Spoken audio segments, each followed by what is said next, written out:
Welcome to San Clemente's Video Library. I'm Joanne Bade, City Clerk of the City of San Clemente. To skip this introduction, click on Skip Intro. This video will play on most internet connections. To fast forward or to advance to a particular agenda item may require additional loading time. To access a particular portion of the meeting, please click on one of the links on the right side of this screen. The Show Help link below explains various features that are available with this site. If you have questions or encounter difficulties, please call my office at 361-8200. Thank you.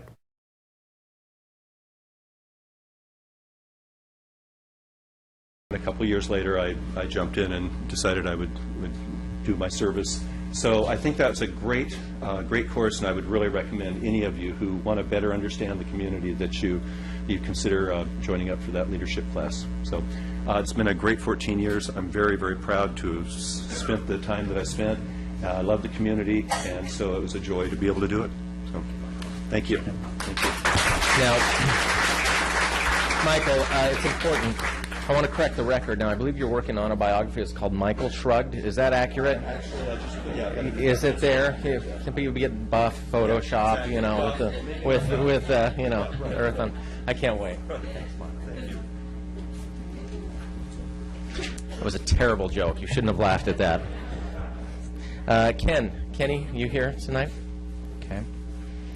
Martin Pennington, Human Affairs Committee.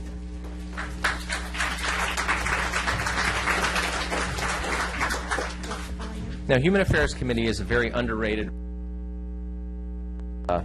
and for many of the folks here tonight, it's a committee and a responsibility that is really designed to look after much of what doesn't fall under the typical municipal responsibilities for members of our community. But there's a lot of care and a lot of heart that goes into that committee from all the committee members.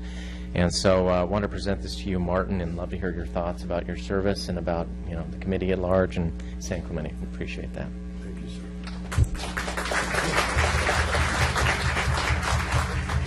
I'll just keep this really short. I think what makes the committee is the people of the city, and it's about the people of the city, and just some amazing people that work behind the scenes to take care of you and make sure that the needs of the city and the people in the city are met. So thank you.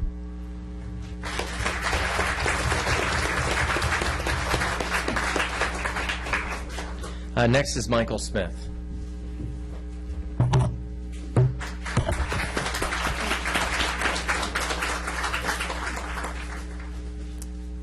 Now, Michael is accepted the responsibility to serve on our Planning Commission as well. So he's taking his experiences on Beaches, Parks, and Recs Commission and bringing that over to our Planning Commission, which means we're going to turn all the buildings in San Clemente into parks. And so that's your first recommendation, but yeah, no, that's almost as good as the Atlas Shrugged joke that I did earlier. But Michael, this is a plaque for your dedication to this committee, to the commission, to everything you've done on Beaches, Parks, and Recreation, and we really appreciate your hard work and your diligence there. I'd love to hear your thoughts on serving on the commission and what you look forward to for San Clemente. Thank you.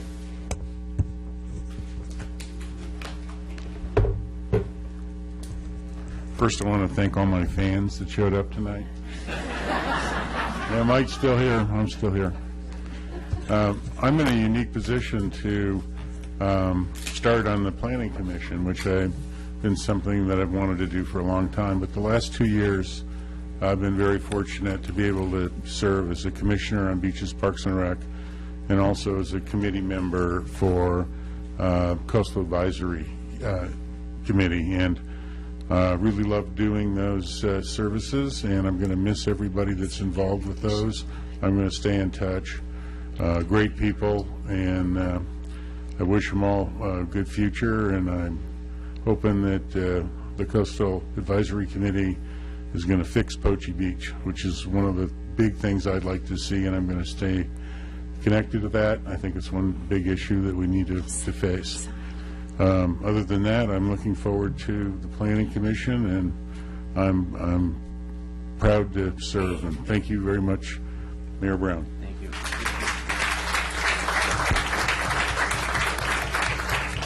Next is Peter Salgado with our Coastal Advisory Committee. Come on up, Peter. Now, Peter served 4 years on Coastal Advisory Committee, and this is a committee which really focuses on taking care of our coastline. You know, one of the things that's interesting when we interview for Beaches, Parks, and Recreation, a lot of folks say, well, I've got, you know, a lot of experience with the park system and other items like that. Well, most people consider our beach our biggest and most valuable resource, and they are absolutely 100% right. And Coastal Advisory Committee is completely focused on making sure that resource is there. Peter's done great work. Would like to congratulate you and thank you for the work you've done, and present you this, and love to hear your thoughts for your service. Okay?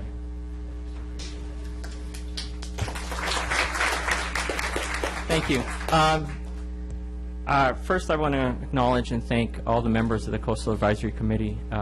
It's a small group of dedicated and committed individuals, and the efforts that they put in is just overwhelming. I want to thank the council, city council, again, small group of people, but committed and dedicated and can really make a difference for the city.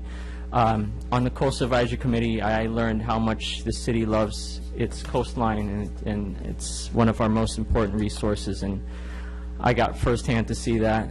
I was able to see that firsthand. I also made me appreciate the process, really give me an up-close look at the democratic process, and it's really alive and well in the city, and that was awesome to be a part of that. And finally, just recommendation to everyone out there, if you want to get involved, go for it. It's available to you, and it's a great experience, and I'm sure the city will benefit if more of us got involved in any one of these committees or commissions. It's an awesome experience, and I could see myself doing it again down the road, and it was really great. So, thank you.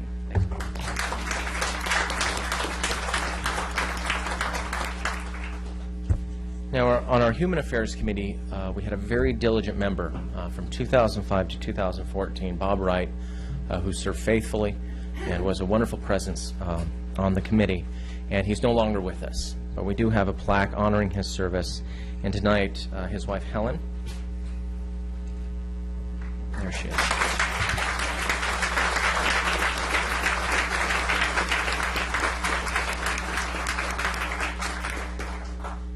So Helen is here to accept on behalf. Oh, Helene, I'm so sorry. I did not say that correctly. It's okay. I'll mess up everyone's name periodically. It's a sign of endearment, really. So, but I'd love for you. Yeah. That's wonderful. And you know what? And this is a plaque in honor of him. If you wouldn't mind just sharing a little bit about Bob. So a lot of folks here don't know him very well, and maybe just tell a little bit about his service on the committee and some of the things he was proud of while he was there. First of all, he wanted his badge straight. Whenever he went out to a meeting, is my badge straight? Yes. And he was wondering in the beginning whether or not he should apply for that committee, and I said, absolutely, you're made to order for that. And he said, oh, if I do, I won't. I probably wouldn't be elected. I said, I think you probably would. So, you know, a few terms later, he was, and he would have gone on forever had he could have done that. I think that most likely the main thing he was always interested in, and our family would, I know, punctuate my remarks there, was the education of our youth. That was the big thing, and so in his memory I take this and I just thank everybody for all that you did and all that the love and tenderness you've given to me since he passed away. I have felt it very strongly. Thank you.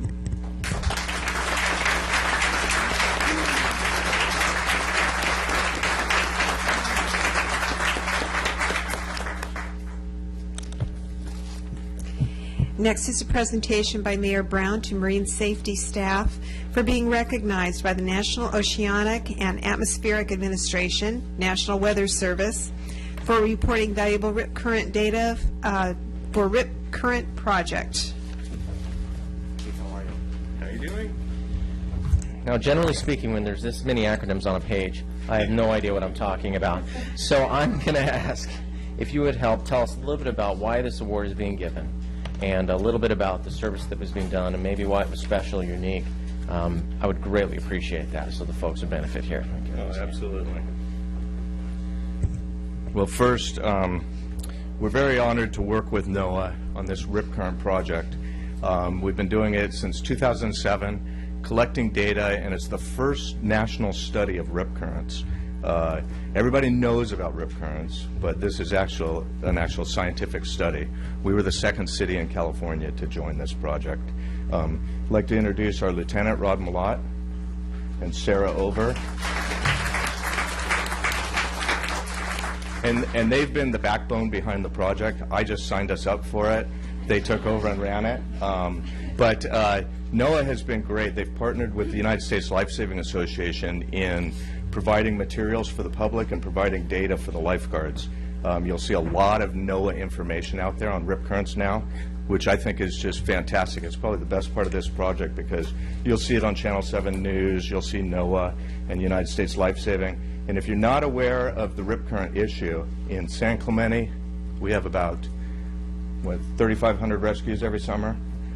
At least 90% of those are rip currents. So it's a very real danger, but it's something that you can learn to deal with. So if you're not familiar with how to deal with a rip current, or your kids or your grandkids, or you have a neighbor, please send them down to the lifeguard department. We have all kinds of public education programs. Get them in junior lifeguards. Somehow find out more. We'd love to help you. Thank you very much.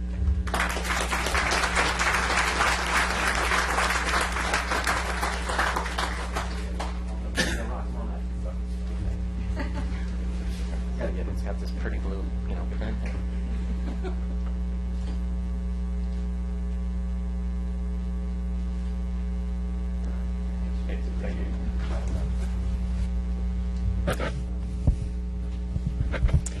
Next is an update by Phil Bodum of Taylor Morrison Homes concerning the Marblehead Coastal Residential Development.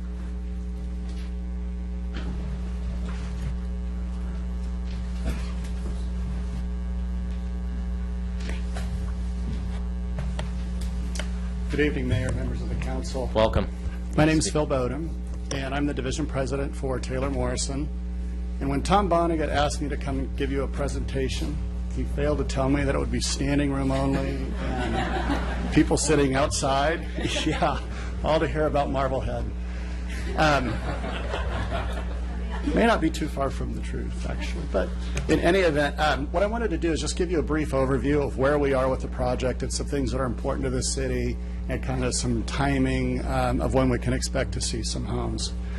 First of all, Taylor Morrison closed on the property in April, so we've been the owner since then. Obviously, we worked very closely with the previous owner to try to get up to speed, and really our intent when we closed escrow was just to have a seamless continuation of the work that was going on site with a lot of the construction work, and we've done a pretty good job of doing that. Obviously, there's a big learning curve when you're taking on a project of that size, but we have done a good job of continuing with the construction work that's going on out there, most notably the public trails and work on Avenida Vista Hermosa, and I'll talk about that in a moment. Another thing that I want to point out is that when we acquired the project, one of the things as our company, when we became owners of it, we bought the project with the intention of not making any significant changes to the project at all. Again, with all the approvals that were in place, we saw that as a good opportunity just to bring Marblehead Coastal to life after years of struggles and challenges. So first and foremost, we're not changing the number of lots that were approved. We're not changing any of the entitlements. We're not changing the coastal development permit. We're not changing any of the conditions of approval that have been approved on the project. We plan to develop Marblehead Coastal into 4 different neighborhoods. Right now, we have very fancy marketing names for them: PA1, PA2, Planning Area 3, and Planning Area 4. And I'll talk about each one of those briefly in just a moment. Model home construction is expected to occur late spring 2015 in all of the 3 of the 4 planning areas probably. We hope to have a community grand opening sometime late summer next year. And if all goes as planned, we may even see residents living in Marblehead Coastal closing escrow on their homes towards the end of next year. One of the things that we've been working on is the architecture of each planning area. There was approved architecture that came with the project that was essentially approved roughly anywhere from 2006, 2007, some even a little bit older than that. And, you know, with 7 years of changes in the demographics and what buyers want in their new homes today, we felt it was important to update the architecture, to adjust the floor plans to what current market trends are, and to modify some of the elevations a little bit. But one of the things that we didn't want to do is to make any wholesale changes to them that would trigger any type of public hearing or reapproval from Coastal Commission. And so with the, we've submitted revised architecture for planning areas 1, 2, and 3 to the city, and we're taking that forward to a zoning administrator hearing in a few weeks. And again, the changes are pretty minute. It's, we kept the foundation of the home pretty much consistent with what was approved. We're not increasing the building heights of any of the elevations. We understand that's very important to the residents of San Clemente to protect the views that they have from what was approved. So we've made absolute sure that we haven't increased the heights of any of the homes at all. Essentially, it was just modifying the floor plans and the elevations. And then the other thing that I want to point out is that the previous developer owner, they had come to you at some point in the past and requested approval to build a custom lot, have a custom lot program of about 64 lots there. And we're actually going to undo that custom lot program. I think we have to bring that to the City Council. I'm not entirely sure of that approval process, but our intent is to do away with the custom lots, and we will build out those custom lots ourselves. So planning area 1 is, I don't have a pointer or anything, but it's this area right up there, and that's the courtyard product that was approved. And within PA1, there's also something called the Ocean Club, which is essentially a homeowner rec center facility that will include clubhouse, pool, spa, barbecues, and that type of thing. We intend to keep the Ocean Club, although we are exploring moving the location of the Ocean Club, keeping it within planning area 1, but moving it into what we think is a better location. The current location requires a subterranean parking structure underground, and it's expensive to build, and then people have got to walk up these stairs and walk around. So we're going to try to maybe look at another location where the surface parking lot will be right next to the facility, make it easy for families to get their kids in and out and things like that. So we're exploring that, and again, we'll go through the appropriate approval process if we end up doing that. The square footage ranges from about 2,200 to about 2,600 feet on the courtyard homes. Planning area 2 is this area all over here, and there's those lots are about 5,000 square foot lots. So we call that PA2 or the 5,000 series. 77 home sites there. And we've revised the architecture there, and the homes there will probably range from about 3,300 feet up to about 3,900 feet. We have 3 floor plans, and each floor plan will also have 3 elevations per floor plan. For all the planning areas, the architectural elevation styles that we are using are Spanish Colonial, Andalusian, Monterey, and Santa Barbara. So it's very consistent with what was approved.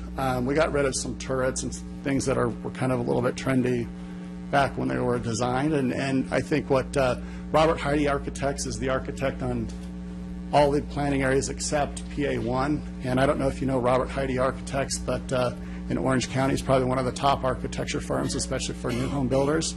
Kind of a higher end, upper end architect, and has a very, very timeless style to his architectural design. So we're very excited to be working with him.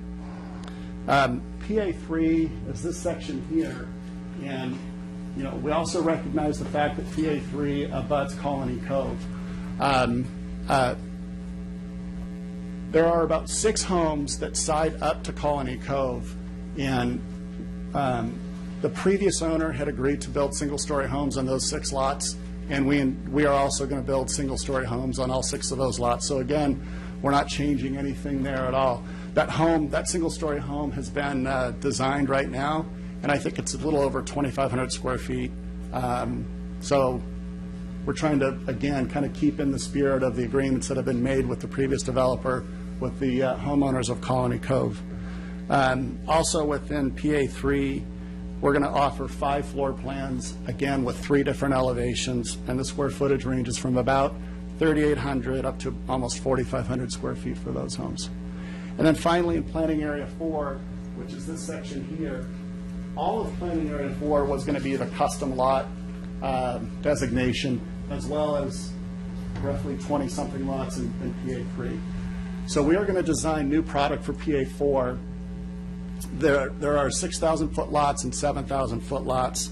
So once we're done with that, we'll have 6 floor plans that will be offered on the 6,000 and 7,000-foot lots, range from about 4,100 feet up to about 5,100 feet on those home sites. So as I said, we're going before zoning administrator hearing in a couple of weeks for PA 1, 2, and 3. We're still working on the custom lot, the designs. We're finalizing those right now, and we'll be making a formal application with the city within the next probably 2 or 3 weeks for the custom lots. That's really it on the architecture. I just wanted to update you just real briefly on a couple of public improvement issues out there. First of all, Avenida Vista Hermosa, we understand that the city desperately wants AVH, as we call it, open as soon as possible. So again, when we closed on the property, we wanted to step in and continue with that development work that was ongoing. We've done that. All the improvement plans for Vista Hermosa have been approved. We're currently out to bid. The previous owner had a contractor on the project. We're a general contractor, so we're going to be the general contractor for the development work here. So we are actually out to bid for the remaining improvement work that needs to occur on Vista Hermosa. And I think that we'll have all of the improvements in Vista Hermosa complete by the end of the year, with the exception of landscaping and entry monumentation coming in. We're updating those plans, the irrigation plans. They were no longer current with current code, so we had to update that. But the streets and, you know, the street lights, the street lights and the intersection traffic signal lights, all of those improvements, we think we can have that done by the end of the year. However, that does not allow us to open Vista Hermosa. We have to have Phase 1 trails completed per the coastal development permit before Vista Hermosa can be opened.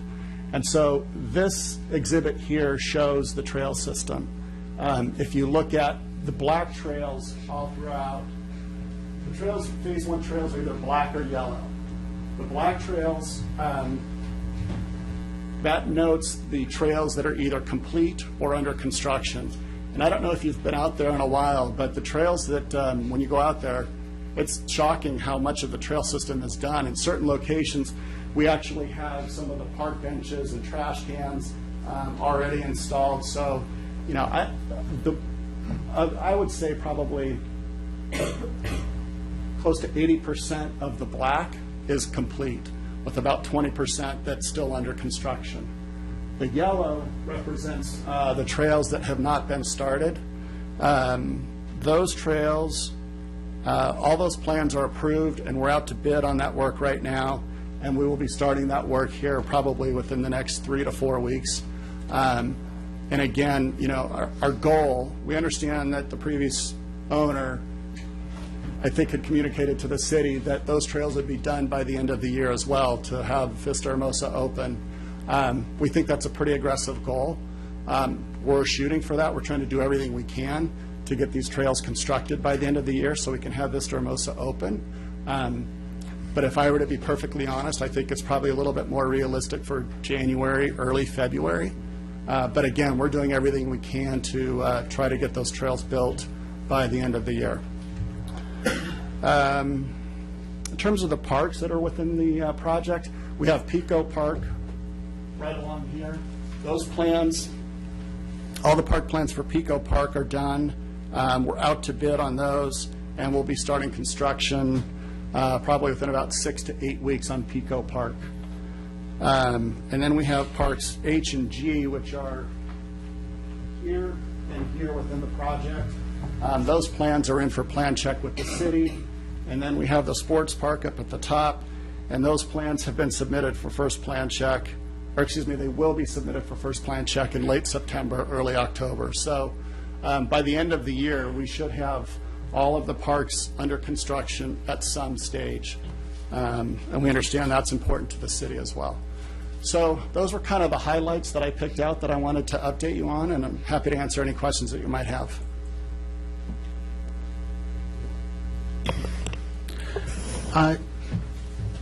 Thanks for coming tonight, by the way. The community's been looking forward to this update, so thanks for doing that for us. I'm a little concerned about the custom home part of this, and it seems like if that was a condition of approval when this thing was developed, it was put in there for a reason, and I would imagine the reason would be, part of the reason would be local contractors. You know, they would get some, have some opportunities to bid on some of these projects if there was a custom home segment of this. So I'd be interested to find out why you're planning on doing away with that. Well, I can answer part of that question a little bit. Marblehead Coastal, my understanding, Marblehead Coastal, there is not a condition of approval that there be a custom lot component to the project. And it was probably around 2006 that the previous developer came to the city and requested approval to add the custom lot program after the project had been approved. And I think the reason that they did that was they saw the success of what was happening up in Dana Point at the Strand, and they felt like that they could kind of achieve the same thing here. So the custom lot program was never a condition for the project, and so our thought was, you know, we're a home builder. I mean, this is what we do, and so we thought that we would build the homes ourselves. With respect to hiring local trades, we're an Orange County builder. Our office is in Irvine. We probably have 6 or 8 projects here in Orange County.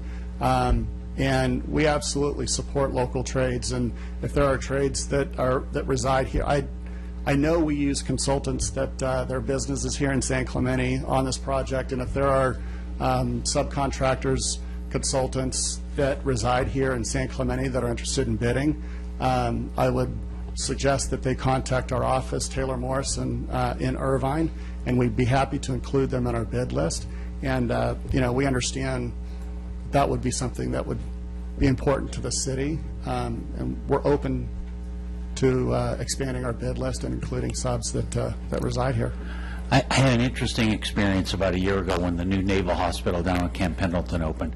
I went down to the grand opening ceremony, and the vice president of that company that built that hospital, and it was hundreds of millions of dollars, stood up and said, one of the keys to our successes in bringing this hospital in $100 million under cost, and 3 months early, and the numbers are about that, I'm not exactly sure what they were, was the fact that we used lots of local contractors on this project. So they showed pride in their work, they're proud of it, and on and on and on.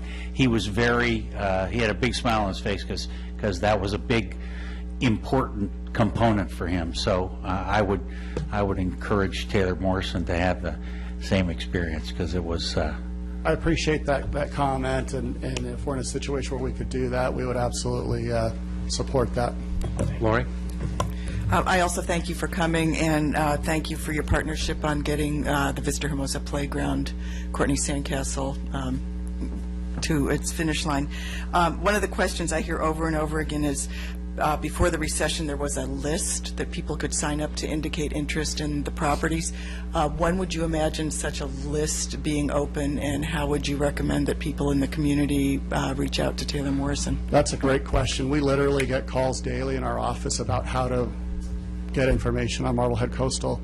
We're not set up for that quite yet, and we're probably maybe 90 days away from that. So what we tell people is just to check back with us in about 90 days. And at some point soon, about 90-day time frame, we will have a dedicated Marblehead Coastal website where people can come in and register. We'll put whatever information we have at that time, and as we get new information, we will be updating that website. So for now, I would just encourage people to go to taylormorrison.com, and from there they could click through to the Southern California webpage, or they can call our office. Our office number is 949 341-1200. And just ask the person that answers the phone that they're inquiring about Marblehead Coastal as for interest or information, and then we can direct them to the right location from there. You're welcome. Are you going to initiate construction on all 4 phases at the same time, or are you going to do it phase 1, phase 2, phase 3, phase 4? For the planning areas? Yeah. Our intention is to build the 4 planning areas concurrently as possible. We think each planning area has a different enough product type, will have different price points, and will appeal to different consumer segments such that we can market all 4 at the same time. Phil, thanks for coming tonight. Really appreciate the information. Keep in My touch pleasure. with us, and we'll look forward to chatting and getting project updates. Thank you. Thank you. Thanks.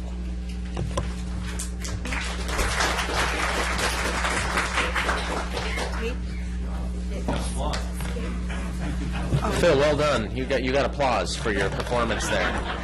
We'd ask for an encore, but yeah. Next is a presentation of a proclamation to Janet Dunford, Crime Prevention Specialist, designating August 5th as National Night Out. Hi, Janet. How are you? Good. Now, I have attended the National Night Out that we've done the past few years, and this is a tremendous evening. And this is an opportunity where this is the 31st annual 1000 Night Out, and it provides unique opportunity for San Clemente to join forces with thousands of other communities across the country in promoting cooperative police community crime prevention efforts. And this is from the proclamation here, is whereas the City of San Clemente Police Services partnership with the San Clemente Target Store is sponsoring the special event of education, games, Brazilian Jiu-Jitsu, ocean safety, helmet safety, face painting, music. This is a lot. Arts, dancing, crafts, mad science. It says mad science. That's that's something. Home security products, police vehicles, canines, mounted patrol, fire truck, and that's a lot. Jim, you may even want to show up to this. I mean, this is incredible. And whereas the City of San Clemente plays a vital role in assisting the San Clemente Police Services through joint crime, drug violence prevention efforts and supporting National Night Out 2014 locally, and whereas partnerships, National Neighborhood Watch, neighborhood safety awareness, and cooperation are important themes of the National Night Out, therefore I, Tim Brown, Mayor of San Clemente, on behalf of the City Council, do hereby proclaim Tuesday, August 5th, 2014 from 5 to 8 as National Night Out. Why don't you tell the good folks here a little bit about that? Okay, great. Thank you so much. All right, we've been celebrating National Night Out from the mid-'80s on, and we just partnered with Beaches Park and Recreation and Target. They give us a grant, and we work together. And we have a lot of good fun booths, child safety information, dancing. We're going to have a great DJ this year as well. So we welcome anybody in the community to come and visit with your grandkids or your kids, bring them over. And it's just a night out against crime. So we always stress that because we're part of crime prevention. And lock your doors and light your property and all those things that are very important. So with that, thank you so much, and I appreciate it. Yep. Now, this is it. It was a La Plata Vista Hermosa. Is it back at La Plata Vista Hermosa in that same area it was last year? It's in that grassy area. In the grass area. So it's right next to the pool, next to the football field. They've got that grass area. It was right in there, so it's nice and contained. Lots of young kids go. I know my girls loved it last time, so we want to give you this and make sure that we get the word out because this is a tremendous event to go through. Thank you so much. I appreciate it. Thank you.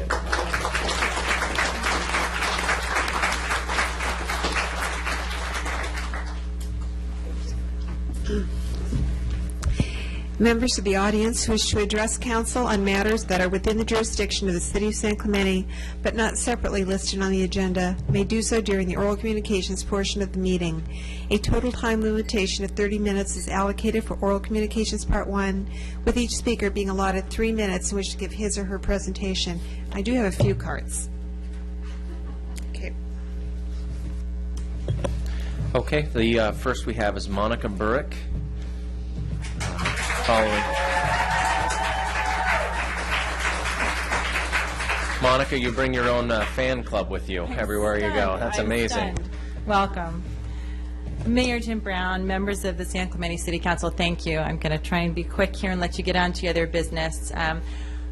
I have a letter I'm going to read that has been signed by, at this point, approximately 560 residents of Southwest and Southeast San Clemente, We're in the process of forming an association to advocate on the issue of group home businesses which are taking over our areas. This is from the letter. We believe that group homes where multiple unrelated individuals who are not otherwise a household unit each rent a portion of a single home have become more prevalent in our neighborhoods in recent months.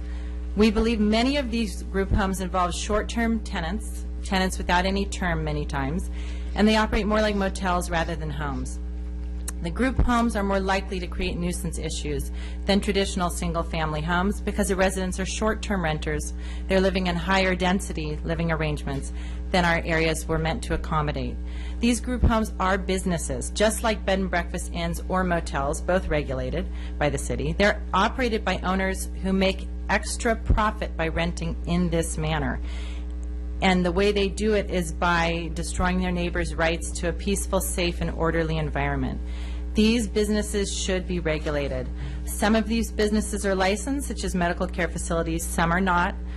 There are many types of group homes, but regardless, the city needs to ensure that these businesses operate as good neighbors. The group home businesses are clustering in certain areas, becoming an undue burden in those areas. And this issue of clustering needs particular attention, including some mapping efforts to understand where they are. It is a real problem. In recent months, crime has increased. I reported a few weeks ago to you all one of my friend's daughters who had picked up a hypodermic needle outside of the property on the street that I live on. The city appears reluctant to us to enforce this, possibly because of the cost to do so, or possibly there are other reasons we're not aware of.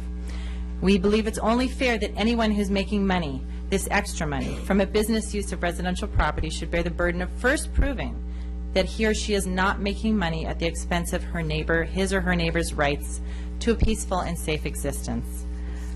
We are asking the city to study these issues immediately and to add an agenda item to the next city council meeting to take input from concerned citizens, city staff, the city attorney, and other parties to discuss, number one, what can immediately be done about this problem based on the city's current code, including nuisance code, zoning code, business licensing requirements, and second, what additional ordinances can the city legally adopt to ensure that the quiet and safe character of our neighborhoods is not put in jeopardy. We believe that out of a fair, open, and reasonable dialogue, we are certain that there is a better path forward than what we're doing now. Thank you.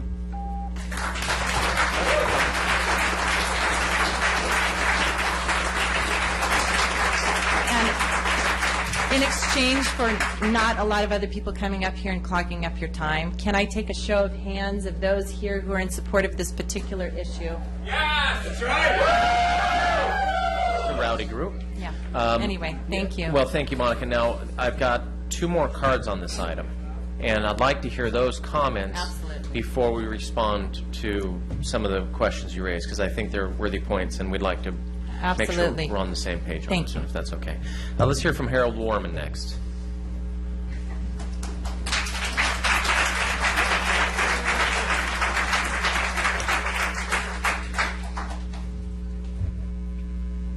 Harold Warman, San Clemente. I actually know all of you people. If you remember when you were running for election, you were hanging around our headquarters down on Del Mar. By the time we left home, actually, there were over 570 signatures. Mine was one of those 570. Since I spoke to you last, I read Chapter 17 of our municipal code and Chapter 9 to try to get an idea of what we actually have on the code. And I also have with me, I do think there are things that can be done there that need to be studied. I have with me the latest amendment came out of the Senate on July 1st, which is 14 days ago. And this is number 2491 Assembly Bill. And on the second page of this, in 11834.01, it basically says this is going to be a pretty fluid process for the next couple of years. But it says on or before July 1, 2016, the Department of Health and Human Services, and they name a bunch of other people that are going to be involved, but they include local government jurisdictions, shall develop and adopt regulations concerning the licensing and operation of adult recovery maintenance facilities. And so this implies that over the next couple of years, there's going to be discussions on the state level, and local governing bodies are going to be included in this. And I certainly would like for San Clemente to be represented in that and have a voice in that. I also read a 24-page white paper of cases that have been already adjudicated on these various issues. It's all about zoning, and zoning, how you write your zoning up, and how you put it in there to protect yourself against lawsuits. And I think that the issue that these amendments are all about is what concerned me to begin with, was the illegal ones, not the licensed ones. Anybody in town right now can open up their house and rent to, let's don't say clean living, it's clean and sober living, let's say a person who needs a place to live and doesn't want to be in one of those places, but wants to continue a lifestyle that isn't clean and sober. They don't have to be licensed. They don't have to be registered. You don't even know where they are. We don't know where they are. My wife went to a house just this week and knocked on the door and said, I've got this letter about group homes, would you like to sign it? And the guy says, oh, this is a group home. Well, good, we know where one is now. So I do think this is, again, you're all about zoning tonight, and it's a good thing. It's very Whoa, Harold, that was it.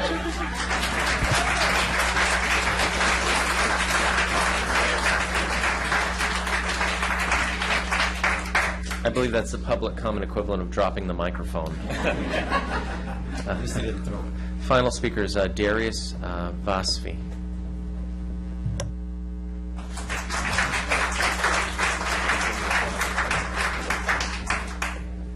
Good evening. I want to appreciate and thank my friends which I just met that just came here before me to talk. They've done most of the hard work. I'm one of the affected residents of this fiasco. I lived in San Clemente for 12 years, 10 years of it in peace. I love this place. I want to retire here. I don't want to move away from it. The last 2 years since this home moved in across the street from us, it's been pretty close to hell. Constant nuisance, noise, smoking, people smoking, throwing lit cigarettes all over the place, fire hazard, massive amounts of traffic, everyday vans coming in and going, dropping people off, picking people up, speeding down the hill, making U-turns right on the turn on, it's like safety issues. My license plate of my car was stolen a few months after they moved in, and the sheriff told me that it was used in a crime. They didn't give me the details. I see people that look like they're drunk driving, and they're under some influence of something. I don't know what it is. I just hope that the city really takes this matter seriously before something, really bad happens. And, it's just like, before this happened to me, I'd heard about it, but I had no idea it could happen right next door to me. Every single person, every house here is susceptible to this. Even Marblehead, this brand new community, could have, sober living homes in it, or whatever you want to call them. So it's, I really respect the city for taking this, and I hold the city responsible to take the appropriate aggressive actions, including zoning, which my friends mentioned, to take this under control. Thank you. Thank you.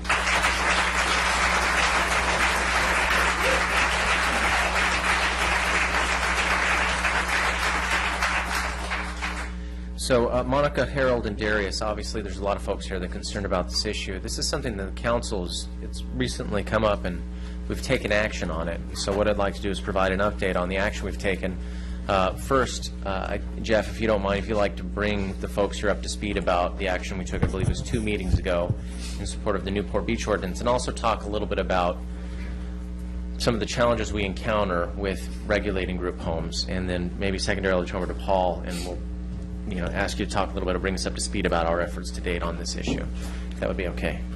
Jeff? Yeah, just real briefly, and this is not an agendized item, so we do have to be brief, and really can't resolve anything tonight. But as I'm sure the speakers and most of the members of the public understand, this is a subject where the city's local control has been taken away from us to a very, very great extent by both the federal and state governments. And group homes have that meet certain requirements, and we won't go into all of them, have some protections under the Americans with Disabilities Act and the Federal Fair Housing Act and its state counterpart. Cities' efforts to regulate in this area have met with, at best, mixed results. The City of Newport Beach was one of the more aggressive cities locally in its efforts to take control over proliferation of group homes in that community, and they included requirements that the group homes obtain conditional use permits, and there were some spacing dispersal requirements in the ordinance. I won't go into the whole ordinance. The City of Newport Beach was successful in defending that ordinance in the U.S. District Court here in Santa Ana. That was appealed to the Ninth Circuit Court of Appeal, that decision in the city's favor, and the Ninth Circuit reversed the decision of the U.S. District Court. And recently, there was a rather spirited dissent. There was an effort to get the full Ninth Circuit to accept hearing in what's called an en banc hearing, which is a hearing by all of the justices of the Ninth Circuit. That was denied. 4 judges on the Ninth Circuit wrote a rather blistering dissent. And the City of Newport Beach elected to go ahead and attempt to get the United States Supreme Court to hear their case. It's the probabilities of that, just based on the odds, are very slight because the U.S. Supreme Court hears so few cases. But they asked other jurisdictions who have similar concerns, including San Clemente, to support them.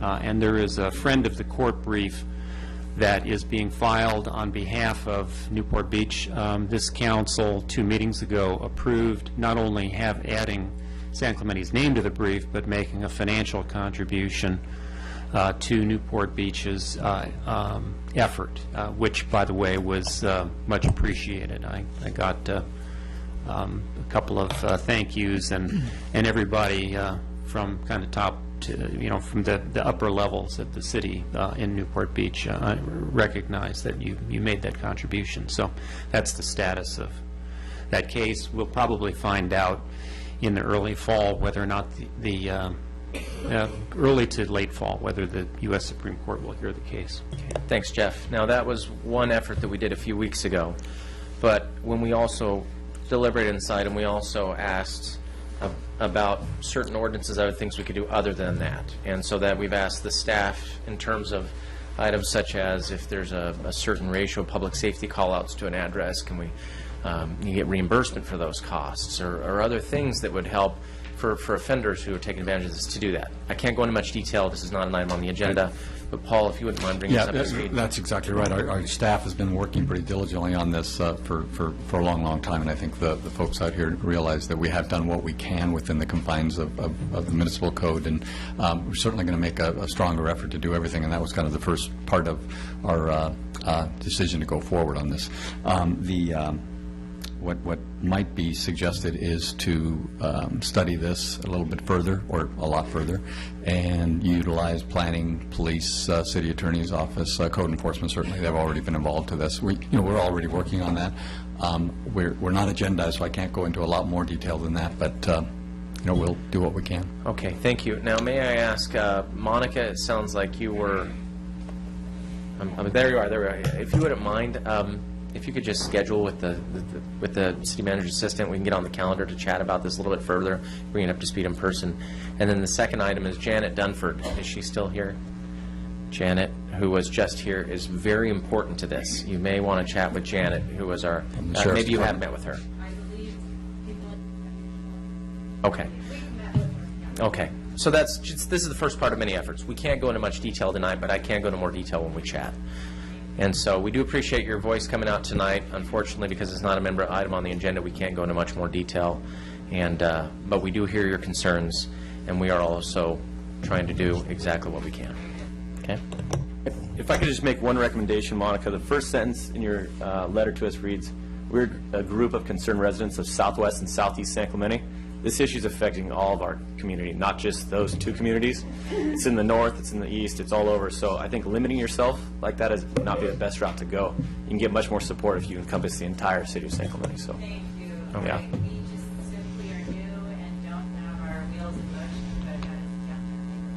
Great, great. Thanks for your effort. Appreciate you folks coming out tonight.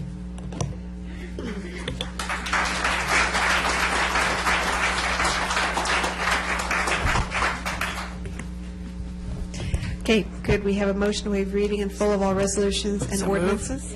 Second. Motion by Doncheck, second by Ham. All those in favor? Aye. Opposed? Passes 5-0. Closed session report, City Attorney. The City Council took no reportable actions during its 4:30 p.m. closed session. All items listed on the consent calendar are considered to be routine and will be enacted by one motion without discussion, unless council, staff, or the public request removal of an item for separate discussion and action. Staff is requesting the removal of item 6A, just for a correction. Is it H or A? 6A or H? 6A, the council minutes of June 17th. Okay, 6A. Let's start with Jim. Anything? Chris?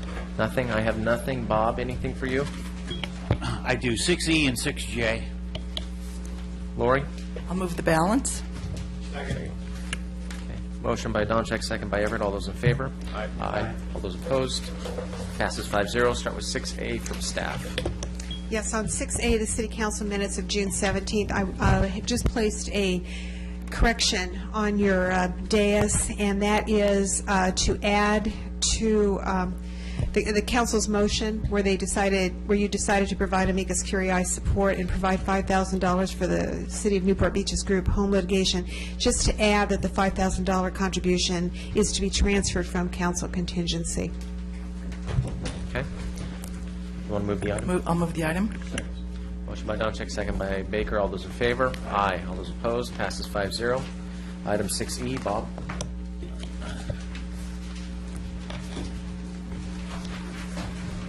Couple of questions for you, Sam. Sure. This talks about a citywide classification and compensation study.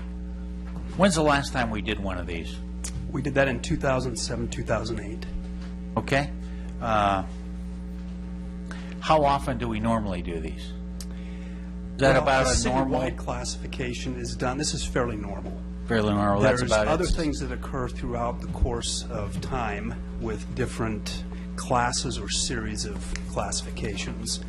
And so we have done those things in the interim. But a citywide classification compensation study, it's not uncommon for 7 or 8 years to pass. Okay.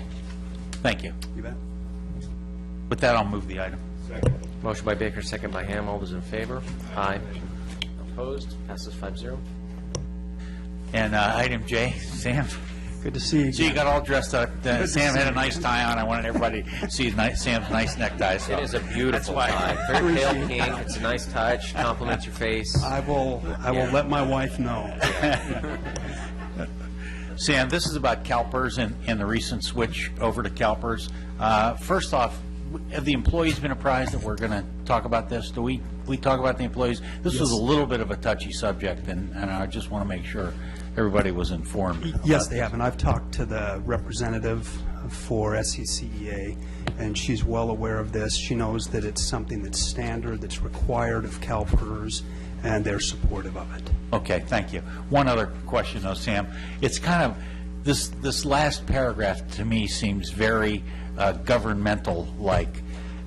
Anytime employees pay an additional cost towards their pension, it's anticipated that we're going to require a new resolution before the City Council. If one employee changes his withholding to CalPERS?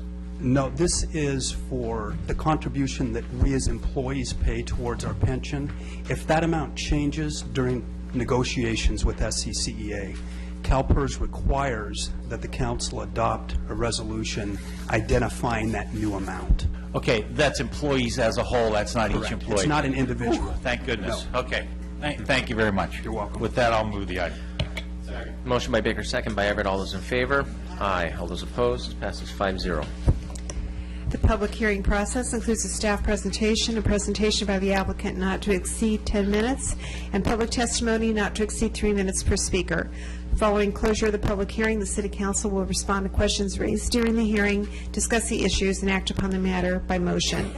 This evening's public hearing concerns the SB2 Emergency Homeless Shelter Zone and Development Standards. I think I was asked to make some introductory comments, Mr. Mayor, members of the council. Apropos of the discussion we had just a few moments ago about loss of local control, we're now talking about Senate Bill 2. It's actually a Senate bill from the 2007 session of the California legislature. Every city in California and county is required to have a general plan, and every general plan is required to include within it several mandatory elements. One of the mandatory elements is referred to as the housing element. The housing element of a city's general plan is required. It really focuses, not exclusively, but primarily on the provision of affordable housing, housing for all economic segments of the community. And over the last 3 decades or so, the California legislature has constantly amended and added to the requirements that have to be included in a city's general plan. The statute that refers to the requirements that have to be included in a housing element takes about an hour to get through from beginning to end if you're a fast reader now. It's amazing the complexity and the detail that's required. One of the requirements has always been to address homeless needs, the needs of the homeless and emergency shelters. In 2007, the California legislature decided that they needed, in order to ensure that adequate provision for emergency shelters was being provided on a community-by-community basis, there needed to be a provision in the general plan, in the housing element of the general plan, that established emergency shelters by right, as of right, meaning no special permit, discretionary permit required, as long as the facilities met certain objective requirements. And every city is required to zone adequate sites to satisfy that community's identified need for emergency shelters. And the statute, and so that's why we're here tonight. The city updated its general plan 2 years ago. That whole process subjects the city to the skeptical review of the California Department of Housing and Community Development, HCD. HCD allowed San Clemente to adopt its general plan update and its housing element without actually providing in the housing element document itself where these adequate sites for emergency shelters are going to be, based upon the city's assurance that, as one of the implementation actions that it took after adopting the updated housing element, that it would do that by ordinance, which is what brings us to tonight's hearing. And basically, the essential points are: it's zoning by right, meaning no discretionary permit. The zoning has to include areas that are sufficient to adequate sites, basically, to provide for the homeless need. And the emergency shelters then that are allowed to locate in these areas can only be subjected to certain objective requirements, such as maximum number of beds per facility, off-street parking based upon demonstrated need. There can be a dispersal requirement, but it cannot be required to be more than, emergency shelters cannot be required to be more than 300 feet apart. The city can require security to be provided during hours of operation. So there are a couple of objective requirements the city can impose, but otherwise, again, it's as of right. The one thing that cities have a lot of discretion on is determining exactly where in the city emergency shelters will be permitted as of right, as long as there are adequate sites identified. And so your task is to find, is to come up with locations where you can satisfy that requirement, and that's pretty much what I have to say. Thanks, Jeff. I appreciate that. To build on those comments, there's a lot of folks here tonight. We'll cover some of and address some of the items regarding public comment section about how that should go. I will say that, just to tie off on those remarks, is that we truly are here, and the one singular motivation we have is to satisfy the requirements that Senate Bill 2 has placed upon us. And that's the question before us tonight. And so we're completely and wholly focused on answering and satisfying those requirements. And so I think with that very simple objective, we can contemplate, hear the staff report, and listen to public comment. Welcome. Thank you. Good evening, City Council members. Amber Gregg. And before you start, Amber, I'm going to suggest we save all of our questions for Amber until she's done with her presentation, because I think it'll help with the flow and help us be more Excellent focused with the suggestion. questions. Thank you, Lori. Thank you. I am. I only have one question to start. And one more thing. Yeah. Bated breath here. Sorry. No, you took that opportunity. That's good. I'm only one of 3 staff members here to help answer any questions that you may have as we're going through the process. Jim Petches, the city planner, is also here tonight, and Denise Abreu, who is our social service program planner, is also here to help answer any questions, along with our city attorney, who set this up perfectly. So, to begin, I have this PowerPoint. And in my presentation, I'm going to go over what is SB2 to give a little bit of background, especially for those residents that may be new to this topic and joining us tonight. The city's efforts to meet housing needs of our community. The city's efforts to date to comply with SB2, location criterias, study areas, analysis of the sites, development standards, estimated homeless persons, and planning commission recommendation. Now, this is a long list, but it'll take me about 15 minutes, I promise. So the purpose of tonight's meeting is to discuss zoning and development standards for SB2 compliance. The Planning Commission did forward a recommendation at their June 18th meeting, and I'll go over that a little bit later. And another goal is to adopt a resolution and an ordinance in order to comply with SB2. I want to make it clear that tonight any actions are for zone change only. The city is not proposing to build a shelter anywhere in the community. So what is SB2? SB2 is a state law that requires cities to designate one or more zones where a homeless shelter is permitted by right. It does not require cities to build, fund, or provide an emergency shelter. The city is not proposing again to establish a homeless shelter. So why was this required? SB2 required this to ensure that all communities provide at least one area where a homeless shelter can be located. They did this so that way not one community was overburdened with another community's homeless population. Failure to comply with the lawsuit may result in potential legal challenges, incomplete general plan, non-certifiable housing element, and the loss of housing funds or state credits. But the city has made a lot of efforts to date in order to meet some of the housing needs of our community. There are several different types of housing that are identified. Transitional housing is a supportive housing that helps people transition from an emergency situation to a place where they can get on their feet and transition to a more affordable housing permanent situation. We have 3 such facilities in our community. Gilcrest House is a facility for women and children. Henderson House is a facility that serves our youth. And Laura's House is a domestic violence facility that also shelters our women and children. The city also has made great efforts for affordable housing. We have the Mendocino Project, which is located in Talega, and that provides 186 family units for affordable housing. Mary Erickson provides another 18 units. We have 3 senior housing age-restricted developments. Cotton Points is the newest one that's located on the old Cocoa site in South San Clemente. We have Vintage Shores in the north part of town, and right across the street we have Casa de Seniors. They provide 72, with Vintage Shores providing 122. The latest affordable housing project that we have is the Avenida Serra Workforce Housing, and that will add 19 units for workforce housing in our community. So all of these facilities are very important to our community, and they serve a great need, but they do not satisfy SB2 requirements. And the reason that they do not satisfy SB2 requirements is because SB2 is required to allow any individual or family to establish to be in a shelter. The transitional housing facilities are for specific subgroups of populations that need shelter.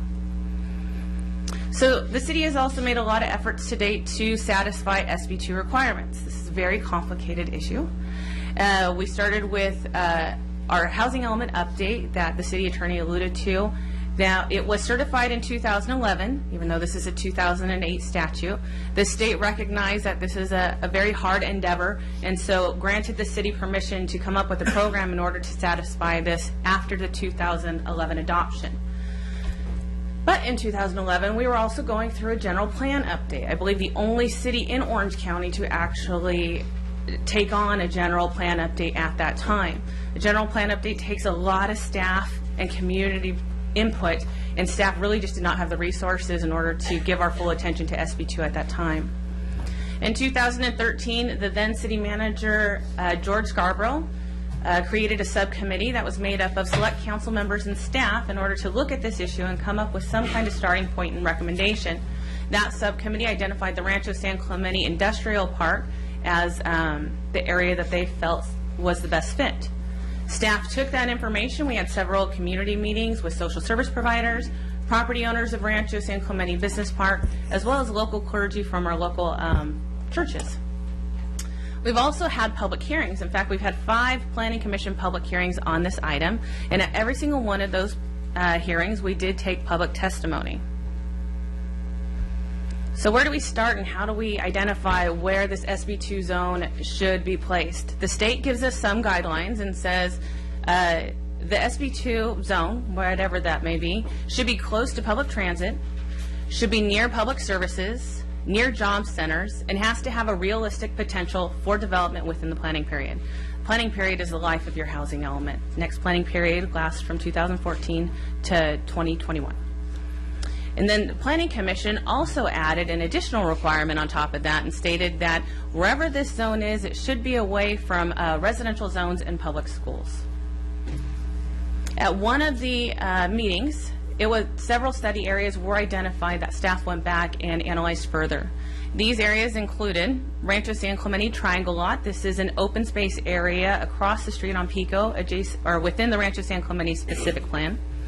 The Kmart Big Lot Center, Calle de Industrias. This is the area along the I-5 freeway and behind Denny's, basically.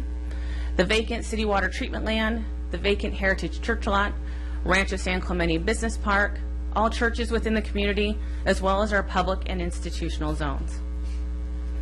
So what staff did is, this is a map of the city of San Clemente, and we identified where all the residential areas were, since that seemed to be the biggest concern to the Planning Commission.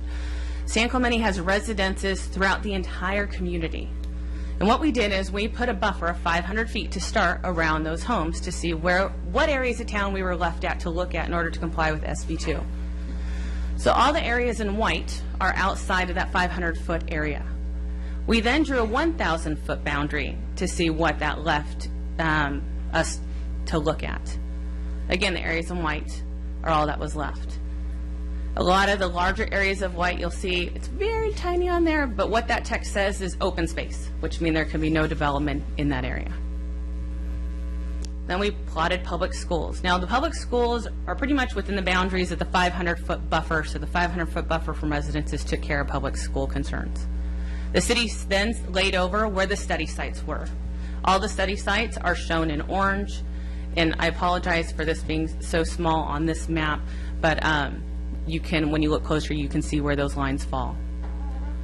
And then we laid out what the SB2 criteria guidelines were, which is where these study areas were in relation to public services, as well as bus routes, public transportation that went through the city. So what does all that mean? Staff then created a matrix. Anything that has an X next to it means that it meets that criteria. Any box that's left blank means that it does not meet SB2 criteria or the distance away from residences. The ones that were eliminated pretty quickly was the Big Lots Kmart site, because it is located directly adjacent to residential units. Same for the vacant water treatment plant. In the Rancho San Clemente Industrial Park, some of those portions were adjacent to residential homes, so that was also eliminated. Next, the San Clemente Triangle lot was eliminated, not because it didn't meet criteria, but because the zone on that is currently open space, and it's the opinion of the city attorney that most likely that is going to take a vote of the people in order to change that zone, and until such time that that vote happens, we can't identify that as a potential possible site. So that left us with the Calle de Industrias, which is the area behind Denny's, Heritage Church, and Rancho San Clemente Business Park as viable options. And then now we're going to look at the churches and public institutional, and only because those vary specifically by locations. So here's a map of the churches in our community. We have 21 churches, 12 of which are not located in residential zones. Churches are dispersed without the city, and historically our churches has helped satisfy or accommodate our housing population by providing 10 cold weather beds in the cold weather months for our community. Historically, churches have provided cold weather shelter of up to 10 beds. That's a more clear way of saying that, I'm sorry. The other area is public and institutional zones. There are a total of 56 public zone parcels and 4 institutional zone parcels. The institutional zones are owned by churches, 2 of which are developed and the other 2 are vacant, but they are side by side, and those are shown in blue up there. And then the fuchsia colored parcels are the public zones. These, the public zones are also dispersed throughout the city. The typical types of uses that are on there are city buildings, schools, and utility sites such as SDG&E. This is, a lot of cities have used the approach of using public zones in order to help satisfy SB2 requirements, but the public zones are adjacent to residential and school uses typically. So based on that, Planning Commission came up with the following location recommendation. They identified the Calle de Industrias area, the 16 parcels. Those 16 parcels are the ones that are behind the parcels that front Avenida Pico. Those parcels total about 3.5 acres. And in that area, they recommended a max of 50 beds per facility. There's also a 300-foot separation requirement, which would only allow 1 facility in that area. The Rancho San Clemente Business Park, they recommend that parcels 500 feet from residential zones be included within this area, and to limit the bed count on those to 35 per facility. They also recommend that churches be allowed to provide up to 6 beds by right as an accessory use, and that's for churches in all zones. So this is what the overlay would look like. On the bottom left down here, you have the Calle de Industrias area that is up for consideration along the I-5 and again behind the parcels of Pico, and the Rancho San Clemente Business Park area that are at least 500 feet from residential zones. Based on this recommendation, there's a possibility for a homeless shelter to be established on 183 parcels in this community. Planning Commission also reviewed development standards, and those are included in your agenda report under the proposed ordinance. The development standards, as the city attorney stated, they're very limited on what we can do, but what we have included is a requirement to for a conditional use permit once the city's need of the identified homeless shelter need, and we'll go by what the homeless person's need is in just a second, but that a CUP be required for any shelters in excess of that number.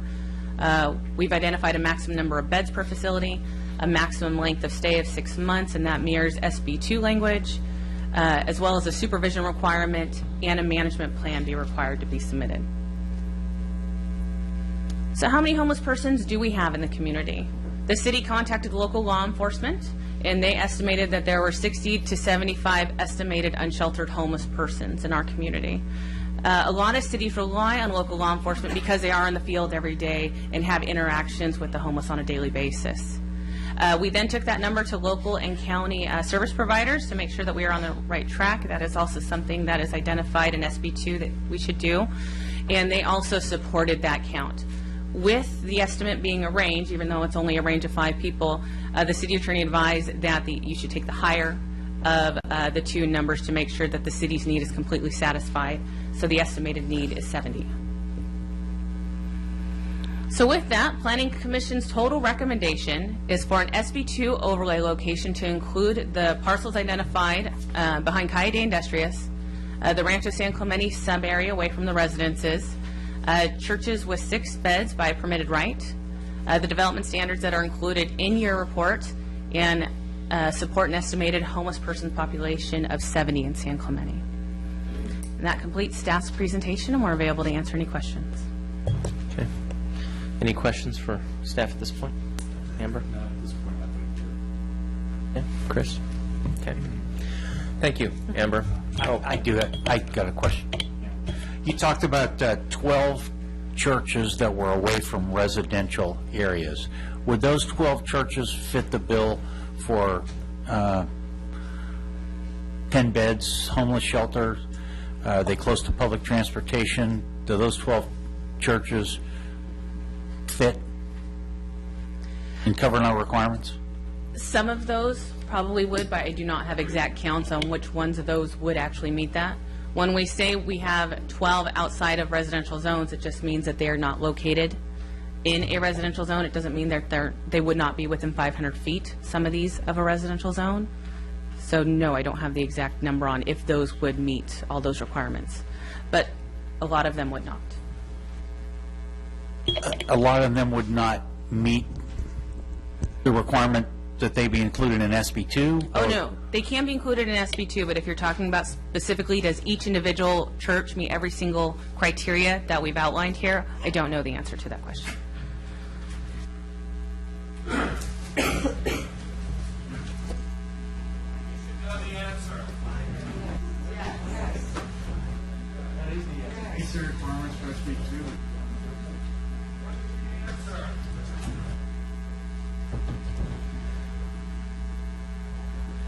So if you just want to know what how many churches are just 500 feet from residences, that answer is 5.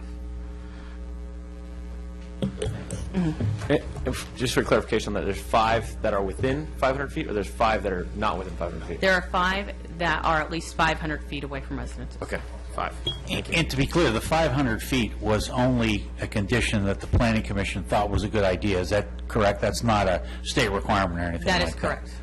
And when you mentioned that churches in town have provided emergency shelter before, those churches were in residential areas, were they not? That's correct. So were there any issues in the residential areas with these churches providing shelter? Did they have issues with that? No. Then why did the Planning Commission decide on this 500-foot limit? They did not for churches. They included all churches within the SB2 recommendation with 6 beds. Let me ask, I have just one follow-up question, because I really want to hear the public on this item. The matrix that was developed, was that all internal, or was any of that provided by the state? You know, the matrix that was, That was all internal. All internal. Did the state provide anything like that for us on how to shape this decision? They just provided the criteria, the 4 items that were listed on the matrix. But nothing, none of those numerical values, et cetera? No. Thank you. Okay. I'd like to hear from members on the public, and I'll open the public comment. Yes, I'm going to be chatting about how we have rules of engagement here, because I think it's important, first of all, everyone put away any firearms and knives. This is America, and so we love that. Here's just a few ground rules. I've had the opportunity to sit through a few of these meetings previously, and so these are ways that we all get along, and most importantly, how we demonstrate respect to one another. First of all, be civil in your comments. Strictly adhere to 3-minute rule. If you exceed your time, it means we're going to have to abbreviate somebody else's time, or it's going to at least cut down on what should be a very robust discussion, because we'll lose energy. If they say brevity is the soul of wit. Brevity is also the soul of communication. So if you feel like you can say what you need to say in a minute and a half, council will hear you, will understand you, and we, frankly, will appreciate that, because there are so many folks here that want to share their thoughts. And the last item is there's always a tendency to applaud if someone makes a good point, or to jeer if they make a point that you don't like. That doesn't help. In matter of fact, it detracts from what we're trying to do here, because what happens is you either embolden someone who should not be emboldened, or you're helping to, frankly, to threaten someone who shouldn't be threatened.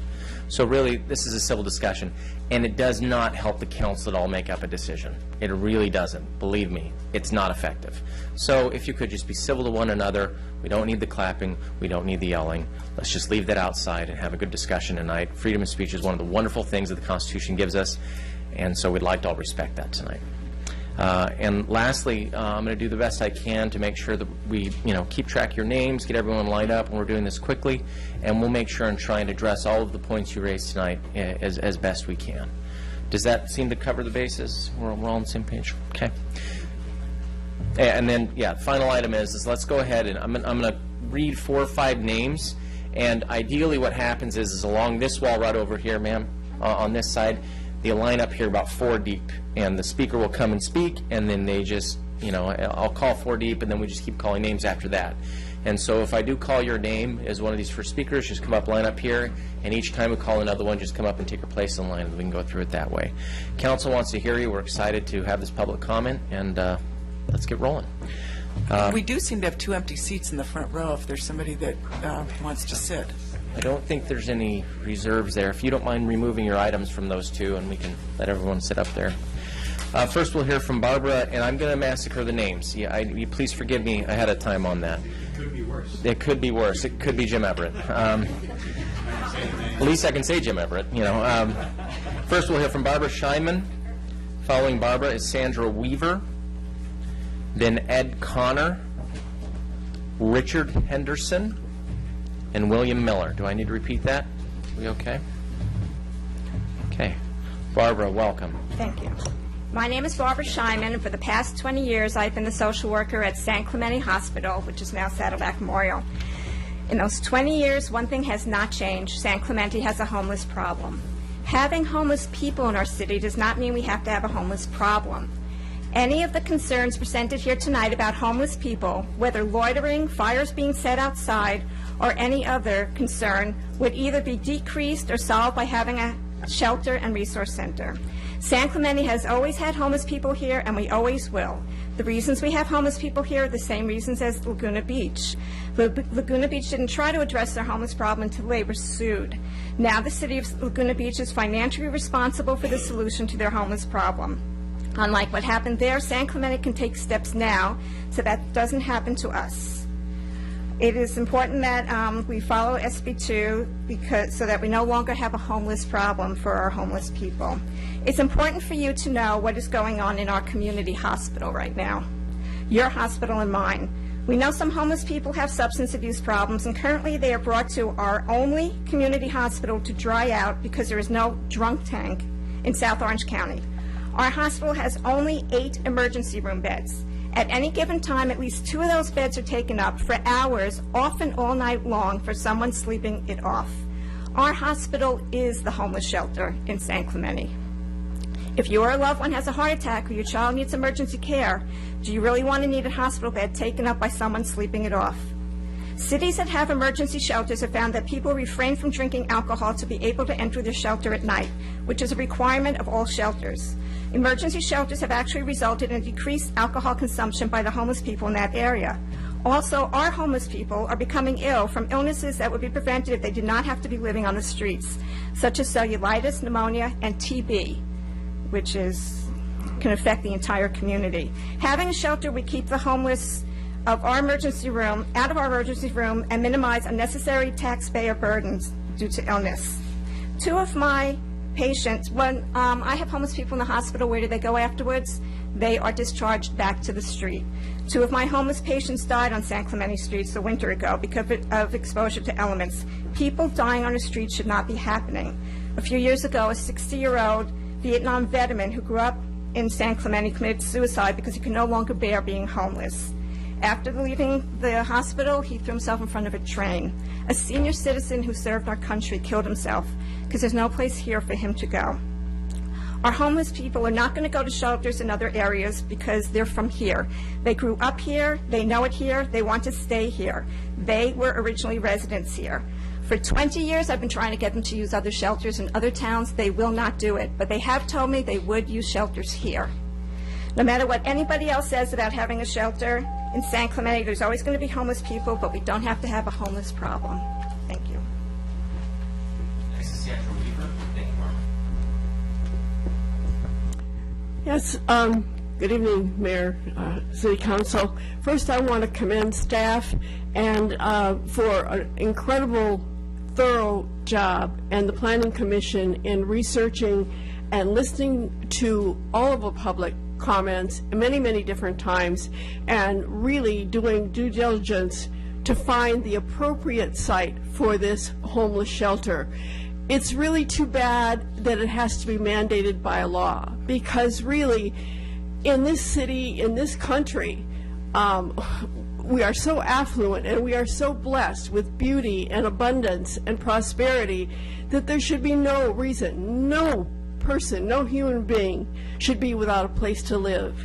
So I know that the City Council is proud of San Clemente, and I know all the wonderful things that the council has done for the community, and I would urge them to make this a priority, to get this done as soon as possible, to weigh all the options, and to choose the site that would be the most productive and the best one. And the staff has done an excellent job in promoting that. And I would just like to say, and maybe address remarks a little bit to the audience as well. I know that there are people who do not want the site in their backyard, so to speak, and the main reason is fear. Fear of the unknown, and fear is really false evidence appearing real. I think that with communication and working together with the homeless shelter, all the problems will go away and it will work well. Thank you, Sandra. Next is Ed Connor. Good evening. I'm a member of the Board of Directors of IHOPE, one of the organizations in town which would very much like to see a shelter become a reality. For 25 years almost, I've been a member of your Master Swim group. And for about 2 decades, when we were at Ole Hansen, the homeless would come in and shower with us in the morning. Not only the men, but also the women. Somehow, we all handled that. It wasn't a major crisis. But when you closed Ole Hansen, now they have no place to shower. And so our group provides a mobile shower every weekend in town, actually down in Dana Point, where people can shower and get their body clean. That's all they want to do. What we would like to do is not have to drag a mobile shower around. We'd like a place where we could have a permanent place where they could come and clean themselves off. That is a good thing. Another good thing is that your staff and your planning commission showed tremendous courage and tremendous compassion through 5 public hearings, looking at this issue upside and down, over and around, and they came up with this proposal that's in front of you tonight that we urge you to accept their recommendation. If you were to ask the staff and you were to ask the planning commissioners, did you feel like you're acting courageous and with compassion, they'd probably say, no, I think I was just doing what made common sense, because it's the only thing that does make sense. They tried every possible alternative and they came back to this proposal that's in front of you tonight. Why? Because they know that if you adopt this tonight, we're not going to sue you. We're not going to go to Sacramento and stop HCD from approving this. ACLU is not going to sue you. You have a fairly bulletproof ordinance. If you change something tonight, okay, horse of a different color. If you stick with this, you get to win. But I'm going to say something that should surprise everybody here. We do not need a homeless shelter in the business park. Okay? How do we get there? 3 simple steps. 1, you adopt this tonight. You put this into effect, you send your plan off, you get your housing element approved, you're cool, your general plans, it now goes ahead, you can develop again. Number 2, you let Bob Adams, the president of the business park, who's been pitching this to us for months, and we've been saying yes, you let him do his thing. You let him, you help him, you reclassify 1 acre in that triangle site for SB2 shelter. You could do it. I don't know who the lawyers are telling you can't do it. You have exceptions in it. You can do this. And then number 3, after we get that done, and nobody challenges that, you amend this thing tonight, and you take it off the business park, and we don't challenge it. And we have a contract where we don't challenge it. Everybody wins. You win, we win, they win. We can do this if you will just show a little bit of courage. Now look, we want to work with the city, we want to work with the business park, but first and foremost, we want to give people a warm and safe place to sleep and to take a shower. Please help us do that. Thank you. Thank you. Richard Henderson. Following Richard is William Miller. Following William is Leslie Davis. Following Leslie is the Reverend Patrick Creer. My name's Richard Henderson. I'm a property owner in the business park. I have a question to propose to you gentlemen. Your city attorney almost made half my case when he told you that the city is out of control due to the state controlling the city, not the city controlling the city. And what you're proposing, or what staff was proposing, is to rezone half the business park under the state. And you're telling us that the state's a good thing. You're already in conflict with them in the city. Why in the world would anybody want to have their property rezoned by the state to follow their conditions? Now, I'm not against the homeless center. I'm against how you're going about it. I think you've made it much more difficult than it needs to be. The problem with the whole thing, before we get off zoning, zoning has a value. You move the decimal points a couple places on Marblehead, you can't build any houses. So zoning has a value, and zoning, you should never lose your authority on zoning to the state. The city of San Clemente owns, the people in San Clemente own the zoning. The state has no entitlement to it other than a marginal zoning for your center. The problem with the whole thing is they went about it backwards. I'm sure it was accidental. If the homeless center is needed and wanted by a group of citizens and considered an asset, the city should have donated and zoned from their treasure trove of surplus property accordingly, just like they would for a senior center, dog park, or a skate park. You can check your agenda on page 9. You'll see that they're talking about surplus property on Vista Hermosa and La Plata. It's an excellent site.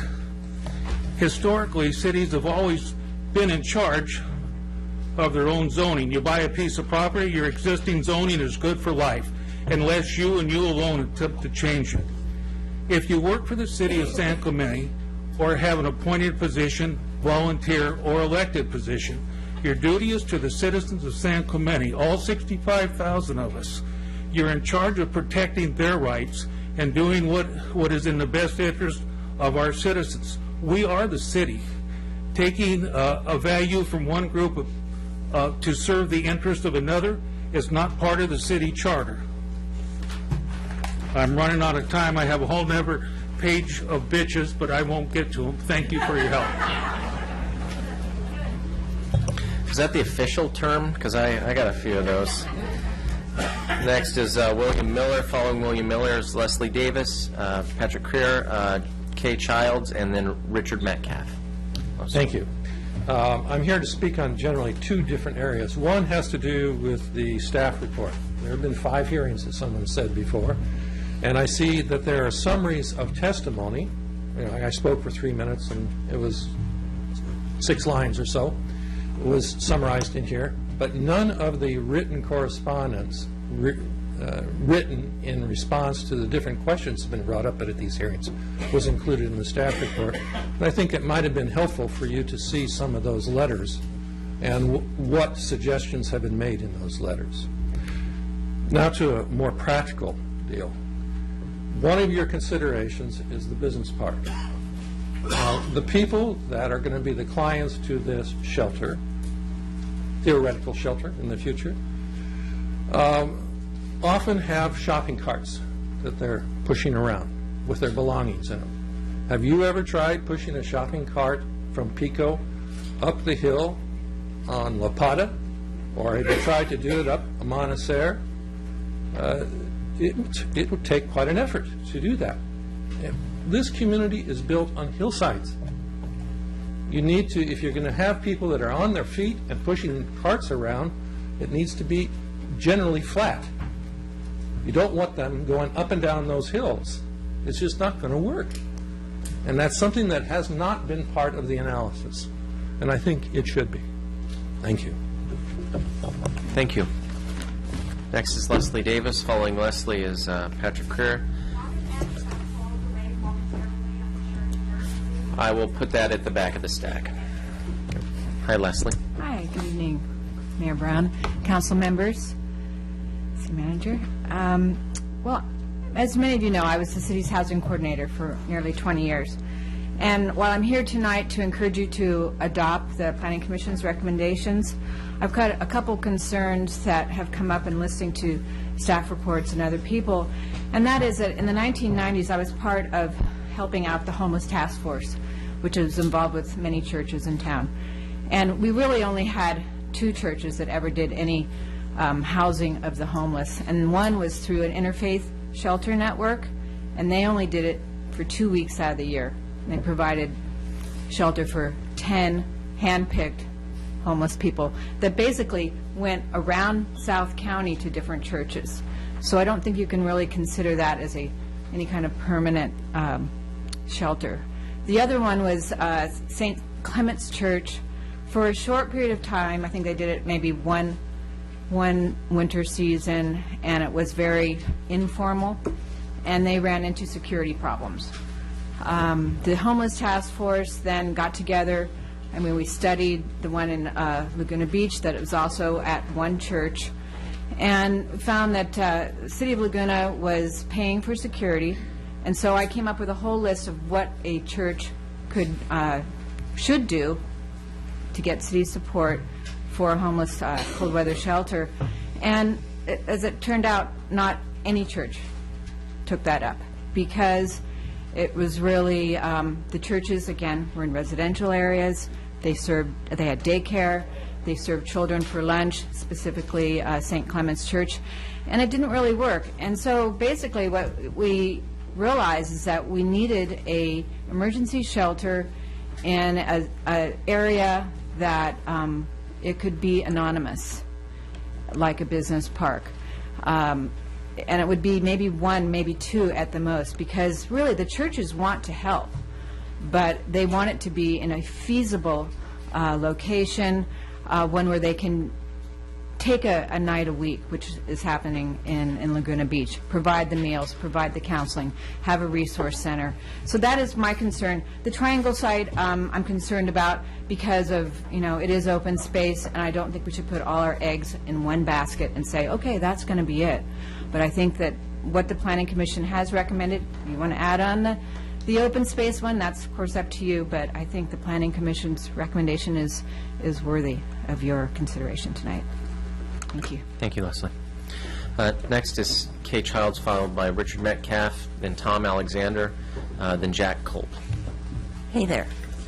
Good evening, Mayor, Council, audience.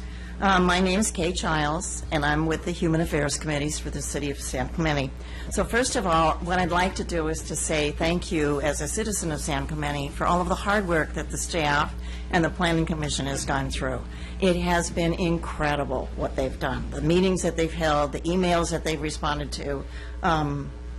I just think it's pretty amazing that they came up with such a fair recommendation after all of that hard work. The issue we have is we have a homeless issue in San Clemente. We have homeless people here. We have a state requirement to provide a geographic area in our city where if we're fortunate, a nonprofit will come in and build us a homeless shelter for an emergency relief for these people at night. What would this do for us? It'll do 3 things. First of all, it'll provide a lot of relief to our ER. I do spend some time there, half day a week as a volunteer, and believe me, Barbara's absolutely right on. We usually have a bed or 2 full of, in the afternoon on Tuesdays, full of people that shouldn't be there. This will lower the risk of fires in our canyons, which I think a lot of the people in Rancho San Clemente have said that they have that problem, and if these people would be inside, they wouldn't be building fires outside at the time. And of course, it would meet the state requirement, which we need to do. We don't have a choice. So I ask that you take these current recommendations under careful consideration and provide a zoning change to meet the state requirement. I thank you very much for your hard work, too. Thank you. Thank you, Kay. Next is Richard Metcalf. Following Richard is Tom Alexander, then Jack Culp, and then Thomas Moriello. Good evening, Council. I'm Richard Metcalf. I've been a San Clemente resident for 11 years, all in Rancho San Clemente. And I want to point out that in the last few years, in this part of Rancho San Clemente that I can speak authoritatively to, we've had a number of burglaries and one robbery of a home invasion type. This has got a lot of the people in Rancho San Clemente very nervous. These were all outsiders that perpetrated these crimes, and a lot of us feel we don't need more outsiders around. But first, let me establish that I'm neither against the homeless nor against having some of my tax money go to support the homeless. I'm going to get a little out of the box here. I do strongly believe that food and shelter is only a very short-term Band-Aid for the affliction of homelessness. Yes, shelter and food allow the homeless to be sustained, but they do little or nothing to deal with the root cause of their plight. This afternoon, I was thinking about doing something a little different from us versus them on this discussion. This has been a divisive issue, and it's getting more and more divisive as we go along. So I'd ask you to consider what I'm going to say. We have been discussing either or. Maybe we can figure out a way to win-win here. The city water reclamation area is near ideal for a shelter facility. It offers available space and easy access to transportation. In addition to shelter, there is sufficient room to establish classroom and other training facilities to heal, to educate, and to prepare our presently homeless citizens to stand up on their own. If, in effect, this could provide the critical mass necessary to establish the San Clemente University of Rehabilitation. Laugh, but what we've been talking about so far hasn't brought too much laughter.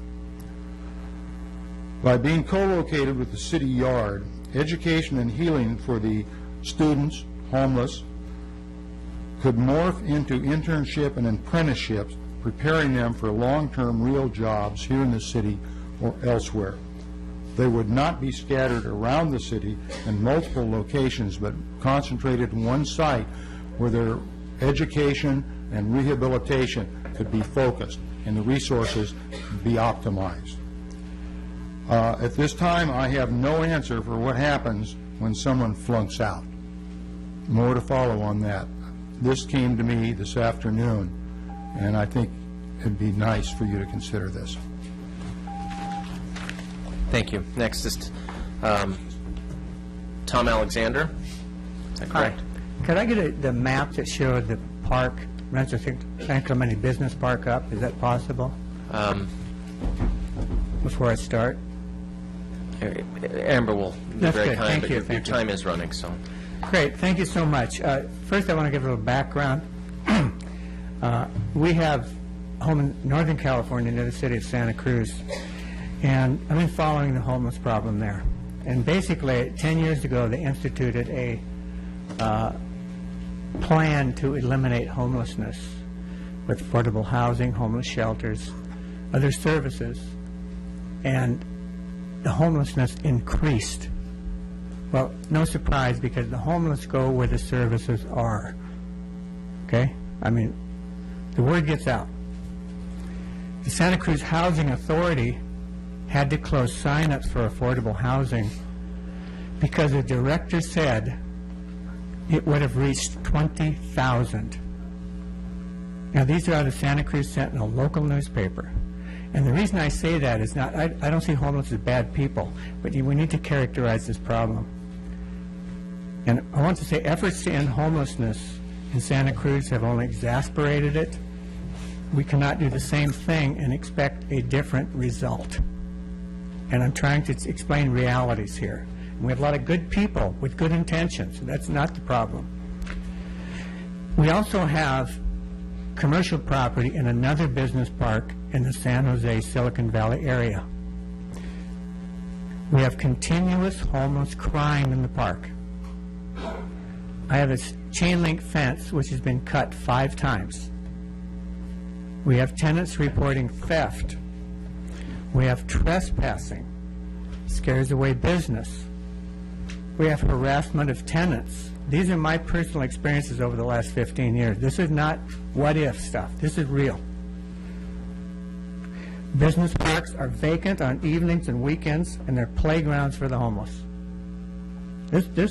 We need to contend with this. I asked for police patrols. We can't help you. You need to get your private security. We pay a lot of taxes, and we can't get police support. The homeless have no respect for others' personal property. They enter buildings, use facilities, lounge on picnic tables, help themselves to anything they can recycle. The homeless presence in our business park in Rancho San Clemente will degrade the park. We'll have a lot of people telling you that. The board of directors is willing to accept in the park churches being limited to 10 beds each as a reasonable compromise, which supports SB 2, and our attorney will outline that momentarily. Churches are equipped to provide more meaningful help, and thank you. Thank you, Tom. Next is Jack Culp. Following Jack is Thomas Modiello. Following Thomas is Vaughn Barnes, then Tom Barnes, then Raymond Pottle. Good evening, members of the City Council, Mayor. We appreciate your service. My name is Jack Culp. I own 3 properties in the business park, San Clemente Business Park, one of the larger parcels on La Pata, where that little turnoff street is called Traffic Devices. That's my company, my building, and 2 other businesses up on the top of the hill. I want you to think about it. I asked Tom to have that map put up there. You see that great big huge chunk of orange up there? Orange is my favorite color. And that chunk of orange is in a letter that I wrote to you all. I call it the gem on the hill. It's a beautiful, beautiful park. Well planned, over 30 years of development. Everybody who's in that park, who have built buildings there, have spent a lot of money getting plans, permits, making sure it's appropriately designed and that it looks attractive, that it's maintained attractive. And we're all businessmen. I'm also a member of the Rancho San Clemente Business Park Board of Directors. And I think we've been proactive. We've offered real estate, the triangular plot, and we do know and feel that it is possible to take 1 acre of that triangular plot and whether you want to call it rezoning or whatever you want to do, that can be used without having to go before a vote of the city. We've got 50 beds that the Planning Commission has already recommended can be used in the Kai Industrious Park. 50 beds right there. There are 21 churches in the park as the city has developed. 5 of those churches qualify right now, today, to be capable for homeless shelters. There are 3 of them within the business park. The business park isn't trying to say, keep the homeless out. We want to control it. We're in favor, the board is in favor of having those 3 churches within the business park, plus 2 others outside the business park, to enable them to have 10 beds per the lights bother me, 10 beds per church. Well, if you've got 50 in Kai Industrious, plus 3 churches within the business park at 10 beds apiece, that's 80. If you take all 5 of those churches that are qualified, that's 100. 50 plus 50 is 100. Businessmen think about logical solutions. We think the solution has evolved from where it began to where it is today. I think the City Planning Commission, in concert with the people who have come and voiced their opinions, have got a solution. We need to step forward and we need to take that solution. And in our hip pocket, we have the 7.5 acre with 1 acre on the bottom. So overlay those properties within the business park, not the whole business park, not all 360 acres. Don't destroy with a poison pill that gem in the hill by allowing any structure within that business park to be a homeless shelter. And I thank you for your time and appreciate all your hard work. Thank you, Jack. Next is Thomas Mariello, then Vaughn, then Tom Barnes, then Raymond, and then Bob Mortimer. Good evening, council members. It's a pleasure I represent the Rancho San Clemente Business Park Association, and I live and work in San Clemente as well. Homelessness is a challenging social issue and a challenging moral issue. However, what I would suggest to the council is that the council actually has a very limited task in front of it, and it's more of a legal issue, frankly, and that's compliance with SB 2. And that requires that cities rezone sufficiently to add homeless zones as of right in their general plans. And as Mr. Outerman aptly summarized, it starts with the head count, and it requires a rezoning of enough area to meet that head count, and it requires compliance with several objective criteria, buffer zones, proximity to transportation, et cetera. So you're done, essentially, once you've done that. So SB 2 doesn't require the city to choose a particular zone over another, as long as it meets the criteria of the statute. It doesn't require build-out of a homeless shelter, and it doesn't require solving the homeless problem. I want to talk about the business park briefly. We think it's a unique and valuable resource for the city economically and otherwise. It's got over 150 properties, separate properties. It's got many more hundred businesses. It employs thousands of people. By one recent tally that I've seen, and Rob Johnston may add to this, the property values total over $700 million. Estimated annual tax revenues total over $7 million, property tax revenues. It's a very attractive place to do business for many companies who've come here and who will want to come here in the future. And I would also add, it's a part of the fabric of San Clemente as much as the Pier and Del Mar Avenue. In other words, a lot of the owners and the employees live in and around San Clemente. The Planning Commission came close to getting it right, but we submit didn't get it right here. And we would urge you to not rezone the entire business park. We think it's an inconsistent land use for a homeless shelter. We think that there will be potential increases in disturbances, service calls, perhaps crime. We think it will negatively affect the business of the businesses in the park, the property values, and the tax revenues to the city. So what we suggest is, as Jack Culp mentioned earlier, is that the council approve the Calle Industrias site for 50 beds maximum, and we would be willing to accept a rezone of the churches in the business park up to a maximum of 10 beds per church. I have more to say, but my time's up. I thank you very much. Thank you, Thomas. Vaughn Barnes, following Vaughn, you've changed, Vaughn. Yeah. Bonnie, I'm sorry, Bonnie, I never say that. Tom Barnes, then Raymond, after that, Bob Mortimer, and then David Brandt. Okay. Sorry, Bonnie. Okay. Oh, you're not going to do it for me? Okay. All right. I'm Bonnie Barnes, president of RRC's Master Association. We have 14 HOAs and over 5,000 members. We were not invited to serve on the Homeless Task Force, and our 15-point resolution against a zoning shelter in RRC is not in the staff report. This map here, the California Department of Forestry says RRC homes are surrounded by a very severe fire hazard zone in orange. The city did not contact the Department of Forestry or our OCFA fire inspector, who conducts monthly on-site reviews of the fire hazard zone here. Just 2 months ago today, the open space fire in Carlsbad killed a homeless person and destroyed 30 homes and businesses, costing over $22 million. Thousands of people were evacuated, and their homes are now gone. Families also lost their homes in the recent Glendora fire set by transients. Both fires occurred in open space areas that are geographically similar to RRC's severe fire hazard zone near homes. The solid blue circles on this map are recurring homeless camps in RRC. Homeless ignore trespass signs and cut through chain link fence to access the open space, seeking campsites in secluded areas hidden by bushes and trees. Some have tents, others make dwellings out of dry brush. Most have grills fueled with branches, charcoal, or propane gas.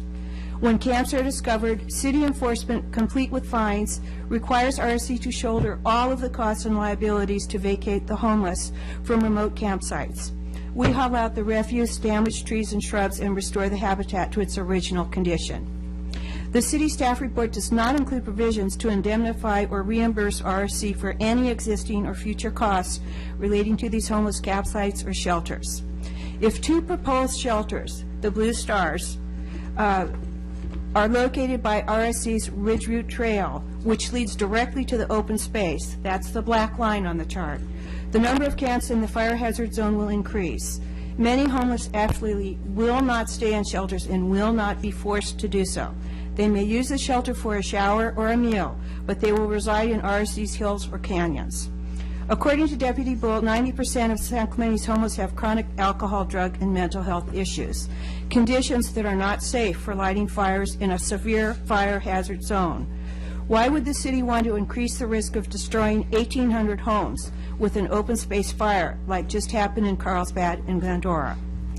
Please consider safer sites such as Cali Industrious, which is the yellow star on the map, or across at the water treatment plant, and beds at 21 churches for shelter zoning. Slide 2, the next one, please. This shows, the next slide, please. This shows a typical camp with your shopping cart, your alcohol bottles. The next slide, please. Here we have a dwelling made out of dry brush. Next is a propane gas tank, and the last one is a tent hidden with a barbecue grill. Thank you. Thank you, Bonnie. Next is Tom Barnes. Following Tom is Raymond, then Bob Mortimer, then David Brandt. Following David is Nampet. The third letter in my name is an A, not a G, so it's Toll, not Tuggle. All right, Ray, good to have you. Tom, thank you. My name is Ray Toll. I have property in the Encalide Industrious area. I have a business there for 43 years. I have 2 lots, one fronts on Navarro, Avenida Navarro, one fronts on Encalide Industrious. I have approximately 20 employees. We have survey vehicles, 3 or 4 of them that are coming and going all day long, and sometimes our employees have to work late at night, sometimes after dark. 2 points. First point, as you drive up and down the freeway, you see a lot of high-density residential development all along the freeway. And I got curious about that, and I found that it seems to be pursuant to SB. Sorry, Raymond. Continue. I'm so sorry. SB 375, which has to do with greenhouse elimination or reduction of greenhouse gases by making less traffic, vehicular traffic, on and off the freeway. Now, and there's incentives for all public agencies, I understand, from reading it, from quick reading, have to comply with this law, and there's incentives for doing so. If the city is going to be required to have a high-density residential close to the freeway to comply with SB 375, the place to do it is at Cali de Industrias. Now, if you're going, and that's one beneficial use mandated by the state. If we're going to also have another mandated use, SB 2, we're going to be in conflict. And put in if SB 375 has to be implemented, and you have SB 2 in place prior thereto, pretty soon you'll be looking for another place for it to put your overlay. Second point is that with my the freeway is being improved, and that is going to limit access to my property somewhat. Because right now, Avenida Navarro can go both ways. It's going to be limited to right in and right out when the freeway is expanded.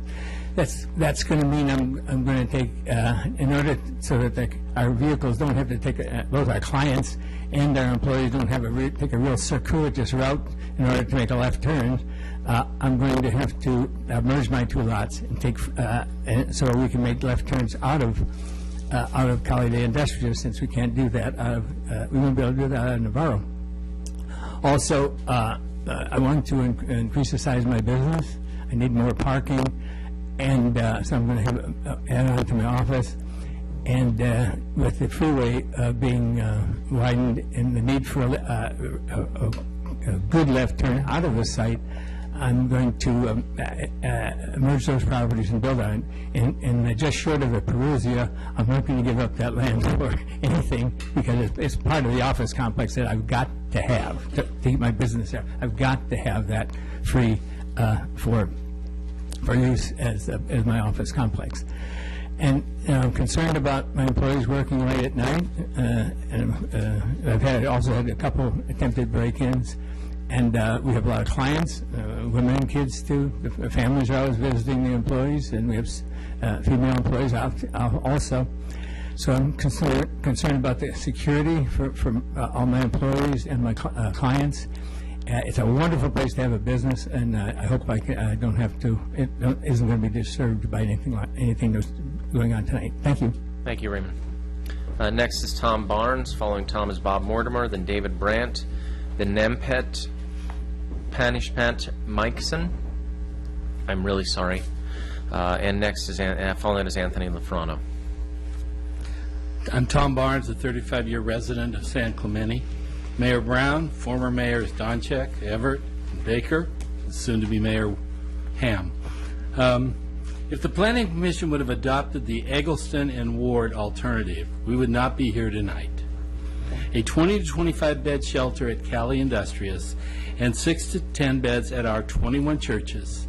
See how simple it is? Adopt this and we can go home. I'm missing Shark Tank. Instead, the Planning Commission continues its losing streak of being on the wrong side of every important issue for as long as I can remember. Chicago Cubs fans like to say about the hapless Cubs that any team can have a bad century. In San Clemente, we have a Planning Commission that has had a bad decade. First, they approved condos on designated open space. This had to be overturned by referendum.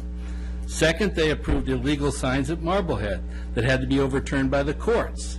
Third, they approved the Ralphs on steroids on El Camino Real that had to be reversed by the City Council. Fourth, they approved the land giveaway and infamous lab project at North Beach that also had to be overturned by referendum. Are we beginning to get a picture here? Choosing to put a homeless shelter near a very high fire hazard severity zone, that's the Orange County Fire Authority's words, not mine, is the worst decision they could have made. But boy, they found it. But they managed to get this wrong just like they got all the other important decisions wrong. They were aided in this wrong track process by a city staff who refused to allow the public to have representation on the task force that drove this bad decision. If the president of RSC's business park and RSC's residential would have been allowed to serve on the task force, we might have ended up with a different and better result. It is time for the City Council to once again do your duty of reversing the Planning Commission. You have to be used to cleaning up their messes by now. I trust you will do the right thing and endorse the Eggleston Ward alternative, 20 to 25 beds at Cali Industrious and 6 to 10 beds at the 21 churches. Thank you. Okay. Bob Mortimer, David Brandt, Nampet, and then Anthony Lafrano. Following Anthony is Jim Smith. Mr. Mayor, council members, my name is Bob Mortimer. I live in San Clemente residence since 2000. I reside in the Bella Vista subdivision of RSC. I've been following the city's SB2 plate, and just today or yesterday I reviewed the City Council's planning report and in detail. Unfortunately, going through that report, I find the process has failed to address all of my concerns and request that the City Council reject this Planning Board's recommendation to rezone the Rancho San Clemente Business Park and the property behind Denny's as SB2 overlay. Please return the issue to the SB2 issue to the board and staff to resolve the concerns which I'll share with you. The proposal, as far as I can see, does not comply with the City of San Clemente's mission statement of maintaining a safe, healthy atmosphere in which to live, work, and play. My personal safety and the safety of my property are not addressed at all. We have been exposed to transients roaming our community in the past, and I have serious problems getting timely response from the city police. Not to mention how this will be controlled. There's no report in that package that I could see was from the police department giving their concerns or their plans to improve response times and then add surveillance in the proposed SB2 zones. The fire safety report, the fire department says the shelter building requirements are acceptable. I don't think that was a question. We were concerned with there's no mention about the potential dangers from the overflow of people establishing encampments in the canyons when the shelter is either closed or there's no room for them all. And I'm about to run out. Thank you very much, folks. Thank you, Bob. David Brandt. After David is Dampet, and then Anthony Lafrano, Jim Smith, and then Lindsay Spaeth. My name is David Brandt. I live in the city of San Clemente, and I reside in the Bella Vista neighborhood of Rancho San Clemente. I would like to thank the council for the opportunity to discuss this issue with you and this audience. As a longtime resident of Rancho San Clemente's Bella Vista neighborhood, I strongly oppose the proposal of placing homeless shelters in our community. It is both unfair and impractical. The proposed site of these facilities are near over 5,000 residents and many business owners whose personal security and property values will be negatively affected if this proposal is implemented. Studies have shown that shelters cause a sharp increase in crime and a sharp decrease in property values. Since many of the homeless are parolees, sex offenders, drug addicts, and mentally disturbed individuals, the business park with shelters could become a magnet for more of these individuals to come to San Clemente from elsewhere, raising the demand for more shelters to be built. The business park is totally inappropriate for any of this, as it has or is near a high school with over 3,000 students, an elementary school, daycare centers, a junior hockey rink, a baseball field, an unsupervised skateboard park, and many other activities that serve teenagers and children. These young people should not be put to risk as a result of this rezoning, which would cover over 200 acres in the park. The economic effect could be catastrophic, with a high vacancy rate leading to fewer jobs and more unemployment in our city. Let's face it, business people usually do not want to locate with homeless shelters. These facilities are considered threats to their ability to be successful financially. Many of them will just leave and go to more business-friendly cities nearby. The rezoning of over 200 acres of the business park is completely unnecessary, as SB2 requires much less space for this purpose. The idea should be to meet SB2 requirements minimally, with the least impact on tax-paying San Clemente citizens. Rancho San Clemente's open space is a very high fire hazard zone, as you've heard before. Some homeless people are living in the open space who make fires to cook meals, as already discussed, threatening our homes and businesses. Establishing homeless shelters in this area may greatly increase the number of transients in this area, increasingly raising the problems of fire. This proposal is very impractical as well. Most of the homeless people live in other parts of the city, primarily in the North Beach, downtown, and the extreme south end of town. None of these areas were included in the Planning Commission's and staff final recommendations. Placing shelters in RSC would require them to commute to the shelters, usually by limited public transportation. Thank you very much. Thank you, David. Next is Nampet. Could you you. please pronounce your name just so that I could... Nampet Panishpan Michelson. I'm a resident of this Very beautiful. city for the past close to 30 years. I'm very grateful to have a public safety issue where I come from war zone, Southeast Asia. And as you could see in the front page of the newspaper 3 days ago, this is the third largest home in the nation for a lot of Asian population. I'm very grateful to be able to help come and troubleshoot, observe, participate in the development of Southern California, especially this county that I came to school 50 years ago. And my work involved in international community development and observing demographic change, movement of people from all over the world throughout several parts of the world. And I choose to raise my family in this town of all the cities in the world.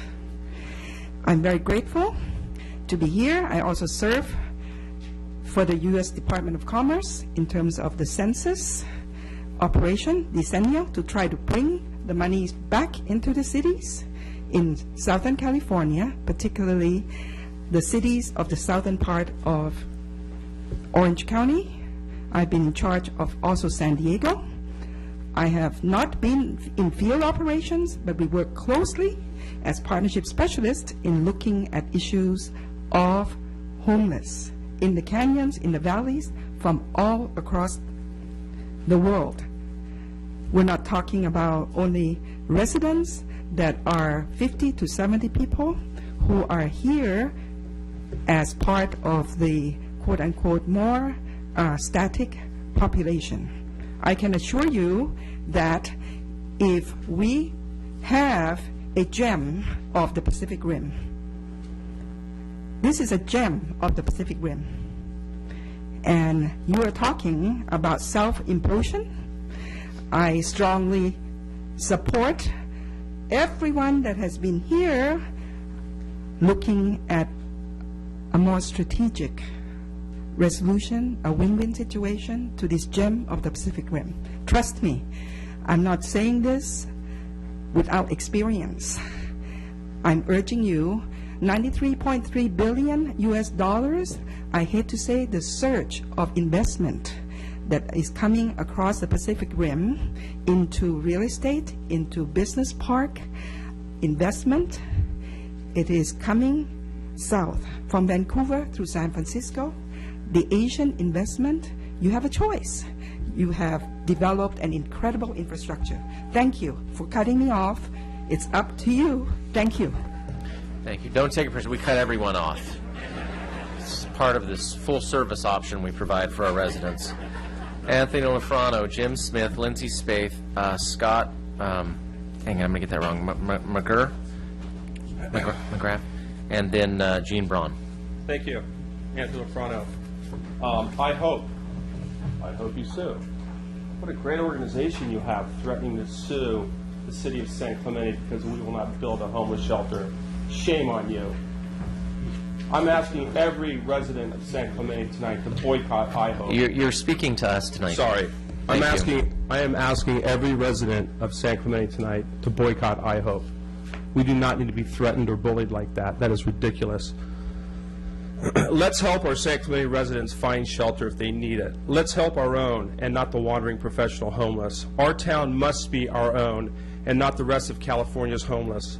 We cannot afford to let the rest of California's homeless come to San Clemente. Who wouldn't want to be homeless in San Clemente? If you build a shelter, they will come. They all have cell phones, and many of the homeless are addicted to drugs. And our kids do not need to be exposed to that. More homeless with drug problems, more drug dealers, more crime. More crime equals more money to fight crime, more money that we don't have. This will become a dangerous spiral that we do not need. I lived in San Francisco for many years, and there is zero upside to having a homeless-friendly policy. I do not want to be panhandled at the Chevron station while filling up my car with my kids before I drop them off at school on a Monday morning before my work week begins. I do not want other cities to send their homeless down here once they find out that we do have a shelter, and they will do that. This is exactly what IHOPE wants. They want a shelter because they are in the business of making money off of the homeless problem. The more homeless, the more money they make. And since they rode into town, I've noticed an increase of homeless people. This organization is bad for our town, and they're trying to bully the citizens of San Clemente into building a shelter. Well, we are not dumb or ignorant or as rich as you say we are. And we are on to you as an organization and what your end goals really are, and I say shame on you. I ask all residents of San Clemente to boycott IHOPE as an organization. They are aggressive and angry towards us because we do not want to bend to their will. I say go set up shop someplace else and stop trying to bully the residents of San Clemente. We have worked hard to live here, and we do not want this organization to ruin San Clemente. IHOPE and its supporters have insulted us publicly for the last time. Thank you. You can refrain from that. Thank you. Next is Jim Smith. Following Jim Smith is Lindsay Spaeth, Scott McGurk, Gene Braun, and then Peter Knapp. Good evening, Mayor, City Council. My name kind of balanced out her name back there, Nampet. So Jim Smith, you didn't have to ask for the pronunciation. Tim Brown. Yeah, I get it. Good. This whole evening, it kind of reminds me of a quote that I found, and the quote goes something like this. Good intentions, when acted upon, may have unforeseen bad consequences. And so we've kind of seen that whole thing playing out from SB 3 and what's going on this evening. And so we really are faced with some bad consequences and the potential for that. That's why I'm opposed to the rezoning of any land in the business or industrial portions of Rancho San Clemente. Another point that I wanted to make, and it really goes back to the concept of IHOPE. We've had a number of their people presenting tonight, and I was looking through a letter that was sent by IHOPE that was sent to the San Clemente Planning Commission. And it's an interesting letter because the letterhead is, the organization is based in Capistrano Beach, right? It goes on to say that if the Planning Commission and the City Council were to adopt the staff recommendations that were set forth, the local churches and community organizations listed below would not challenge the city's adoption of those recommendations with the California Department of Housing and Community Development in Sacramento. So that's an interesting strategy. So it's basically a threat. So you go back and then you take a look at all the people who were the signatories of this document. There's 13 of them. 9 of them do not live in San Clemente. They live in Aliso Viejo, they live in Dana Point, they live in all kinds of places, but 9 of the 13. So I just thought that would be an interesting thing for you to be aware of in terms of who's supporting this particular proposal by IHOPE. Thank you very much. You're doing a terrific job. Thank you, Jim. Next is Lindsay Spaeth. Following Lindsay is Scott, Gene Braun, Peter Knapp, and then following Peter is Vasco Midsev. Mr. Mayor and council members, I'm Lindsay Spaeth. I've been a resident of San Clemente for 28 years, 17 of which, the most recent years, a resident of Rancho San Clemente, in particular Rancho Cristianitos. That development backs up against and basically is contiguous to Rancho San Clemente Business Park. The property in between makes up the Ridgeline Trail. I say that as a backdrop as not only where I live, but also just to indicate the proximity, although you have developed a no-fly zone, and I do appreciate, by the way, as a sidebar, all the work that the council has done and the staff has done to really put a foot forward to help address SB 2. With that said, I also look at the young children. I'm a father of 2, and there's many young children in our neighborhood, and a lot of them use the skate park now that 24-hour fitness is open. They walk down La Plata to that facility. Many of them ride through the San Clemente Business Park. And I noted that earlier it was touted that, and I appreciate the board's position as child safety and crime prevention are kind of the two monikers you all embrace. And I want to just remind the board of that as they make their decisions. The other thing I wanted to say too is on the issue of homeless. I look at these folks as individuals that God created that we're to help and to hopefully reach out to, and we have done that as a family, and hopefully others in the community would see that as such. But at the same time, I also have a responsibility as a father to protect my family and to represent them. So I just, as the board makes a decision, hopefully that they would look at the triangle piece and the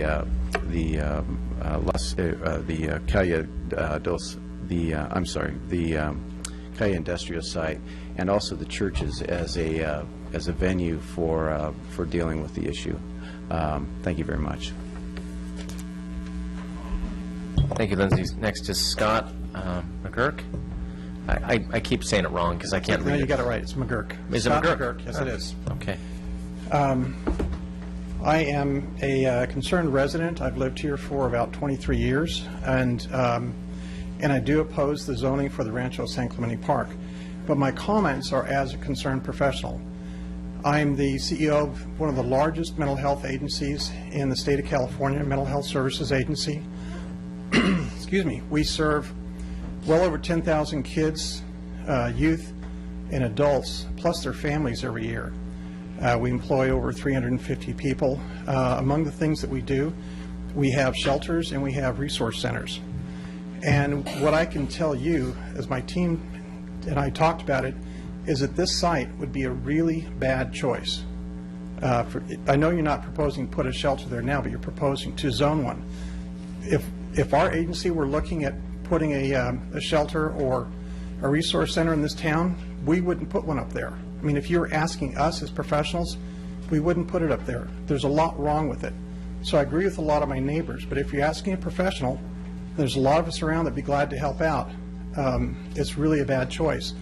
One of the things you need to understand is this population of people, the chronically homeless, a lot of them are people that are mentally ill. A lot of them are people that could qualify for Social Security or Medi-Cal or disability benefits, and they won't even apply. They won't even let us help them apply. They don't want to be told what to do by what they call the man.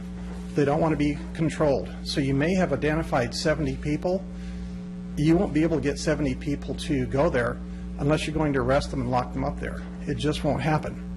The kind of places you need would be more like the space behind Denny's. Rancho San Clemente is really a bad choice.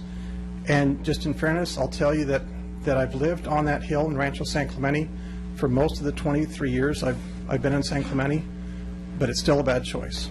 Anyway, that's really all I had to say. Thanks. Thanks. I'm sorry about your name. I keep missing. I missed it. I just couldn't read it really well. Gene Braun, Peter Knapp, Vasco Mitsev, and then Jill Mitsev.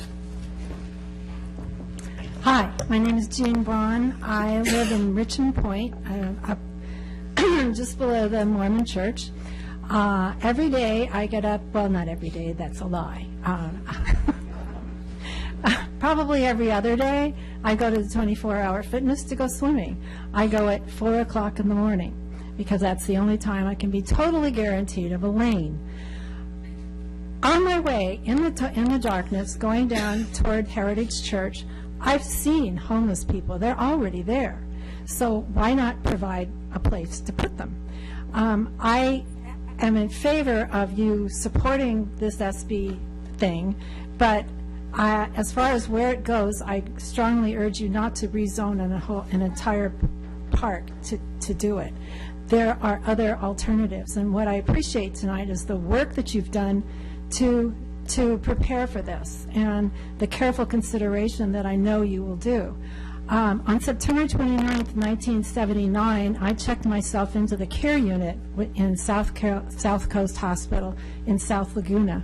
That was the day before my 35th birthday. On September 29th of this year, I will celebrate 35 years of sobriety, being clean and sober. I lived in San Francisco, and I still have property up there. My property has increased in value after Section 8 housing was built half a block away from mine. It's gone from $260,000 to, well, a little less than $1 million. Okay, and which is ridiculous because it's not worth that. So, as far as property values, I urge you to let your compassion take hold of you tonight and listen to the people who I know we can reach a solution. Unfortunately, we live in interesting times. I believe it's called the Chinese curse. So we need to work together to make this happen. The reason for hopelessness, I don't have enough time to get into, but elections have consequences, and so be careful who you vote for and what you think. But the homeless people need your love too, and compassion and love help. And if this is one of the ways to do it, I support it. Thank you. Next is Peter Knapp. Following, Peter submitted a piece of paper that he wanted to read. I will forego that. Vasco Mitsev, please correct me on your name. And then following that is Jill, then Denise Tuttle, and then Rob Johnson. Vasco Mitsev. Good evening, Council. Close. Good evening, Mayor. I do appreciate the work you're doing. I've scrambled to put some stuff off the net that I'm trying to get up to speed on this issue.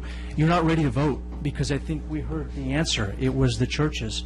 10 times 12 is 120. We don't know how many of them are within the feasibility. Certainly maybe 5 to 8 could be. Kaya Industrious is not an option because I didn't hear the Marblehead Park or home impact. And as I'm going to talk about in a second, the last thing you want to do is cluster 50 to 100 people together in one facility. You're not ready to vote because the statute itself gives the municipality an ability to demonstrate to the satisfaction of the department that your current shelters are working. So then you get rid of the CUP component, and then you just have to zone areas that are CUP based for potential shelter use, such as the religious organizations. So you've got outs here, and that problem may already be solved. But how can you vote if the council or a planning commission identified a potential hotbed of 6 to 10 beds that are active right now that, in fact, could satisfy the statute on its face? You're not ready to vote. I'm not the only one who came up with this opinion. Newport Beach's housing element said that given the high land costs in the city, these religious assembly facilities could provide the best means to facilitate the development and management of emergency shelters in the city. Northern California has done this a lot, and they have a lot of problem with the density. The reason is when you bring a lot of people together, like the Orange County Homeless Count and Survey report from July 2013, we find that 40% of the homeless in shelters include families, children. 20% are chronically homeless, so they're the repeat offenders. 11% are severe mental illness, and 23% are chronic substance abuse.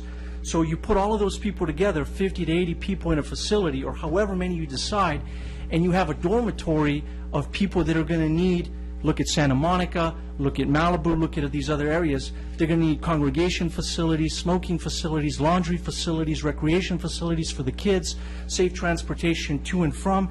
And as NPR did a report in 2012, why some homeless choose the streets over shelters, Mr. Pirtle, who was member of the Faces of Homeless Speakers Bureau of the National Coalition of the Homeless, said, There is a sense of community, but I don't want to give you the impression that every shelter is bad. But you have a lot of problems with a lot of people with a lot of problems, and so when you cram them all together, you just have one big problem. That's why I'm a big fan of small, scattered-sized shelters when people can get more focus on what they need to get help. Thank you, Vasco.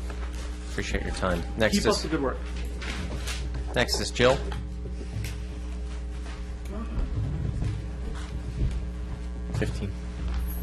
Hi, good evening. Thank you for your time. I'm speaking on behalf of the neighborhood that actually is closest to Cayuga Industrious.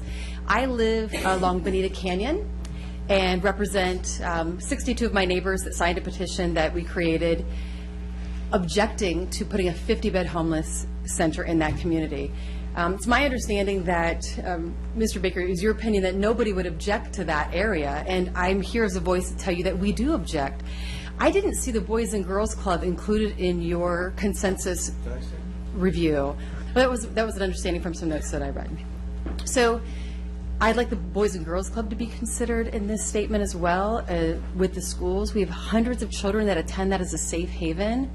And I can tell you that being an active member of North Beach, we would like to be considered in this as well. I think 50 beds is just too large of a facility to drop in the gateway of our city.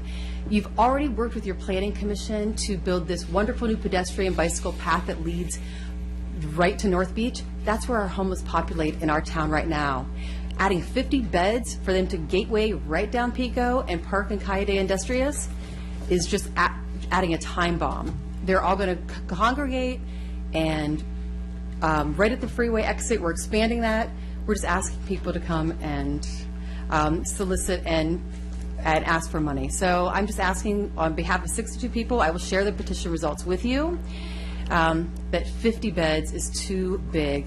Please, if you're going to put it in the beachside community, you need to lessen the impact and utilize the facilities and not burden the infrastructure that exists. Thank you. Jill, what was your last name? Mitza. Thank you. Okay. Next is Denise. Following Denise is Rob Johnson, then Nancy McIntyre, Sherry Clifford, and then Philip Schwartz. Hi, my name is Denise Tittle. I live in the Bella Vista community off of Del Cerro in Rancho San Clemente. First of all, I would like to let you know that in the last 4 weeks since the last meeting of the Zoning Commission, I and a few other people have dropped off over 800 flyers in the Rancho San Clemente area to homes. And in the course of doing that and walking every day out there with information about the homeless shelter, the overwhelming majority of people I spoke to had no idea that this was happening. So as I heard it earlier, someone stated that the community was well aware, and we had had several public meetings which no one attended because no one knew about it. So I wanted to clear that up. Also, there was another woman who spoke, actually spoke first, and she talked about working in a hospital where homeless people come when they're drunk and they sleep off, staying overnight, taking valuable bed space because they're drunk and they get dropped off there, and that we really need a shelter to put them in. But if you're drinking, you can't go in a shelter. That's one of the rules of the shelter, and when they're drunk and passed out and the police are called and an ambulance picks them up, they're going to take them to the hospital. They're not going to take them to the homeless shelter. So that point is really not valid at all. The other point I'd like to make to you is that Rancho San Clemente Business Park, as was stated earlier, is uphill. And I am a professional dog walker. I walk out on the trailheads. My forte is walking with groups of dogs on trails. And I encounter homeless people every single day. In the last 4 weeks, I have taken a survey and asked a lot of them if I could take their picture and talk to them about the homeless shelter and what they thought about it. And I told them where it was going to be, and they all said, "We'll never go there. That's too far, that's out of our range. We live down here, you know, off of Cristianitos or all through downtown or down by North Beach, all along here. They don't want to go up there." So if our homeless who are the 65 to 70 that have been identified, are not going to go there. Then who is going to go there are the early release people from the prisons. They're going to be bussed in here, and then we're going to increase our homeless population by probably 100, primarily convicted felons who are now on parole on early release because they're all homeless. And because it's going to be put in the business center, it also meets the requirements for Jessica's Law, which means that the sex offenders can live there because they're in a business center and not within a residential area or near children. And the GPS tracking systems allow them to do that. Thank you, Denise. Next is Rob Johnson. Following Rob is Nancy McIntyre, Sherry Clifford, Philip Schwartz, and then Justin McCarthy. Good evening, City Council, City Attorney, City Manager, and audience. My name is Rob Johnston. I'm a resident of San Clemente and president of Johnston Pacific Commercial Real Estate. Johnston Pacific is San Clemente's only commercial real estate company that exclusively represents buyers, tenants, sellers, and landlords of industrial properties and office properties, including the city of San Clemente and the Rancho San Clemente and Talega business parks. During the past 24 years, we have assisted hundreds of businesses and property owners complete successful sale and lease transactions that have filled our business park to near capacity. These new businesses have enriched the lives of thousands of employers and families, both personally and professionally. Business owners have choices, and during the past 2.5 decades, we have proudly promoted our community and business park and successfully competed with the 8 other business parks in South Orange County, including Irvine Spectrum, San Juan Capistrano, Lake Forest, Mission Viejo, Foothill Ranch, Laguna Hills, Liso Viejo. While competing with these business parks, I have become keenly aware what amenities and environment business owners are seeking when choosing a location for their business. Relocating or expanding next to or nearby a homeless shelter was not on that list. I believe we would all agree that we are here to strengthen the community, not to weaken it. A homeless shelter in the business park is an incompatible use that does not promote or increase productivity amongst businesses or its employers or owners. A business place is designed to be a place of commerce. A shelter will weaken the business park in terms of its desirability and functionability, thus weakening the community. That is one reason why they currently don't exist in the 8 other business parks in South Orange County, and why 28 years ago, when designing the business park, our city planners did not zone the business park for this use. With power comes responsibility, and you, the City Council, have been given this responsibility. It has taken this community 26 years to create one of the most desirable business parks in all of Southern California. I encourage you to preserve the integrity and viability of our business park by voting to disallow this use within it. Thank you for your time and consideration. Good night. Next is Nancy McIntyre. Following Nancy is Sherry Clifford, Philip Schwartz, Justin McCarthy, and then is the Reverend here, Patrick? Did he make it back? He's next. Hi. Good evening, Mayor Brown, City Council members, staff, and fellow San Clemente citizens and interested people. My name is Nancy McIntyre. I have been a resident of San Clemente for 39 years. My children went through to San Clemente High School, and we have been active members in the community.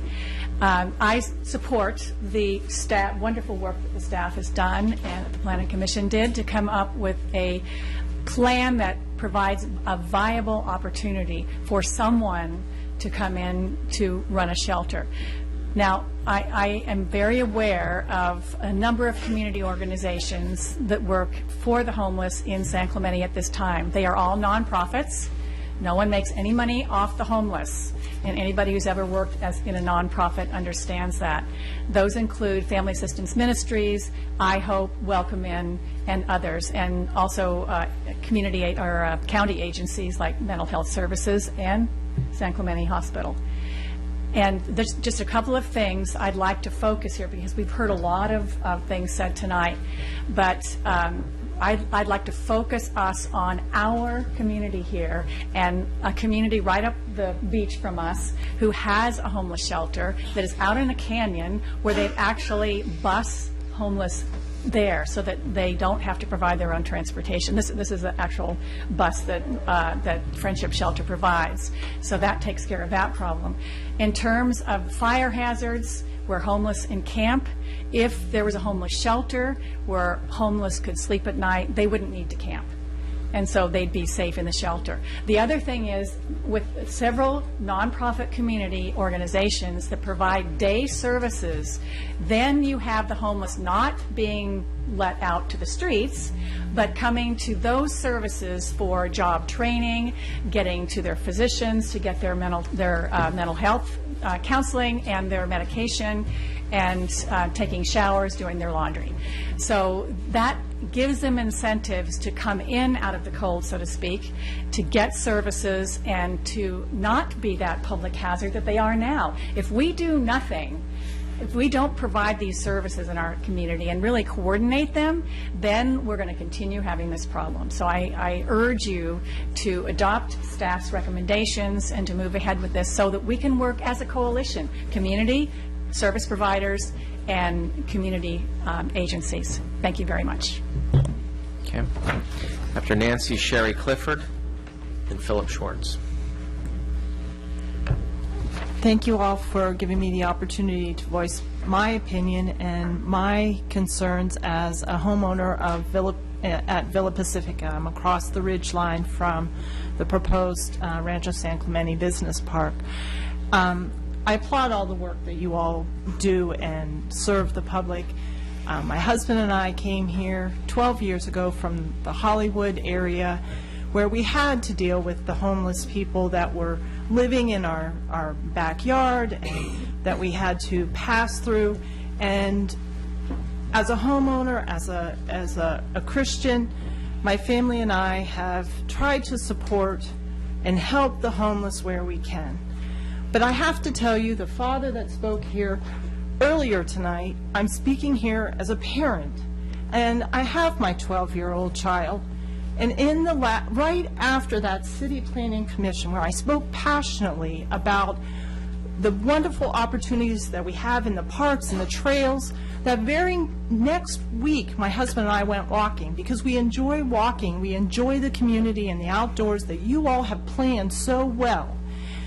That very week, I had to walk across on the bicycle path in front of the Lowe's and Albertsons development, homeless people sleeping in sleeping bags on the pavement. I can't send my 12-year-old son down there to ride the bike because we have the homeless coming in. And as much as I support, my son and I do the fan walk, we support providing food, we donate food.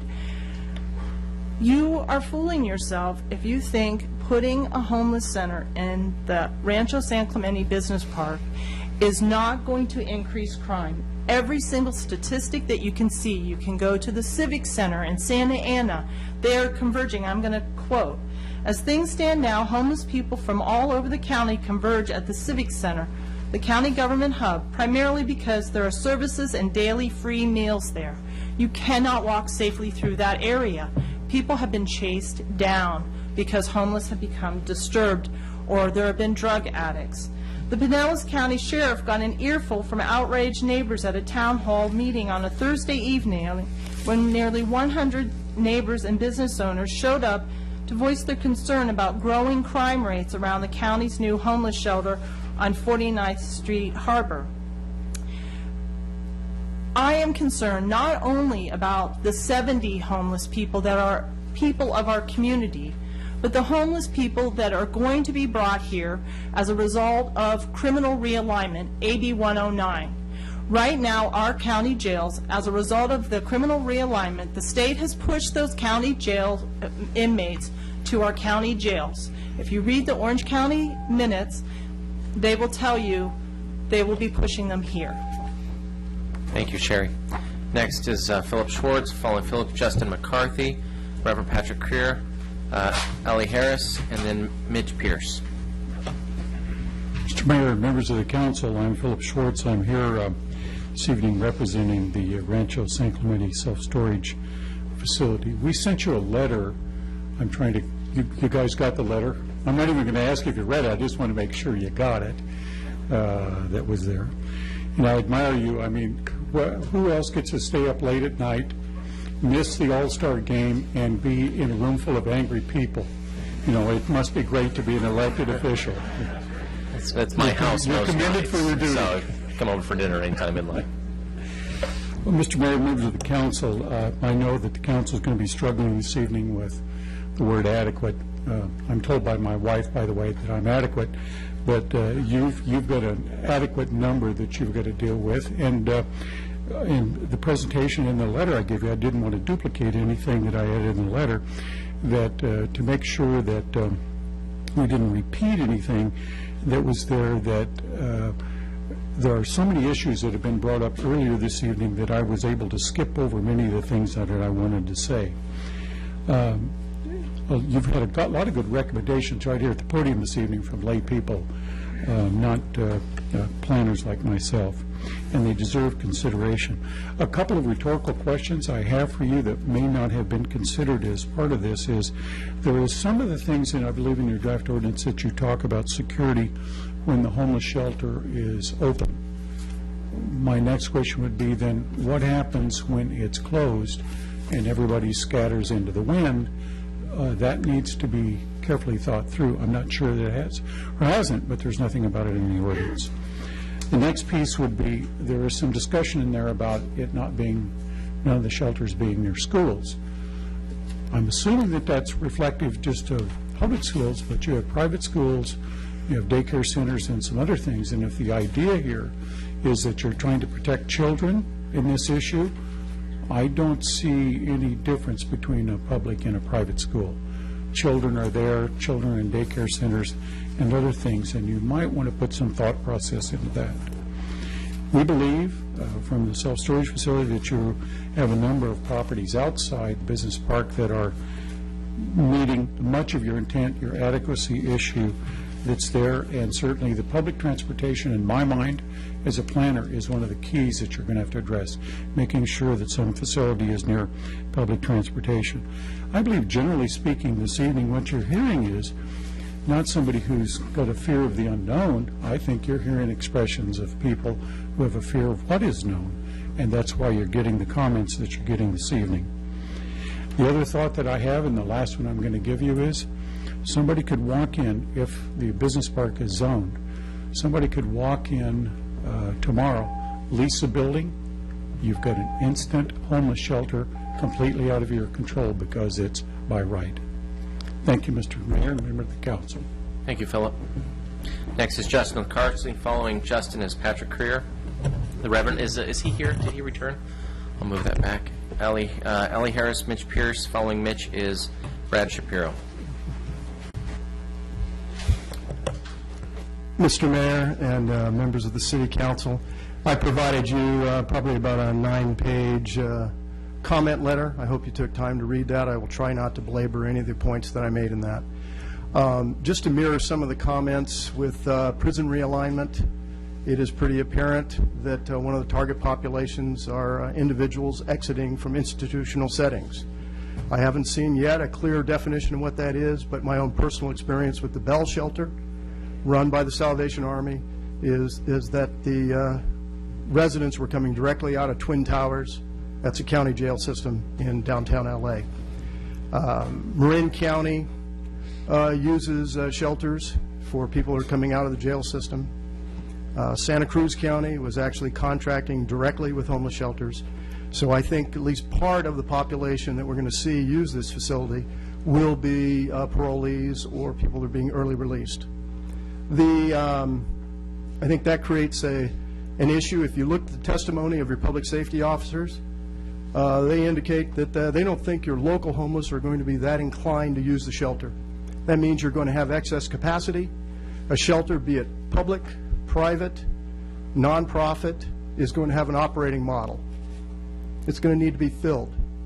So I'll just leave you with that.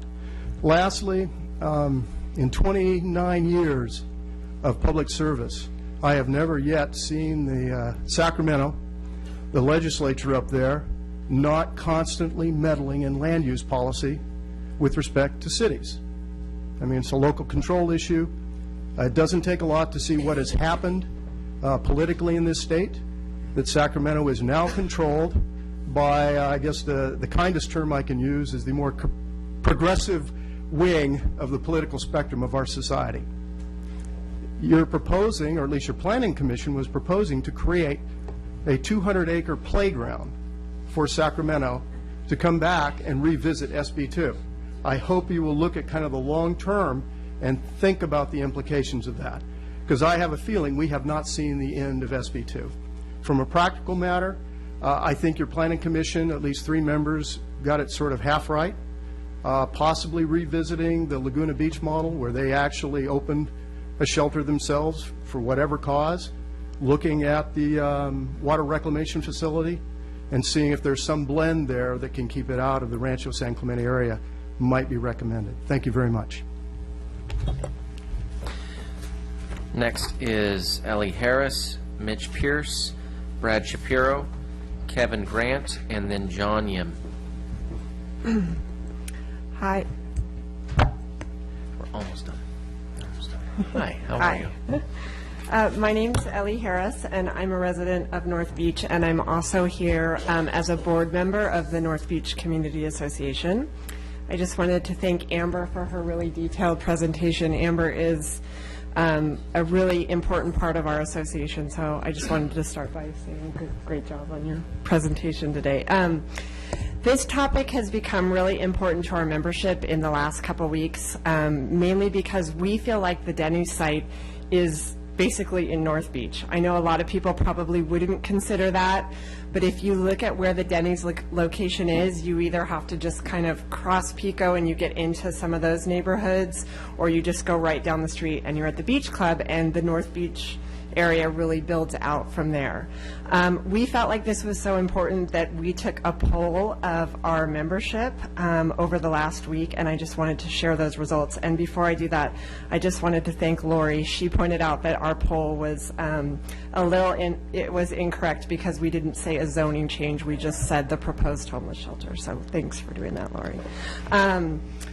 63% of the respondents to the poll, and we have about 200 plus members, so 63% of the respondents do not favor the zoning change there. 27% said they really needed more information. Not one person responded that they were in favor of that zoning change in that spot. Some of the comments that were shared, it just really goes with, this is not going to be a surprise to anyone, but the homeless problem in North Beach is real. It is where the homeless hang out right now. So putting a homeless shelter within a couple blocks from where they already are, it's just going to make the problem worse. Everybody on this council and everybody in this room knows that North Beach is an area that we're all working really hard to revitalize, make a better place, bring the businesses back, have the residents be proud. So everybody responded, why would you do this so close to North Beach when we just are really gaining traction on that? So in closing, I just wanted to again point out that nobody in this group or association feels like this is the right spot for this zoning change. Please do not vote to make the problems worse in North Beach. We really need your help to keep us on track in revitalizing this neighborhood. So thank you. I'm glad my bell didn't go off. Thank you. I'm sorry we didn't get a chance to cut you off. Mitch Pierce, Brad Shapiro, Kevin Grant, John Yim, and then Alan Corson. First of all, I just wanted to say a word of appreciation and thank you to the council, the commission, and just everyone who's here tonight in support of this. I'm here tonight, and otherwise I probably wouldn't be, because I think this is a very important issue for our city, specific to our family, as well as many in this city. I had our third child was born 3 days ago, so I take some flack and heat for being here tonight for my wife, but I think it's that important. So I just want to revisit something. From what I've heard thus far, it doesn't really seem to be a choice of whether we supply or put something in place and for there to be adequate shelter. I've heard options of the rezoning, I've heard options of Cali Industrious, I've heard options of the shelters at the church that are in place today. The one thing that I've heard in patches that I do want to revisit, and I think is very clear by this map presentation that's put together, is probably our primary concern is, while we want to be compassionate to those with less fortunate circumstances, and I do believe that, we want to be very considerate of where the right place for that is. And what I see illustrated on this map is the fact that if we zone in the business park, we are basically asking them to take trails that go through our parks, that go through our schools, and to camp in between those areas. And I think that's a dangerous proposition when you have children walking to school, using the different parks, the new Vista Hermosa Sports Park, Steed Park, Skate Park, name them on and on. And I'm a 33-year resident, and I'm 33 years of age. So I was born in this city. I'm raising my family in this city. I'm appreciative of this city. And this is a problem that's been here my entire 33 years. I had a homeless encounter when I was a young child walking down the beach path to Riviera. So I've lived in each one of these parts. This is not something that's going to be solved overnight, whether we zone for this or not. I understand that it's something that we have to do, unless I've missed something. But again, I'll point out, you've got San Clemente High School, you've got Short Cliffs, attended both those. Concordia, I attended. I understand these areas that are here, right? But if you put it out there, you are asking them to take every single path, whether it's to camp at night, to get to that shelter, and then you've got the fire hazard. The fire hazard is huge. You just saw pictures and examples, real-world examples of people cooking out there, which they're supposed to do. They have to provide for themselves for food, right? There's only one way to do that. That problem's not going away. We really have to understand this. The only thing that I've heard, and I apologize for those that this affects, because I want to consider everyone. I've got 10 seconds, is Cali Industrious is the only spot that makes sense to me, in conjunction also with the religious centers that are available as well to help out. Thank you. Thank you, Mitch. Next is Brad Shapiro, Kevin Grant, John Yim, and then Alan Corson, and then the Reverend Patrick. Good evening, Mr. Mayor, members of the City Council. My name is Brad Shapiro. Excuse me, I had to clear my voice. I've been a business owner and for the past 24 years in the business park. I don't live in San Clemente, but I feel that I spend more time in the business park than I probably do at my home where I live, so I hope that qualifies. They have some standing to speak tonight. I'm not going to take up a lot of your time because most of what I had to say has already been expressed, but I just wanted to reiterate a little bit about the on behalf of the business community and pick up on a point that Rob Johnson, the real estate broker, made a few minutes ago. And that is competing with the other business parks in South Orange County. We own 2 buildings and we lease a third, and the reasons are not important to this discussion, but the largest building that we own, which is 17,000 feet, we recently leased, and it took us, I don't know, 6 or 8 months to lease that building, and partly, I would think that being in San Clemente, it would, be a really desirable place to have your business, but as you know, we're competing with the business parks up in North County. And ultimately, we leased the building to a company where the 2 principals were from San Clemente originally. And I understand the La Pata extension is something that is, going to be happening in the near future or the not too distant future. And as business owners, we always felt that or before that, the toll road before they killed that, when it was originally going to talk about it coming down, was going to actually enhance the value of the business park and bring more businesses to San Clemente. And now I'm concerned that the traffic is going to go the other way if you allow a homeless shelter to be in the business park. I can assure you that this lease that we just entered into, where they put several $100,000 into our building and plan to make their corporate headquarters here, they would not have done if there had been a homeless shelter in the business park. So I just wanted to reiterate that point, and thank you for your consideration. Thank you, Brad. Next is Kevin Grant. No Kevin Grant. John Yim. Good evening. I'm a 17-year resident of San Clemente. I've married into a family that's been here for over 40 years. I'm also a 20-year veteran of a law enforcement agency down here in Orange County, and I've not been to one city council meeting as a civilian since I've been alive. I have been here in that gentleman's capacity right there. You're very fortunate. Service protection, I'm guaranteeing he's very delighted to be here right now, too. Having heard this topic come up, though, it was a no-brainer that I was going to come here tonight and to hear what was going to be said, to try and learn more and educate myself in this topic, and to kind of, I guess, expound upon my professional opinion as well. I'm a resident of Rancho San Clemente that would be immediately adjacent to the business park in question.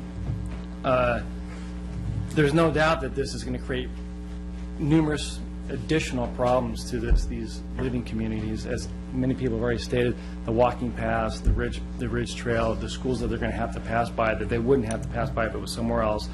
And I'm not going to sit here and tell you I know where the best other alternative is, but what you can do tonight is eliminate the worst possible one. In my opinion, the worst possible one I've heard here, sitting here all night, is the Rancho San Clemente Business Park area. I'm telling you right now, it's a tactical situation. It'd be a nightmare with all the bush, the shrubs, the culverts, the gullies, which they will sleep in. They will not stay inside a facility all the time because we do have great weather. They're not going to be cooped up inside there. They're going to take their options and go elsewhere.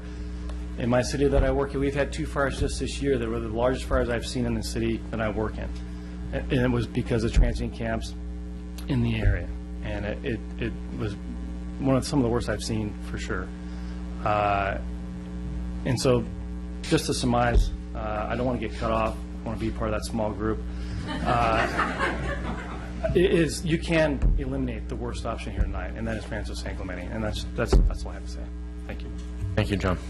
Alan Corson, Reverend Creer is not here, and then Cindy Fritz. Any other Mayor, cards? Councilman Alan Corson. First of all, I appreciate the difficult task before you tonight. Been there, done that, and it's not going to be easy for you. I've seen the evolution of this whole process. I've sat through most, if not all, of the Planning Commission meetings, and I've seen their struggles. I only came tonight to offer a few brief thoughts. First of all, what sparked me to even come here tonight was the redundant theme of Ed Connor, and please don't succumb to the thinly veiled threats of Ed Connor. The land he wants to occupy would require a vote of the residents, which is how it became protected in the first place. It is a natural canyon and a fire hazard area.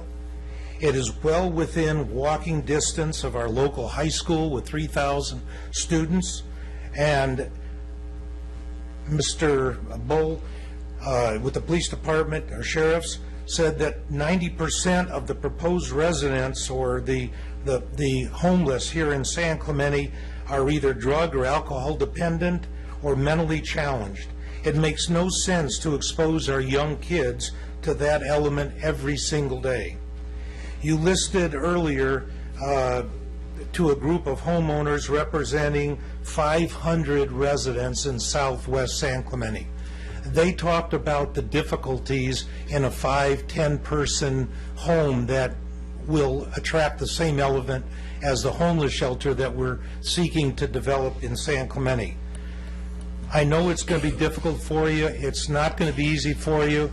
I don't have any suggestions. I haven't seen any really good suggestions come out of this meeting or any other meeting. But whatever you do, it's a real Sophie's choice, Solomon's choice, or any other choice. And God bless you for what you're about to come through. Thank you. Thank you, Alan. Last speaker tonight is Cindy Fritz. If there's any more cards, this is the time. Good evening, Council. I hadn't planned on speaking, but in sitting here, my name is Cindy Fritz. I've lived in San Clemente since 1956. My father built the commercial building behind Denny's. My family owns an acre approximately, and we house 5 different tenants behind there. I only got bothered because if nobody wants it up in the commercial center, well, I don't want it behind me either. My main concern is, when I sat here and listened to the Planning Commission's meeting, they said that they wanted to put 50 beds there, but they didn't need any supervision or patrol unless it was more than 50 people. So you say you're going to have 50 people down there at night in a unit that they could do anything. I mean, what would happen down there with all my tenants property. But I can't imagine 50 with no control over them. Thank you for listening to me. Thank you, Cindy. Any more speakers on this item? I will go ahead and close the public hearing. Folks, we will reopen the public hearing for Father Patrick Creer. Were you waiting outside for that kind of dramatic entrance?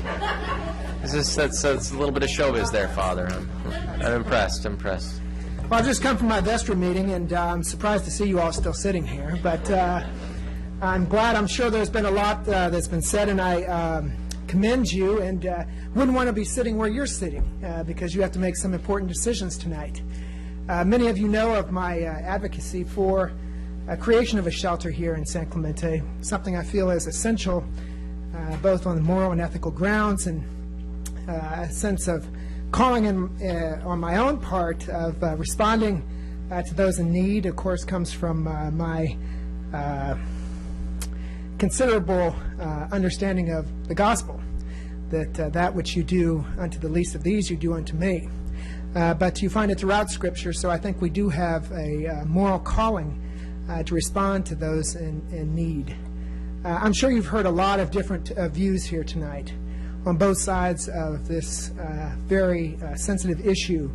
I hope that everyone came with goodness in their heart and wanting to do the best for those in need.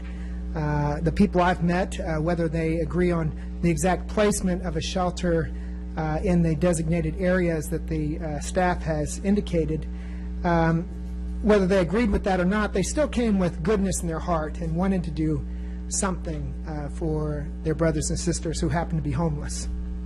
My own experience of many years of running a homeless operation makes me particularly sensitive to the needs of the homeless in our midst and wanting to respond and knowing that we can make a real difference in their lives.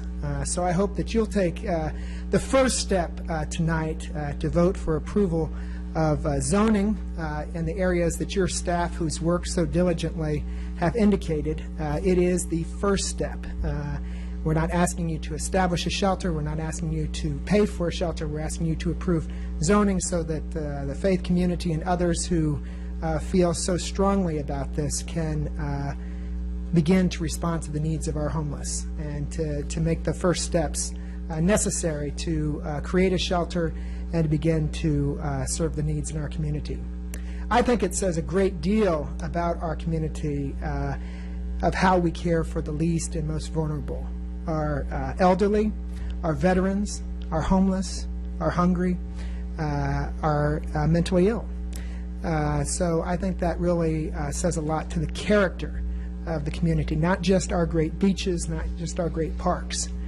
So I hope, again, that you will take that important leadership role. Again, I wouldn't want to be sitting where you're sitting, hearing these divergent opinions, but that's why you're sitting there, to exercise leadership where consensus can't always be made.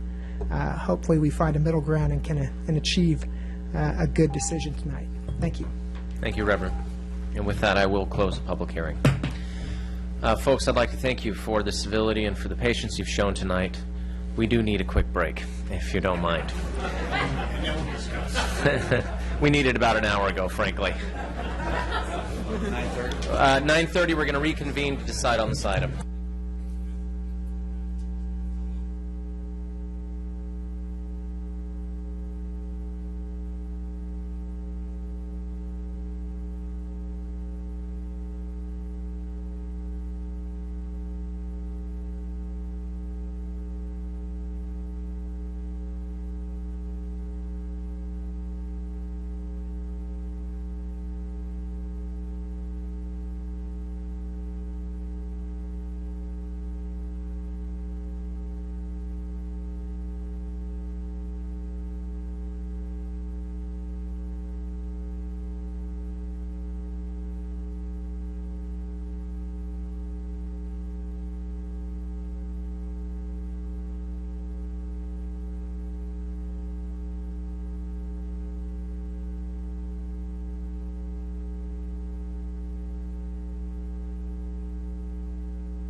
Yeah. Calling Bob Baker. There he is.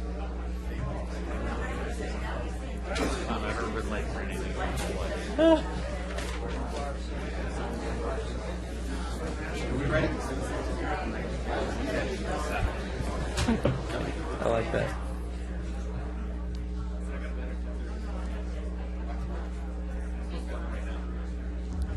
Okay, folks, let's go ahead and call the meeting to order. I know we're all having a fun time hanging out here at 9:30 at night. Thank you, Jim. That was well done. Thank you. I know this is fun for you, and I know you all enjoy hanging out, but we need to get to business now. So, folks, thanks for your patience. Thank you for allowing us to have a break.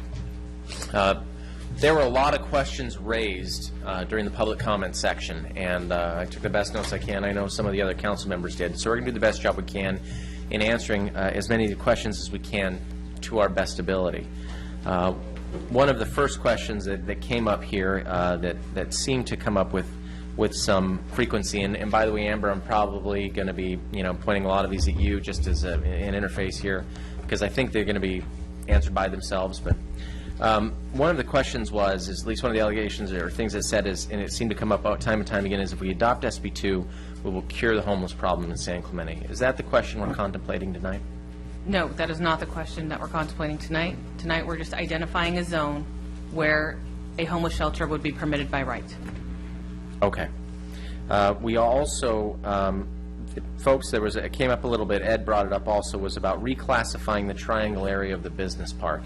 Is this an offer that's currently on the table for us to decide on tonight? It didn't seem like it was in the staff reports, and it's not something that, we're actively considering, and so I just wanted to get, what we stood on that. That was something that was actively considered by the Planning Commission, and during Planning Commission's deliberations and information that they provided, they did not feel that that was a viable option, because in order for it to be so, it would the zone on there would have to change before it could even be looked upon. So that's something that we're not even considering tonight then with the staff on.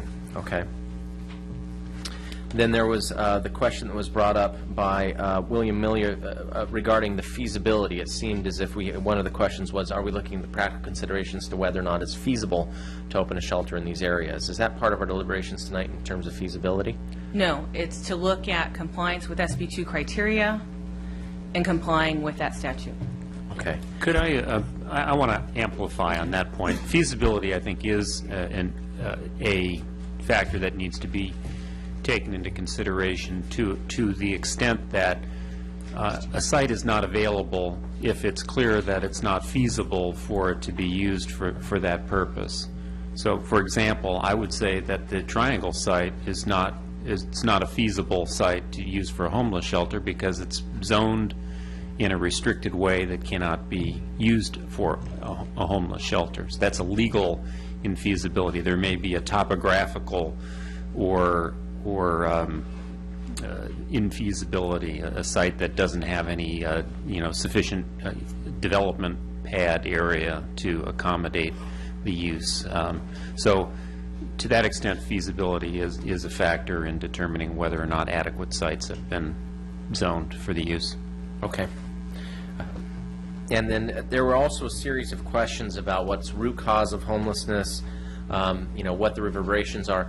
Folks, these are all points that the council obviously is something that we feel, but that's not a question that we're answering tonight about root cause, about issues, chronic homelessness, alcoholism, et cetera. So I know these were questions that came up. I took note of them, but it's an item that we're not deliberating on tonight, and so I'm just going to have to simply not answer that for the purposes of our deliberation tonight. One of the questions that came up by Jack Culp was, can you overlay specific properties within the business park? Or at least it seemed to be one of the intentions. For example, there's certain buildings like the church or something that, can you specifically say that church would be or would be a part of that overlay? During Planning Commission's deliberations, the 3 identified churches in the Rancho San Clemente specific plan at one point were included within the overlay. And not just those 3 specific churches, it was any church located within the business park would be allowed to was looked at to be allowed to establish a shelter of up to 35. That kind of overlay can exist. That kind of, and so that's the same overlay would exist over all of the churches in San Clemente under that same consideration? That's correct. Well, within the business park. Within the business park. Okay, I'm sorry. How many churches are in the business? Well, how many churches are in the business park? There are 3 in Rancho San Clemente and 2 in Talega. Okay. But just to further ask that question, under one of the idea, the consideration was that there are 21 churches in San Clemente that are permitted for up to 6 beds each, that are not part of quote-unquote the overlay. What would that be considered, a zoning change for those churches that would allow for that use? We would change the definition of churches to allow that as an accessory use. So it wouldn't be a zone change, it would be a change to what the permitted uses are allowed for the churches. For the churches in those areas. And does that meet the criteria for SB2 then, or does that, I mean, that's not a zoning change, but it is a definition change. Does that help meet the number of beds for SB2? Yes. It's easier to change the agenda than you tell them. One of the questions was, and this came up from Bonnie and a few different speakers, was fire issues. Was that contemplated? Did we get in touch with Orange County Fire Authority? Did they deliberate on that? I mean, what was that? Was that part of the discussions, or was that something that isn't part of what we contemplated? That was definitely part of the discussions. It came up several times. Staff did contact the Orange County Fire Authority, our city direct contact, who's Lynn Piveroff, and she had said that shelters can, in fact, be developed within high fire zones. We have lots of development in our city's high fire zones, but they have to meet specific requirements as far as building and safety guidelines. Okay. Along those same safety guidelines, there were a lot of folks that raised questions about security issues that seemed to say that you had to meet certain criteria, then security be enforced. And so could you just really quickly summarize exactly what security precautions are in place in case the shelter does get built? And, you know, that if there's, say, less than 30, we don't have to security guard. Could you just go ahead and, for the record, you know, correct what that is? Yes, so in your agenda package, you have an ordinance that includes development standards for a homeless shelter if one were to establish. And it's page 7A45. Thank you very much. And excuse me while I flip to that really quick as well so I read this correctly. But as far as supervision goes, a shelter is required to provide at least one qualified on-site supervisor at all times, plus one attendant for each 20 occupants while it's open.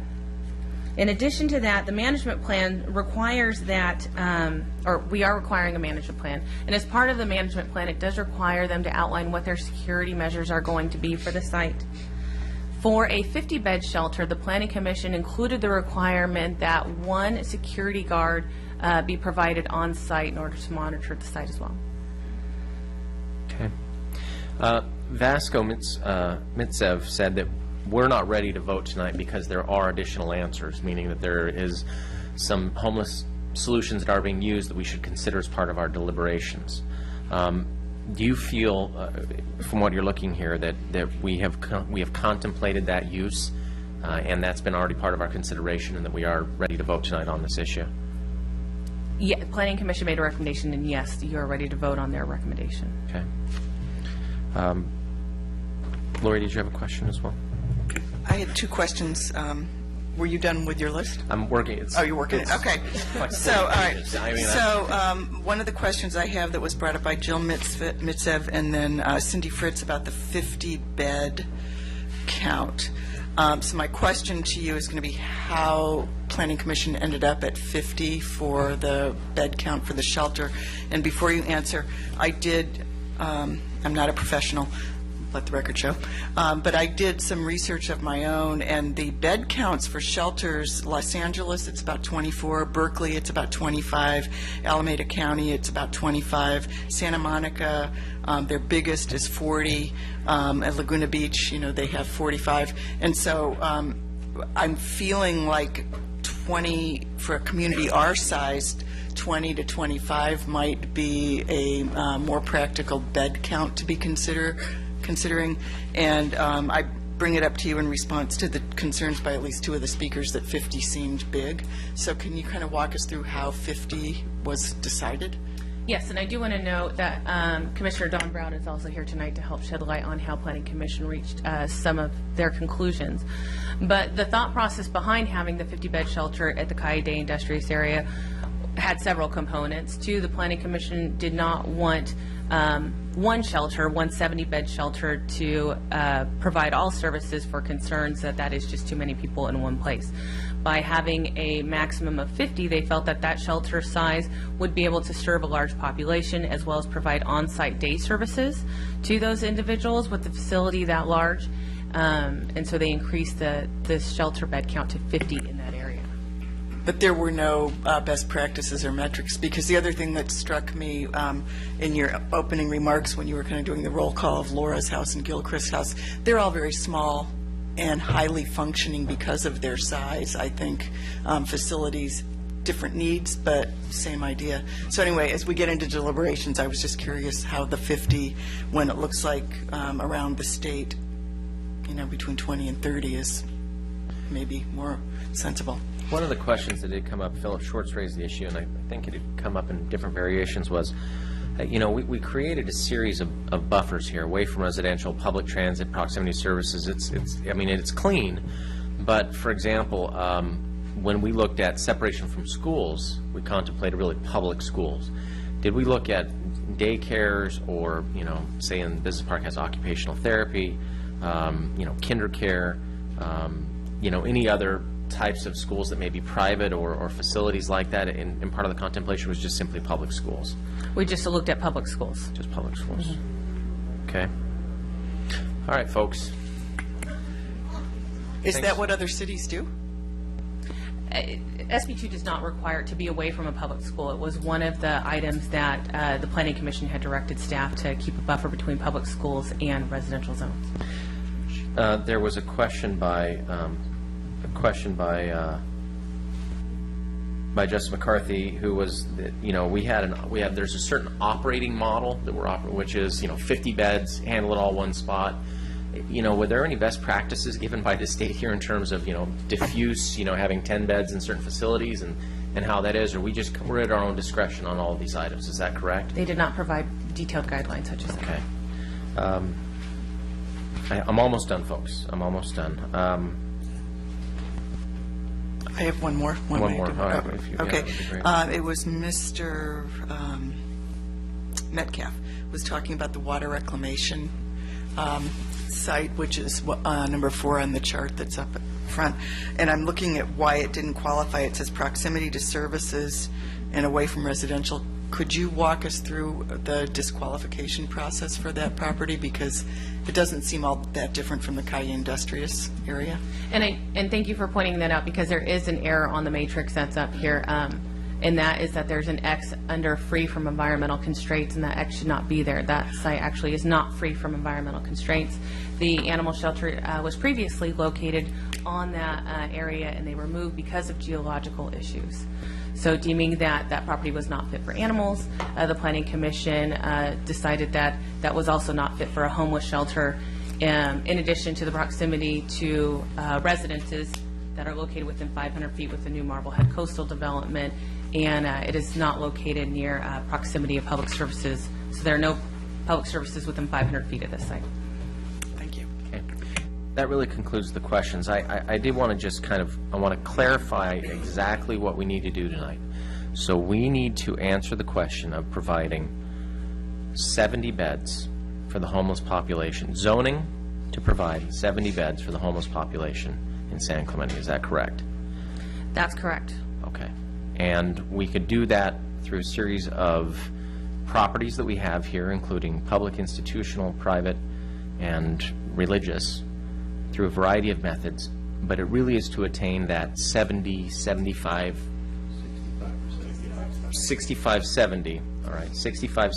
count. Once we attain that count, do we have to exceed it?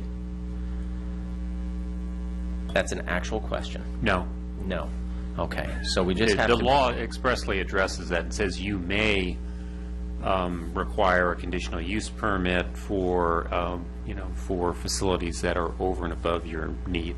Okay. But you don't have to exceed the need. Okay, so the metric tonight we need to do is to be able to get to 70 beds in San Clemente through whatever variety. Could I ask one more question, because this is pretty important to how I'm thinking about the project, and this is for you, Jeff. This notion of future amendments, is it possible for us to look at this as a short-term and a long-term need? And so in the short-term need, we're going to find those 70 beds tonight, one way or the other. But then SB 2, for example, allows us to link elbows with other jurisdictions. And because San Clemente, for whatever reason, was so late to the conversation, most of our adjacent communities have already, got their plans in place. But I know the county is constantly scrutinizing this issue, and I know that we know from Laguna Beach that nobody's, immune from being challenged on their plan. So my question is, okay, so that's one thing. The other thing is, I was interested in somebody's comment about the surplus land that we're going to be contemplating later in the evening, and the possibility of maybe putting together a portfolio of government-owned properties that might qualify from having this overlay added to their zoning. We're not ready for that tonight. So my question is, if we're looking at it, is it possible to look at it short-term and long-term with the idea of, well, we're going to get the 70 beds tonight one way or another, we can continuously improve our solutions so that we do show our compassion in the community? Absolutely, and this is consistent with the way the housing element law works generally. You have to update it, basically take an audit of what you've accomplished over the preceding 5 to 7 year cycle when you go through your next housing element update, and the implementation plans have to get revised. That's not to say you need to wait that long. You're right. You need to find available sites for 70 beds, but if next year, depending on what happens or doesn't happen, next year you may change, or you may have an interjurisdictional solution. The law allows for that. Obviously, that's not ripe for discussion this evening, but absolutely you adjust to the circumstances over time, as you know, and no later than once every housing element cycle. Great. So we could be looking at this as, we've got an immediate obligation, and then, but we can keep working on it because we want to find the optimum outcome. Yes, and the idea is, and I think you're saying it exactly the way I am, so excuse me if I'm being redundant, but that's not a justification for deferring taking action, but it's a recognition that whatever action you do take may very well need to be amended or tinkered with later on, depending on what you can come up with down the road, and change the circumstances. Okay, great. In recognizing that this has been done by some of our neighbors, I just want to clarify also, as part of this, is we've had Dana Point and San Juan Capistrano that have walked down this path and then have both had HCD have certified their elements. Is that correct, or accepted what they've done? That's correct. And could you just really quickly summarize what San Juan did and what Dana Point did, and where we diverge, maybe, with what they did? So Dana Point identified their public zones within their community and gave a maximum bed count of 20 in their public zones, as well as permitted the churches in the community a maximum of 10 beds. San Juan Capistrano did not put a maximum bed count on their facilities, but they did also zone public as well as institutional zones in their community to meet their obligation. Including the churches. San Juan also did that. Did San Juan include churches? No, just Dana Point. Just Dana Point did. But they used public as, and when you talk about public, you're, give us a frame of reference. So a public zone for City of San Clemente. So public zone is like the building we're in, City Hall. It serves civic uses typically, or public schools, or public utility companies. So in other words, we could zone all the public schools in town as okay. Oh, and private schools too. Yeah, all right. So is that what they did? They zoned the public schools for that, or how did they? They zoned any parcel with a public zoning on it. with public zoning. Okay. And they got that certified and was no pushback on that. That's correct. And there are 6 other cities in the county that also utilize public and institutional zones as part of theirs. Okay. Any other questions for Amber? Not a question, but comment. We're ready for comments. First of all, and those that know me know I sometimes can't help myself if I have something that's annoying me a little bit. On the positive side, the very last speaker, Father Patrick, made a statement that he thought most people were genuinely speaking from their heart and about goodness. And I would say that 98% of you out there did an outstanding job tonight, because I think most of you were coming from a good place. The exceptions being a completely unnecessary tirade against the Planning Commission, which is absolutely outstanding, and I think most citizens would agree we have an outstanding Planning Commission. And the second was a tirade against IHOPE, and you may not like an individual representing them, but the bottom line is IHOPE is an organization that's out there to help homeless, and not only the chronic helpless, but those people like you and I that have just had hard times, and I know they've done a great job at helping those people. So I just think that those, other than those 2 totally unnecessary presentations, I think that everybody else did a great job. Of all the presentations, the thing that struck me the most was what Bosco was saying in terms of the size of the establishments, and I think that that's something that I would really like to see us focus on. The bigger the establishment, the more it's going to bring people in.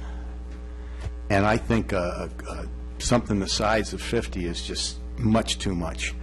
I really like the approach and the idea, and the only thing I would support is if we can somehow figure out how we can get it down to in 7 locations of 10 each.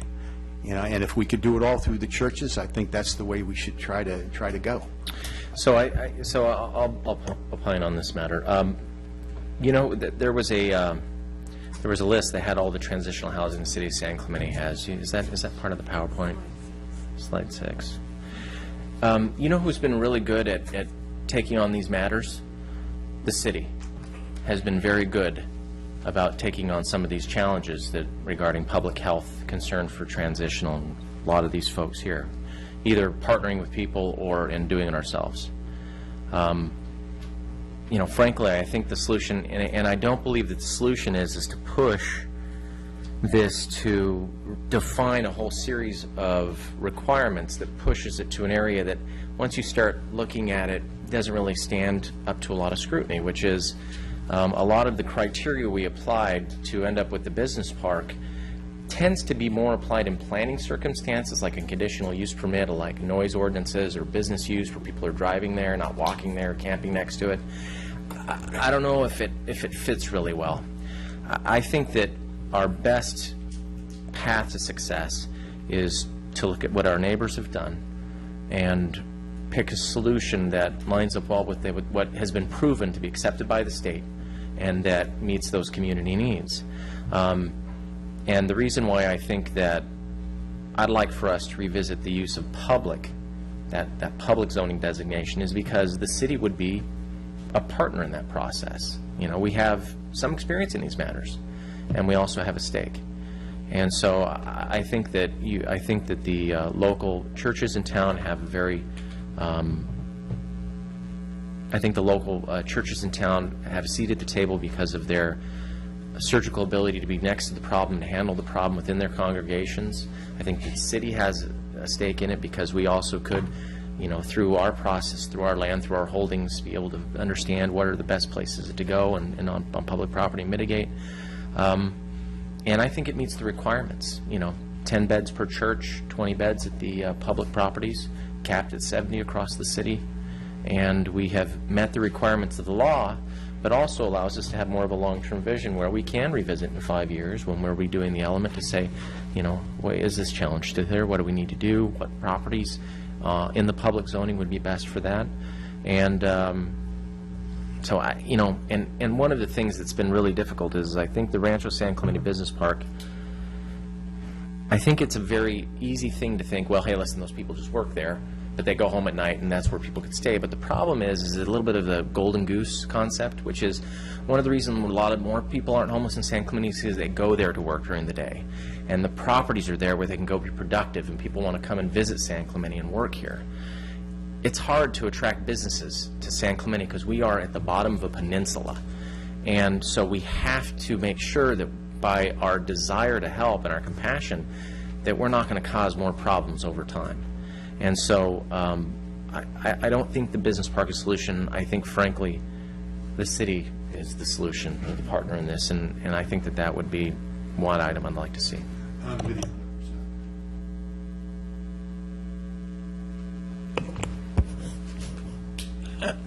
Amber, was that spoken about at those 5 planning commission meetings? Public zones were reviewed at planning commission meetings, but it didn't meet their criteria of being at least 500 feet from residential zone properties, because the public and institutional zones are typically embedded within the residential zones. This is a good question, and one of the ones that I think is very tempting.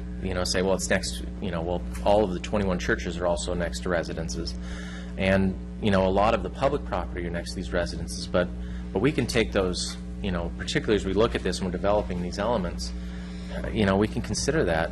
As we're working with these, organizations to, find the best place for these, if it's the water treatment plant, or the case may be. All I'm saying is you don't want to take anything off the table, at least initially.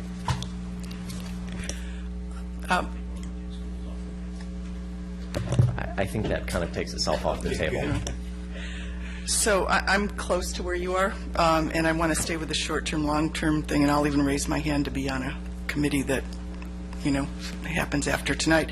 But I very much like the idea of the churches and this accessory use and moving the bed count up to 10, because when I looked at the Planning Commission tapes, I understood the logic of maybe they could take in one family, but 10 seems to have worked for us historically.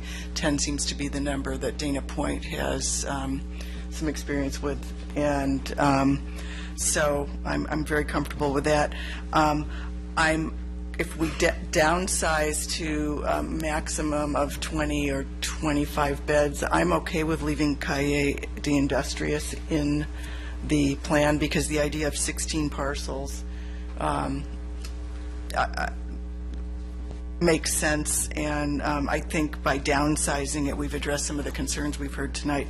And then, as a longer-term step, do the research on the different pieces of government properties. The 3 surplus ones we're looking at later tonight, the one up by the animal shelter. There are some that if we actually sat down, and to your point, Mayor, maybe the requirements or the restrictions need to be revisited, but not when we're under pressure to make a deadline to be compliant. So that's kind of the direction I'm going. So it would be the churches with 10, it would be Industrious with a max of maybe 20.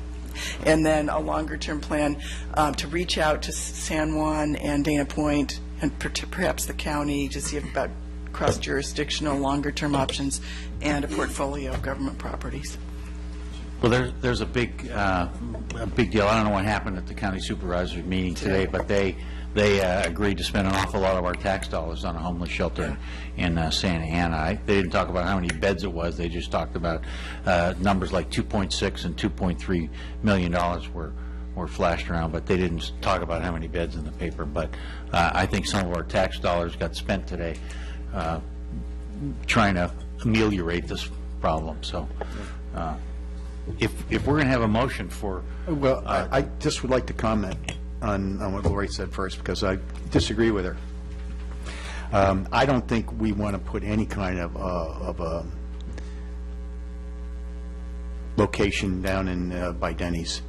You're begging for really making an already almost intolerable situation in North Point and North Beach, making it much worse, because you give them a shot and put them into that location. First of all, the people that will be attracted into the location, and there's already a lot of people down there, first thing you're going to head down is the 7-Eleven area. You're just going to make things much worse in that area. I agree with the comments on the Boys and Girls Club down in that area. So I just think North Beach, anywhere that side of, west of the freeway, you're just inviting them down to have more of a problem in North Beach and actually on the beach itself. So I would not support that. Let me just comment for a second. I agree with your initial proposal of 10 beds per church plus public zoning, and I think you said 20 beds was the number. And my thought was to make it just 10 across the board so that everybody shares equally in the responsibility for it. And I would be 100% on board with that. My only thought was, and I think where Tim was going with the public location was, my thought was Kai Negosio City Hall and the old fire station. Are those zoned public or are those zoned something differently? No, they are within the Rancho San Clemente Business Park and are zoned for Business Park. Okay. But other than that, I mean, unless you're tied to the number 20, which... Well, the number tell me. 20 comes from what it takes to operate one of those. If you, I've done a little bit of research on this into staff. There's, the operating, the comment someone made about operating models. There's you get under 20 and it gets difficult. There's an economy to it. A church may be a little bit better equipped to handle a small right, number because like that, it's an but accessory facility use, won't. right. Well, I understand that. I didn't read anything about that in the SB2 requirements, so... Was that in there and I just missed it? It doesn't. I think the point of, and that's fine. I think the reason why I do want to have some public facilities there is because I think it's been easy for the city to say, who are we going to get to take on this burden? And I think it's okay for us to say, we'll take on part of it too. I think that's acceptable for us to also say, you know what, this is part of us to also be a stake in this game. And so if, for example, one of the reasons why I believe like the water reclamation plant was discounted is because of the way that it was shaped and because there was a residence that may have been within a certain range of it that it disqualified it. I just think the matrix they used was very arbitrary. No offense, but I just felt like it was something that really pigeonholed us into a certain approach that we didn't really need to have. Meaning we can decide that, either the water reclamation plant or City Hall or something like that can be facility if properly controlled. So I'd like to at least have public be a part of that. I don't know how you would limit it to the city properties, Is that something we should do tonight, or is that something we should talk about in the future? I mean, it seems like if we're going to talk about 10 beds a church in town, that's right around 21 times 10. That's in a neighborhood of 210 beds, and that kind of does it. Is that, and then if that gets approved, and I see no reason why it shouldn't be, we're looking to the faith-based organizations to be a big part of this. If that's approved, and I don't know, Amber, do we have any thoughts on whether that's an acceptable number? And then we're saving, maybe if we need Calle Industrias at some time in the future, we'll use that. Maybe if we need the public properties at sometimes in the future, we can use those and make those part of our housing elements. I don't. It seems like a easy way to do it to me. Has there been any cities that have only just used the churches? No, Dana Point has public zones as well. Well, the challenge is I think, and particularly in this, is we have to look to guides of what has been approved. I would like to add that churches, solely churches, was reviewed at the Planning Commission as well. And staff did have a meeting with clergy as part of one of our community meetings. And the attending members did state that although they do see themselves as part of the solution, that they do not see themselves as the entire solution because a lot of the facilities are not equipped to handle these beds, or they have preschools located in them and are not willing to provide the shelters. So, to state what they have said.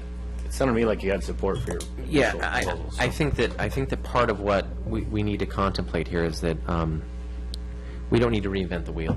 We had a city that successfully got a certified component, and we should simply replicate that because, frankly, the state accepted that, and we have a guide to go on. And then it also gives us the ability to maybe look to the future, whatever second phase that would be in future elements, to be able to see maybe more narrowly figure out what the partnership would look like and how that would work.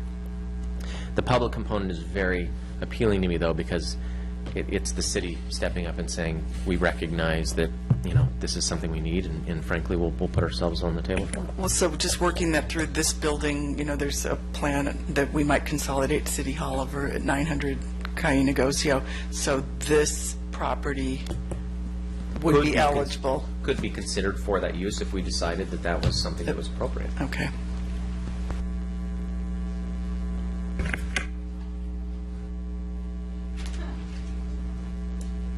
Let's play this all the way through. So say we end up with something like this and we send it off to Sacramento and we get turned down. Does that prejudice the process, or then do we just come back and we add in other things? We would come back to you again and say that was rejected, we need to add additional properties. And would we lose grant money, or would there be any downside to our city? In their interim, we would not have a certified housing element. That's the next step after this process, is to do our housing element in order to complete our general plan. But would we miss HUD money or anything like that because of that? Potentially. We would. I'll defer to Ms. Abreu.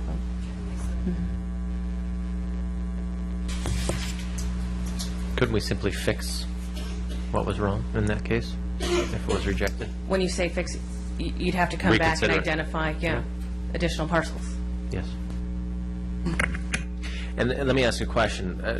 If we do choose public, which in range, has a whole wide range of items, how would we ensure that, say, a school wouldn't be, granted, not that COSD would go out tomorrow and open up a homeless shelter, but how do you structure that so that, the most obvious choices would be, the least onerous choices would be eliminated? Is there a way of doing that, either through, some type of criteria that you would put in the designation?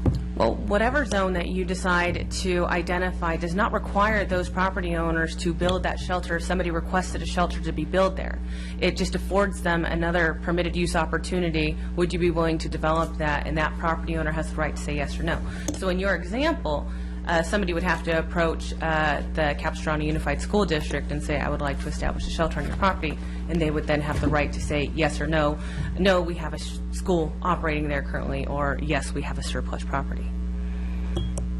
Mr. Mayor, may I ask a question? I probably should know the answer, but I don't, so I'm going to ask it.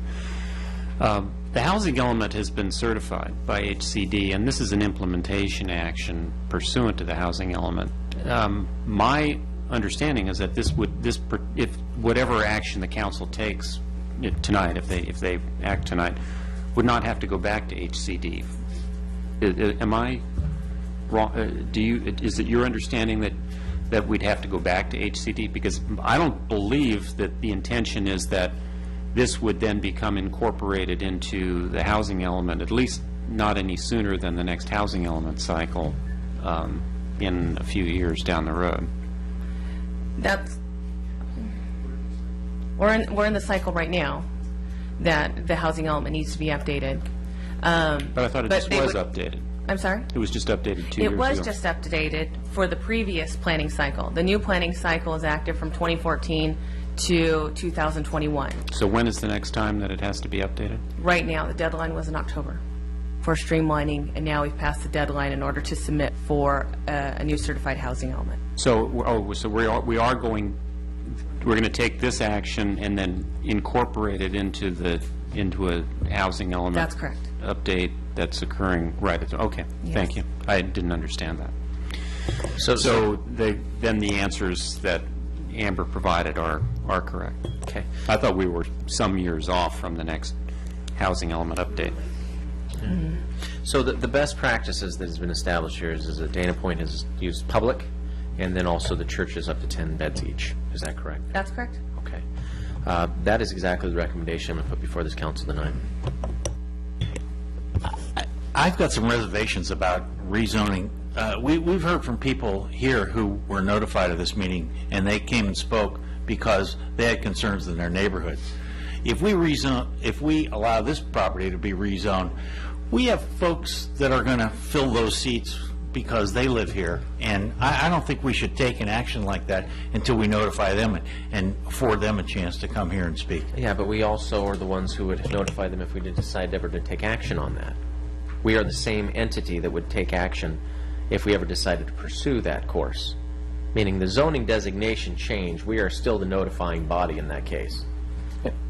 I mean, effectively, you know, it's not as if all these forces are going to rage out of control and all of a sudden there's, you know, tomorrow the city hall is going to be sold for a shelter. I mean, that's just not, you know, how it works. And so that's why I don't know why you would need, first of all, is there notification requirement?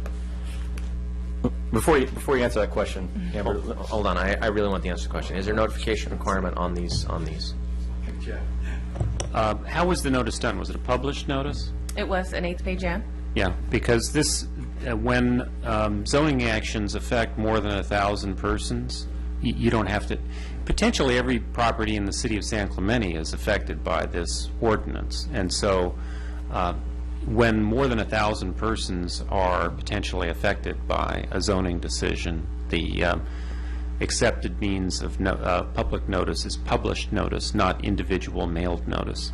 If you, just as an example, had to provide individual mailed notice to every property owner within 300 feet of every single site that's been considered, it would be many, many thousands of mailed notices that would have to be sent out, not just around the City Hall site, but around all these other properties that have been the subject of the public hearings. That's not legally required.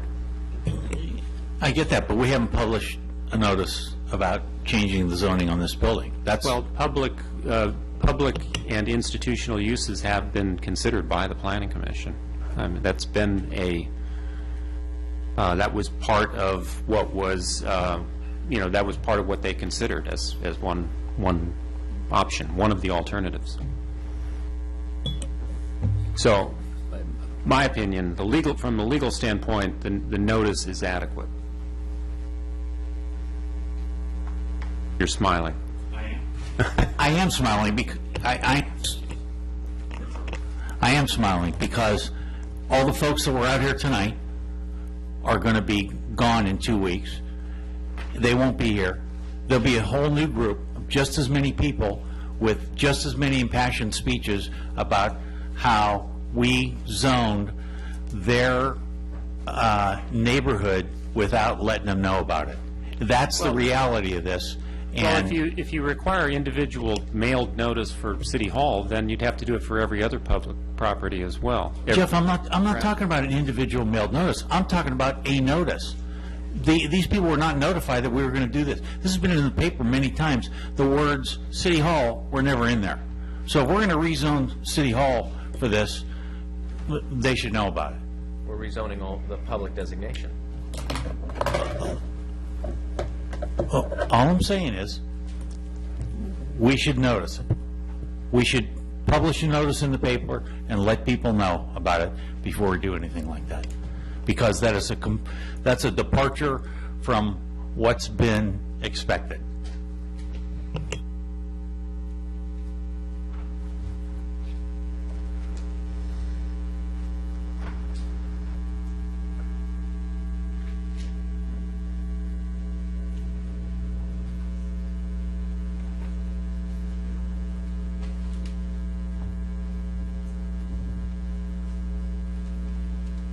What was the San Juan Capistrano action? Amber? I'm sorry? San Juan Capistrano? Was there public as well? Yes. Hold on, I have the actual list of...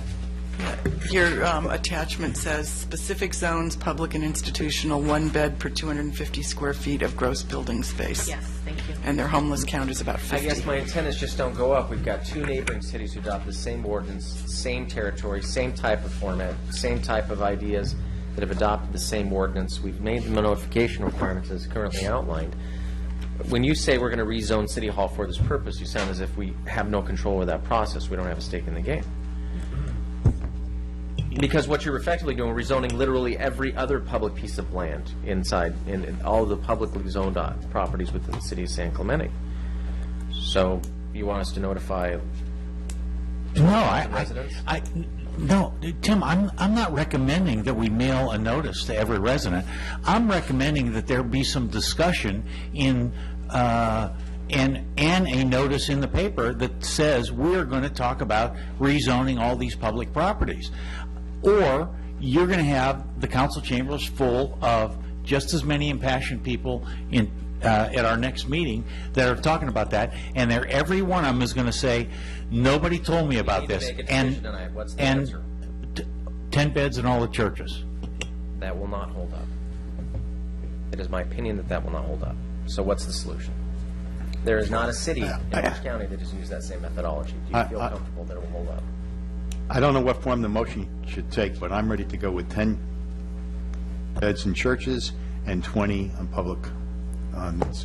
But I mean, I'm ready to go with your. This is an important item because if we are not, I really feel like we need to be unanimous on this item.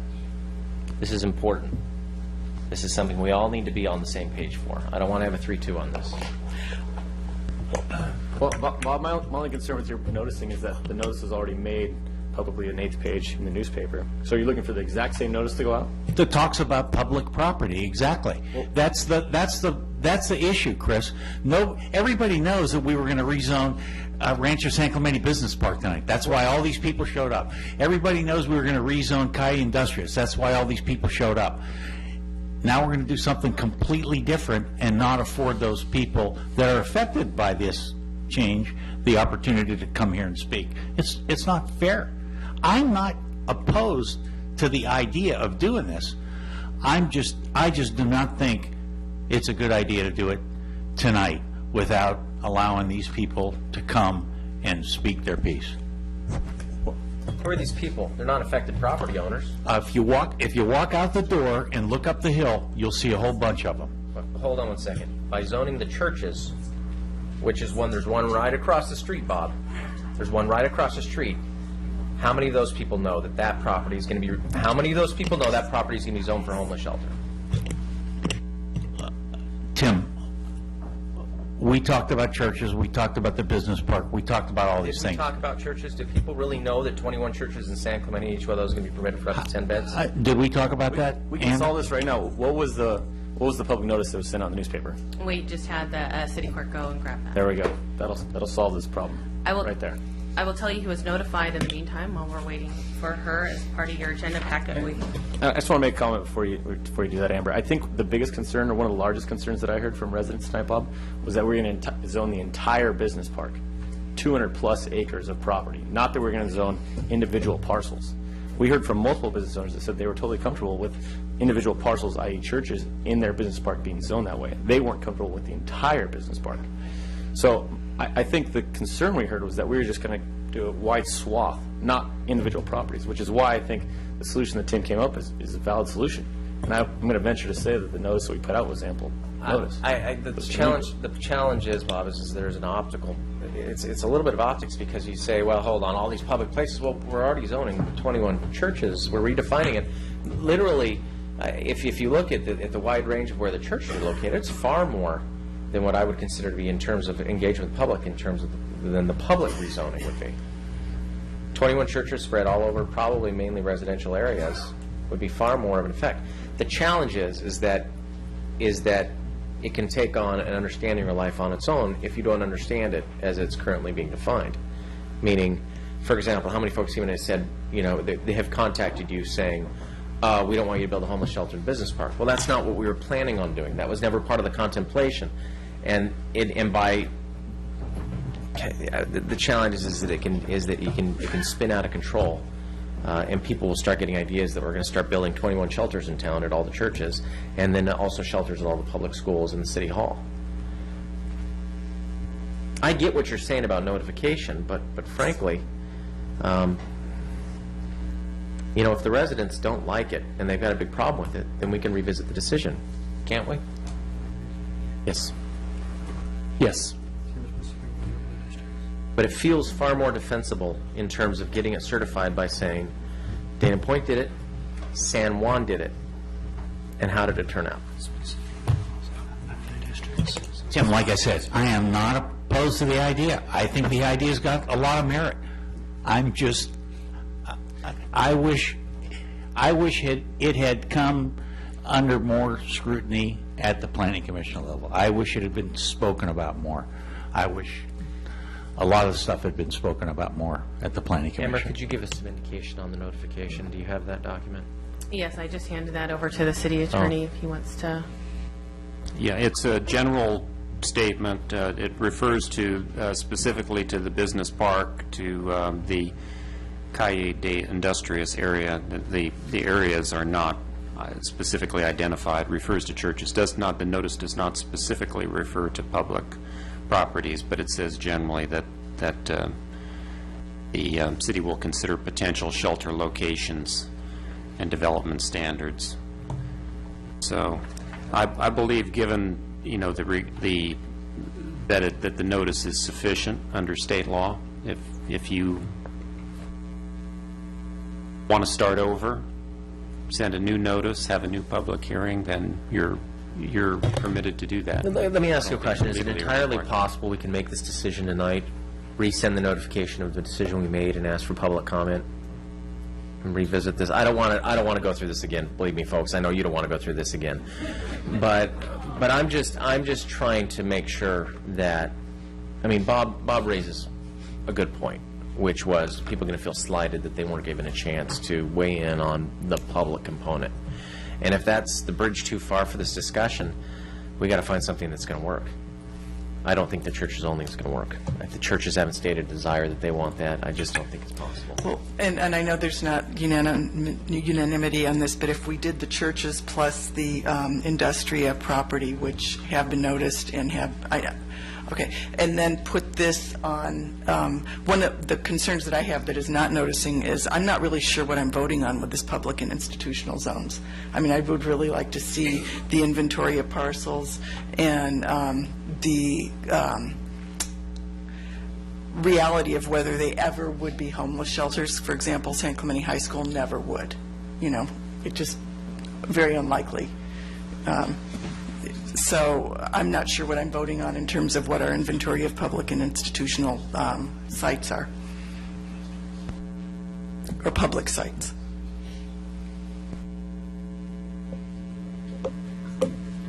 How many parcels are in Calle de Industrias? 16. 16 parcels.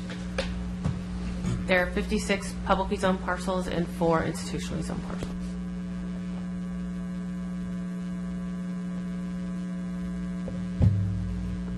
And if we wanted to revisit the decision or include public, because one of my biggest challenges, like I said early on, is that we have to meet the strict requirements of this law. And the cities have provided a template on, other cities have provided a template on how you get that completed. To ignore that would be insane. Literally would be incredibly dumb to do. And so I want to make sure that we recognize that we have to have something that's going to stick. So if we do take action tonight and do Industrious in this, I'd like to consider, I think we ought to consider the public component. Well, I like it because, as you pointed out a couple of times, our neighbors are doing it, and so they must be onto something. And but it's just, I would just want to be clear that we have an inventory of parcels that, in fact, would be eligible. Because right off the bat, the schools would not be. But I don't think that decision is, I mean, it's not in our, okay. I guess what we really need to figure out is part of this is if we do Industrious with the, with the churches in town, can we review the churches on this? If we do Calle Industrias, you're sending a very clear message that these businesses are important to us and these businesses are not. I just want to make that clear to you, because the same reasons why everybody came and spoke tonight about why they don't want a homeless shelter in their business park is the same reason that the business owners in Calle Industrias wouldn't want them in theirs. So for us to sit up here and say, well, it's okay in this business park, but not this one, doesn't sit well with me. I like Tim's approach, and I think to your point, Lori, what Tim is saying is with public facilities, we have the end say on what happens. So we have the ability to have stringent rules to ensure that we have the right facilities in the right locations. To Bob's point about City Hall, although it is a public location, I don't think it's right for our community to have a homeless shelter 500 feet within a residence. So would this be an appropriate site? Probably not. Well, the churches right now are within 500 feet of residence. Well, we have five of them that are not, so that's 50 beds. So we need to come up with 20 more. I'm guessing out of 54 parcels, we probably have 2 that are Here's not what the within point 500 is that residential zones. in these other communities, this 500-foot buffer was not part of the discussion, because it is immaterial for the purposes of SB2. It's a restriction we've placed on ourselves. Well, and that's why I'm completely in support of your initial proposal of public zones and churches. Could I make a comment as well? If the council really, if the majority of the council really believes you don't have enough information about the public sites, publicly zoned properties, or if you have concerns that there wasn't adequate notice provided to people within proximity to the publicly zoned properties to take action tonight, then my recommendation to you would be that you continue this hearing and basically renotice it and keep the public hearing open before you take action. Because if you take action on whatever proposal, whether industrial, the Kai Industrious property is in or out, or just churches or whatever, and with the idea you're going to have to revisit the decision, you're going to have to start over with a new application. It's going to have to go back through the Planning Commission, with all the public hearings, and back through the City Council. So you're going to, I think it would be much more efficient for you if you're going to not make a final decision tonight to keep the public hearing open, renotice, and bring it back to the council for the Could you weigh in on this public zone? Because I thought I saw an email from you at some point on this topic, because this was interesting a couple of weeks ago. Do you think that we have the adequate number of properties in town to give more than just, I can't answer that question, honestly, but I can say one thing I will say is that it's obvious that San Clemente High School is not going to be the location of a homeless shelter, an emergency shelter, and the school district is not in the business of providing emergency shelters. So unless they have some surplus property that they're going to dispose of, and I don't have any reason to believe they do, that's not really going to be an available site. But the fact that they're included within the category of public properties, I don't see any problem with that. If the city is recognizing that, as a practical matter, public properties are city properties, and the city is going to be the one that's going to have to make the site available on the city properties, then I think that's sufficient for you to take action at this time. and you actually just introduced a different thought here. Can city-owned properties fit under this umbrella? So, for example, the parcel that's next to the fire station, which is, I don't think, zoned public. If it's a publicly zoned It's property. not, or the one that's zoned heavy industrial up by the animal shelter. They're city-owned properties. Is that It's the zoning, really, rather than the ownership. the So, ownership? yeah.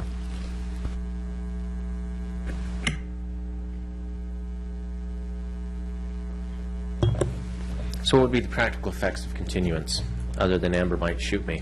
I won't shoot you. This is my sixth go-around. I'm used to this. Oh, well, you're completely comfortable.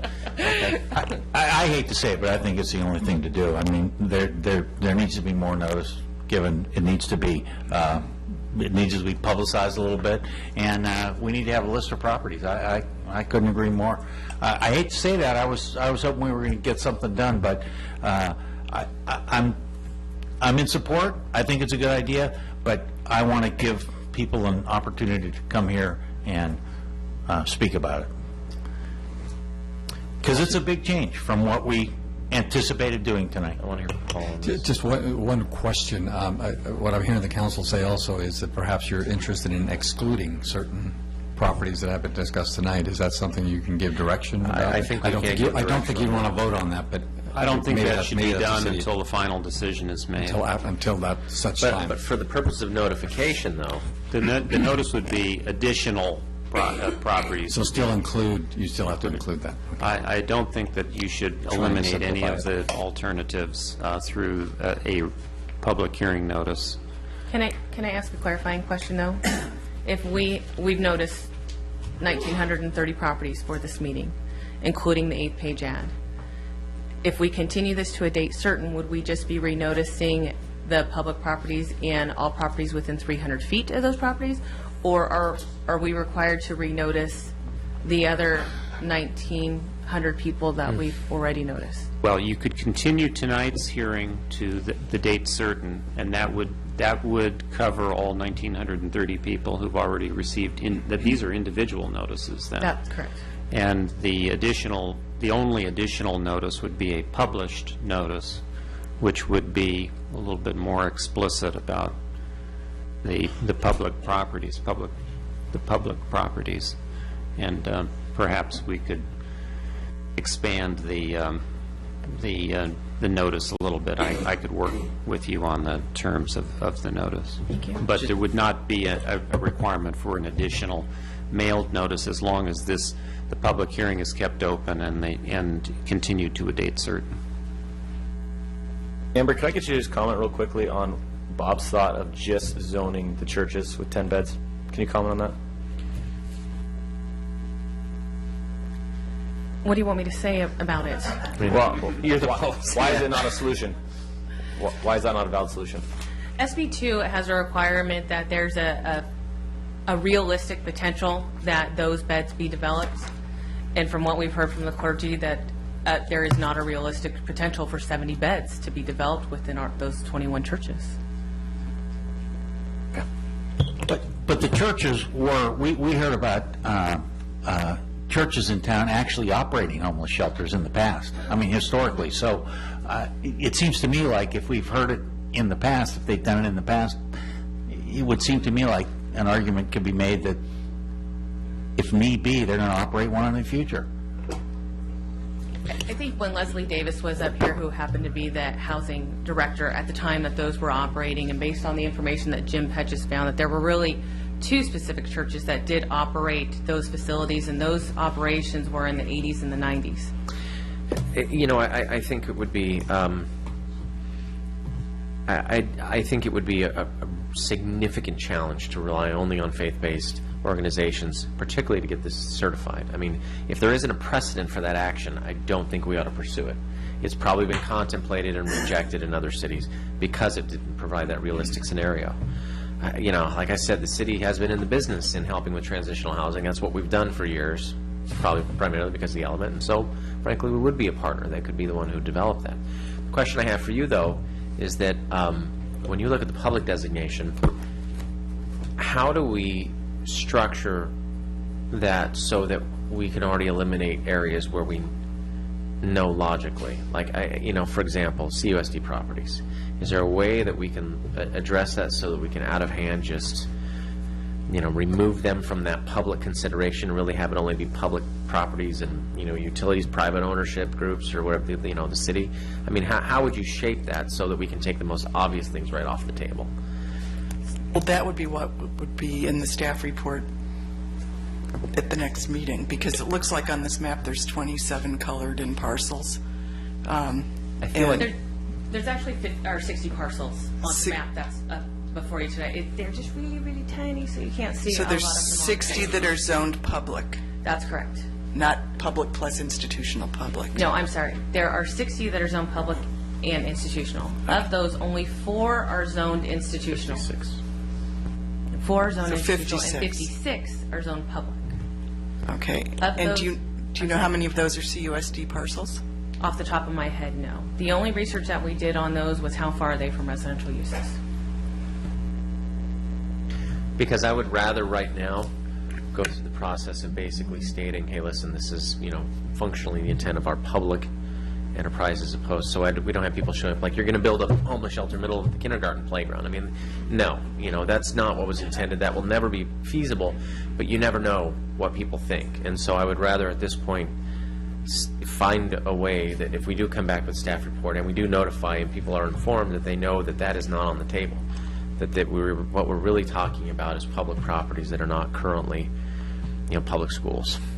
So what we could do is to say that staff can come back with you with public zone properties that are owned by the city of San Clemente. And that would be what the SB2 overlay zone would include. And we could identify what parcels are not owned by the city of San Clemente and what entities do own those parcels when we return to you, and please correct me if I'm wrong. So That would be she's okay. correct. So she's correct? Yes. Okay, that brings up a great question that I have for you. So we're not changing the zoning of churches, we're changing the definition of churches to allow for a homeless shelter, is that correct? That's a comment that I heard earlier. That's what's this evening. proposed by the So planning why can we not change the definition of the properties that we own to include the ability to have homeless shelters that are more than 500 feet from residential zones?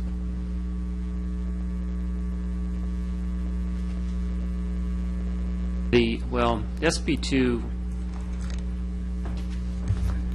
speaks in terms of the zoning of property, not the ownership of properties.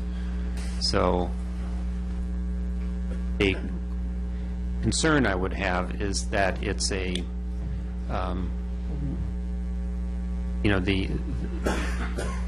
once you start adding an individual parcel with this zone or that zone because it happens to be owned by a particular owner, is that a reasonable land use classification? We don't define land use based on ownership. We define it based on we define the permitted uses based on the classification. So I'm just not familiar with that ever having been done in that fashion. It would be more appropriate, in my mind, to rezone. If the city owns a property that's in a specific, Rancho San Clemente specific plan or business park classification, rezone it to public. Consider whether it should be rezoned to public, and if so, then it gets added to the mix rather than, but do it at the zoning level, not at the ownership level. I mean, but it's entirely appropriate for us. For example, you're looking at the study site analysis matrix. You have a series of criteria here. Part of that would be maybe a feasibility criteria where you could simply say CUSD or SCE would never entertain this on their schools. We could so we could dismiss them out of hand in terms of a criteria for selection. And so we could simply focus on feasible sites where construction could take place, which would be ones that we control or own. And so it would just simply be a selection criteria as part of the public zoning designation. Is that reasonable? I'm not sure I understood what you meant. Well, so effectively what it is, we've got a whole series of criteria that we use to eliminate certain properties for consideration. Public transit within a quarter mile, proximity to services away from residential zones near job centers. These are pretty variable and frankly arbitrary. And if we want to use the same notion of, feasibility, or as part of the matrix is feasibility to build, we can pretty conclusively declare that CUSD would never build, whereas the city of San Clemente, we would be in control of that process.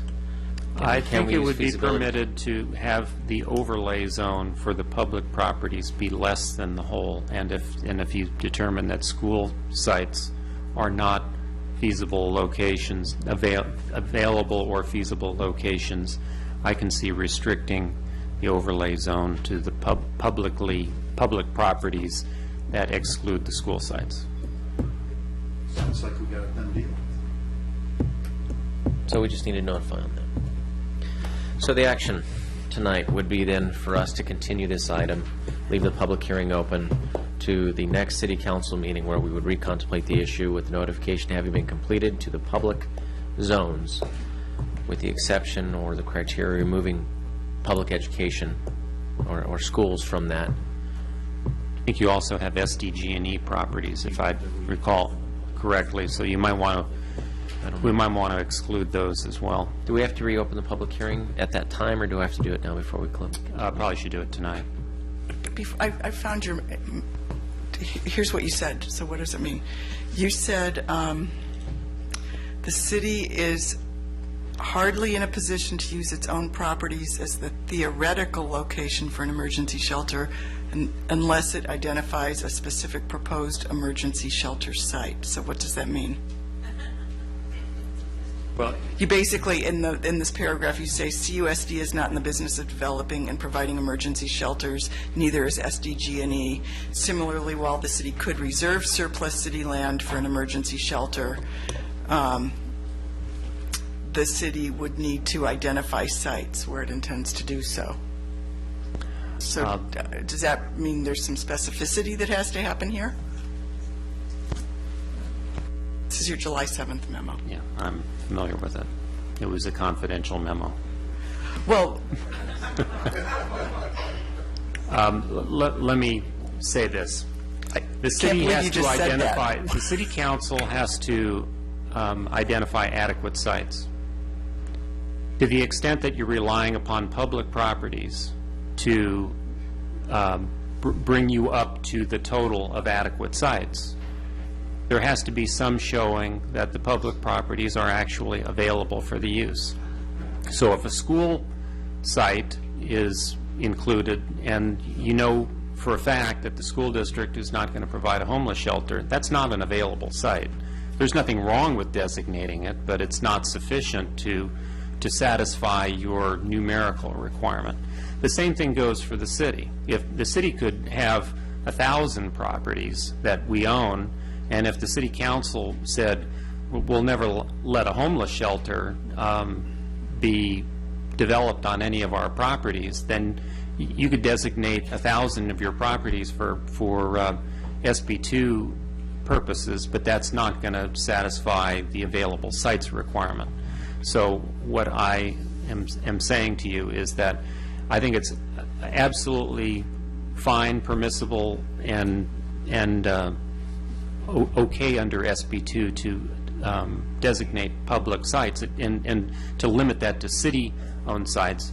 But to the extent that that's you're relying upon that to get you to the 65 or 70 bed requirement, you have to understand that with that designation comes some obligation on the part of the city and the city council to do more than simply put it on a piece of paper, but you have to have a willingness and an intention to move forward. well, and so my question to you, which is a legal one, is how do you signal that intention and willingness? Because I think that's what you're hearing, is that we... By placing it on the zoning designation. That's how you signal your intention to reconsider that issue initially, and then contemplating it in future elements. But what legal counsel just said is you could have 500 properties there and never have one translate into an emergency housing. You could have that in the business park. You could have it literally everywhere. That's the risk of SB2. There's no guarantees in any of these items. I think the most important thing is that there isn't a single solution. There is no silver bullet. Churches can't do it alone. We can't do it alone. Frankly, even private industry can't do it alone. This has to be a joint effort. It has to be a whole series of zoning considerations that we have to look at. That's why I think we should be on the table. We're asking everyone else to do it, not us. And I'm agreeing with you, but I want to know the level of specificity we need to signal to say that we're sincerely interested in doing it, as opposed to, for example, the water reclamation plant. Well, it turns out it has geological instability, so it's not a go. This parcel has geological instability. Maybe it's not a go. So if we go through, what do we have to do to show that our intentions are... I don't think geological instability was any part of the SB2 contemplation. It was environmental. You mean the ones that we placed on ourselves? Yeah. No, that was an SB2. Yeah, the environmental hazards. Criteria is environmental hazards. Yeah, that was part of the... But hold on. Is it one element of the parcel has a geologic hazard, so therefore the whole property's invalidated? No. It's just things to take into consideration. Okay, so I guess as we continue, what I'm asking for is I want to understand the parcels specifically and whatever the matrix is going to be for criteria for inclusion in the zoning process.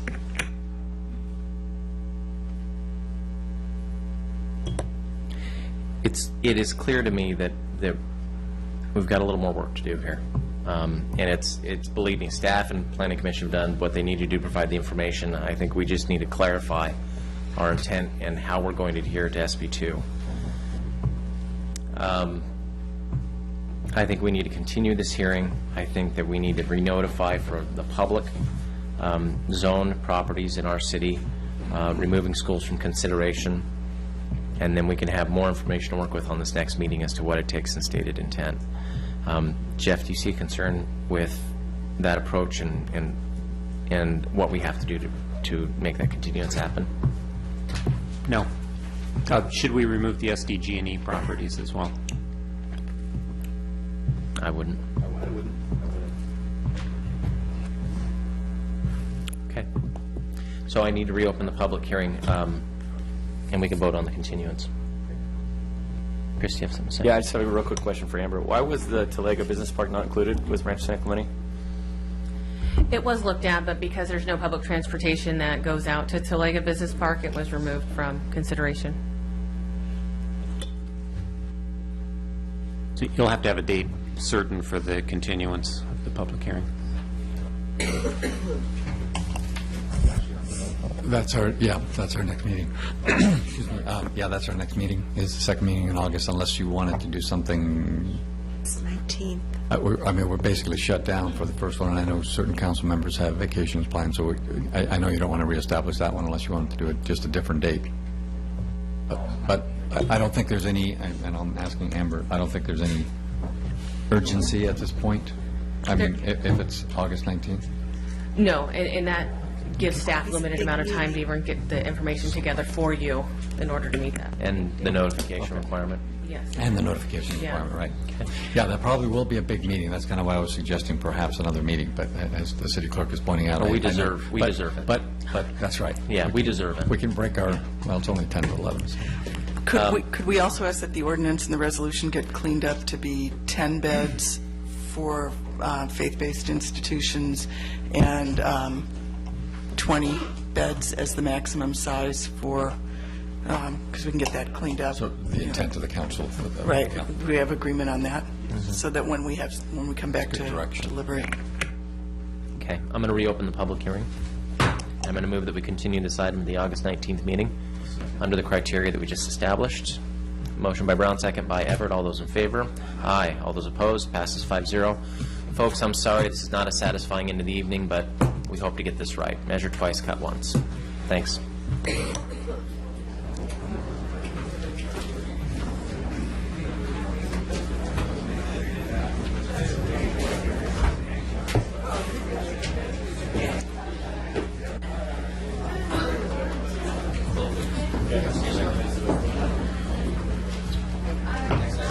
Okay. Next is a report from the Assistant City Manager concerning the possibility of declaring some real property that belongs to the city as surplus.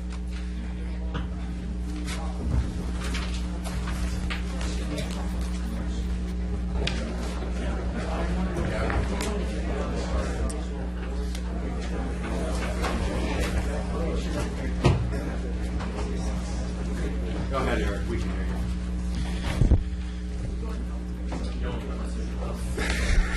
So really quick, wanted to bring council up to speed with the recent progress we've done with identifying all the surplus properties that the city owns throughout the city. In your staff report, we provided a web link that would access the report that is, as you can see, well over an inch thick of all the different various parcels of city-owned property. Many of them, as you may have noticed in the report, are somewhat not user-friendly from the standpoint of resale. They're, located next to a storm drain as an easement, or they're a sliver of a parking lot at the Ole Hansen Beach Club. We did our best with compiling 3 different databases to try to come up with one new updated consolidated listing. The last time the council actually looked at this item was in 2002 under the Director of Public Works, Dave Lund. And at that particular time, there was about 3 different properties that were presented to the city council. Of those properties, most of them were sold with the exception of one, that's the 754 Acapulco, that did not get sold. One of the things that we also wanted to do was provide a recommendation or at least a discussion point for the council of some properties that are potentially viable for sale.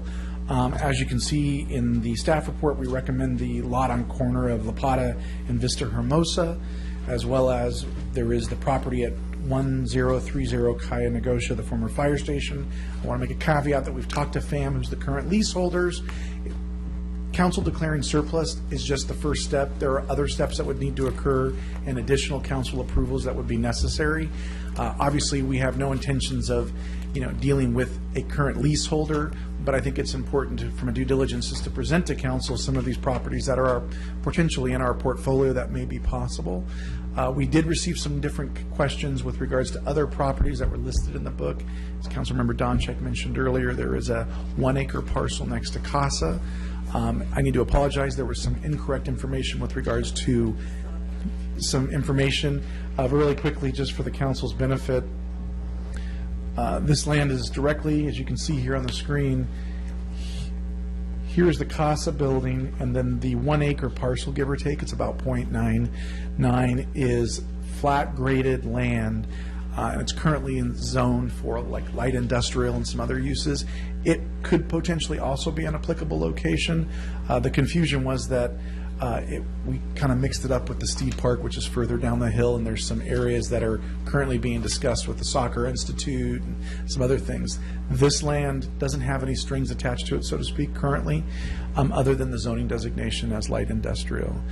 The other item that I put on the staff report is just to basically be in accordance to our policy that deals with land usage the city owns, 901. We've also recommended, just to let the council kind of go to action, to our intent to eventually lease out the chamber building, which is currently in the process of being transitioned to the city, and we'll be making some necessary improvements to bring it up to ADA compliancy. And at that point, once it's basically ready to go, then we can then look for a lease. Of course, we would still be coming back to the council with those agreements for council's approval as well.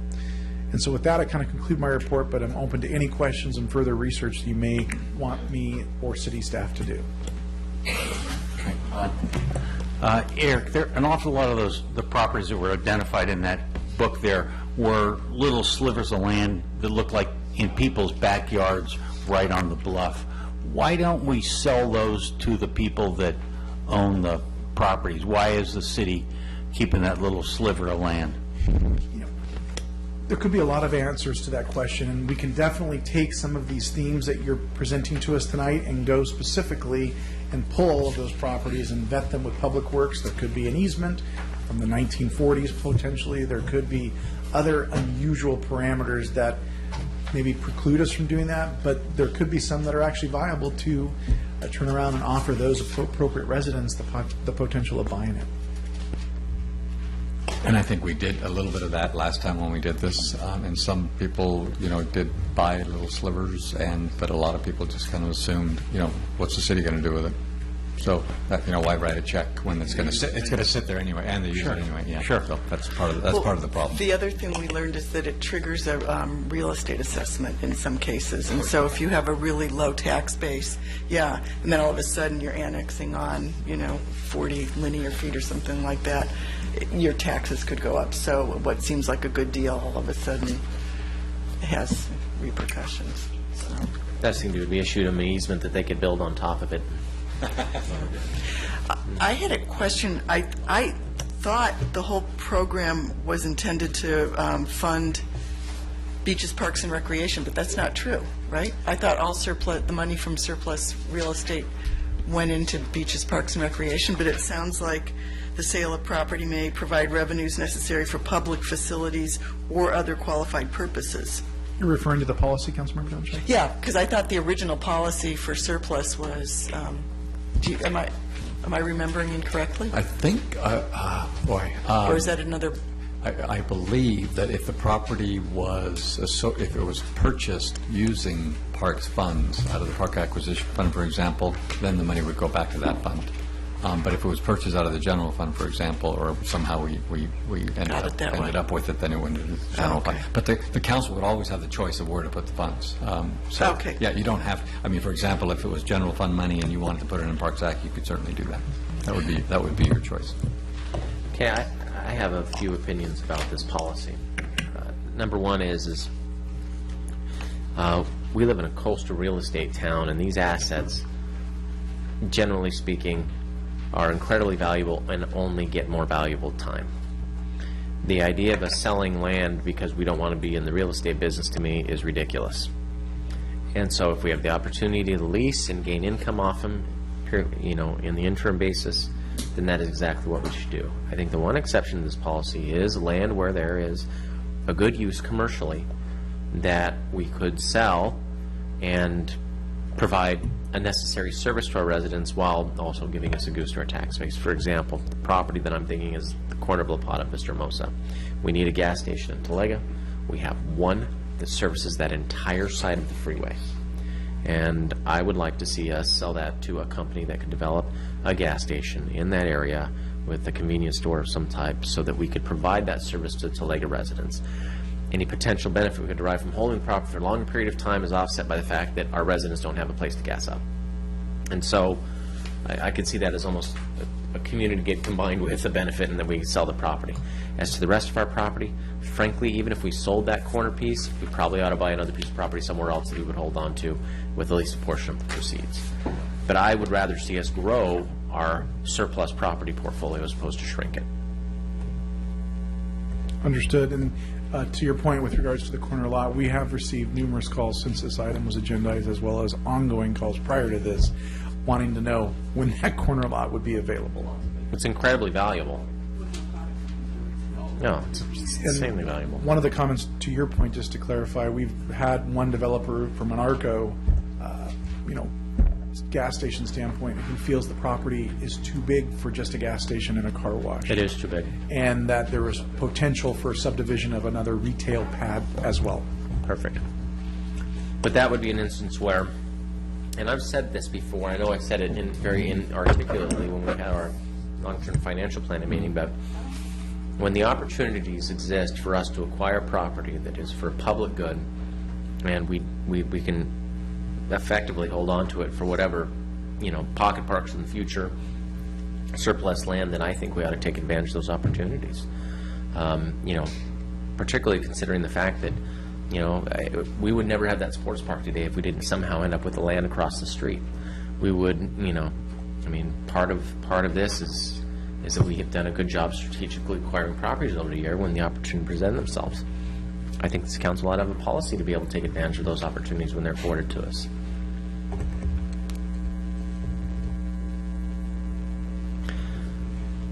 If it was the will of the council, we could definitely look at revising this policy and procedures to echo the comments that you've just made with regards to leasing. I would like to. Then the other thing that I would put out there for the council discussion is similar to what we did with the Target property, is we actually conducted an RFP, solicited proposals, and then came back to the council and presented those proposals, and at the end of the day, the council ultimately made the decision as to what they wanted to do with that property based on those proposals. We could do something similar with regards to the corner of the La Plata property as well, if that was the will of the council. As to the other two properties, we should lease them, continue to lease them. And let's add the Fabricante property onto the list. When you say added onto the list, are you talking to declare a surplus property? In my view, there's, surplus or not, there's 3 plus Fabricante, 4 highly marketable parcels, and they're different from these landlocked things that are slivers of property. And so I don't want to lose Fabricante. In my view, it belongs with these other 3. So I'd like to add that. What's the Fabricante property? It's the one next to the animal shelter. That's this location right here. Next to the Costco. Yeah, and at one point, George Scarborough was trying to do a land swap with this down for one of the Arco at the Palizada Brilliant. exit. Yeah, right, it would have been great, and Arco, it just, they didn't have. Is there also a possibility of us doing long-term leases with, say, spec builds to develop commercial property, would still retain ownership of the land and be a partner? It's something that we'd have to look into. I couldn't give you an answer, but it's definitely something that we could review and come back to the city council at a later date.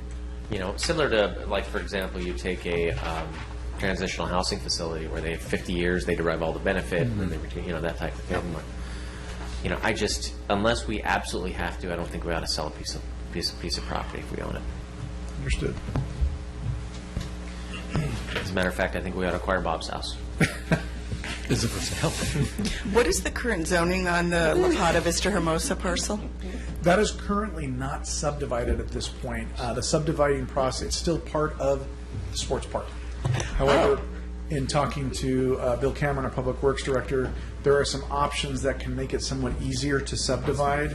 So we, obviously getting the kind of the council's intent, the next step would be to initiate that subdividing process for that. So as of today, it's still part of the park. Well, why don't we start that in motion tonight, and also get staff's thoughts on what the ideal zoning would look like for that parcel. So, understood. What I'm hearing is look at the policy to define more leasing of city property versus selling of city property. I'm also hearing to initiate the process of subdividing and looking at zoning designations for the Vista Lapata corner. And then I'm also hearing identify properties such as the Via Fabricanti that could have potential lease opportunities with that. And if there were some dead ends, if you will, with those lease opportunities, we'd come back and say, that's not viable, maybe a sale. However, we would come back to the council with that. Can I jump in on one item there? Are we getting ahead of ourselves by initiating subdividing a little pot of property? I really feel like we are, that the council is making a decision that we're really not prepared to make yet without lots of vetting going on. I and think defining we the need to get use and whatever. an idea of people who are going to come with an RFP of exactly what they can ask for. And then That would be my recommendation. So, But we want to get the conversation moving, whatever the correct sequence is. Yeah. something like an RFI Yeah. to get an idea of what the interest is in the public, and then use that as a tool from a subdividing zoning designation standpoint. Absolutely. Because I guarantee you, at the price we're asking, they're going to come in and want to be the most efficient use of the property, and they will guide that for us. Along the same vein, a lot of vacant properties in town, old gas stations on corners. Has there been any progress made? Yes, sir. We've actually identified 6 properties. However, some of those properties are occupied, such as the Top Tune on El Camino Real, that's a former gas station. A few of those, and we're putting together a tray memo to communicate to the council. A few of them are for sale, and they've been for sale for quite some time. And then there are a few that have not had any landowner development initiated on them. And so the direction is for us to communicate that to the council, as well as put a letter together to those owners to basically ask them if there's anything the city can do to help them initiate development on those kind of, unutilized pieces of property. So that's close to being done as well. Thank you. Okay, thank you. And when can we anticipate something in the Chamber building? We have already actually taken care of allocating some funds as carryover from fiscal year 14 to initiate the construction, and we are currently working with the Public Works Department, identifying vendors to do the different pieces of work that need to be done: carpeting, painting, bathroom renovation. So shovels in the ground, so to speak. I'm hoping within the next 2 to 3 weeks.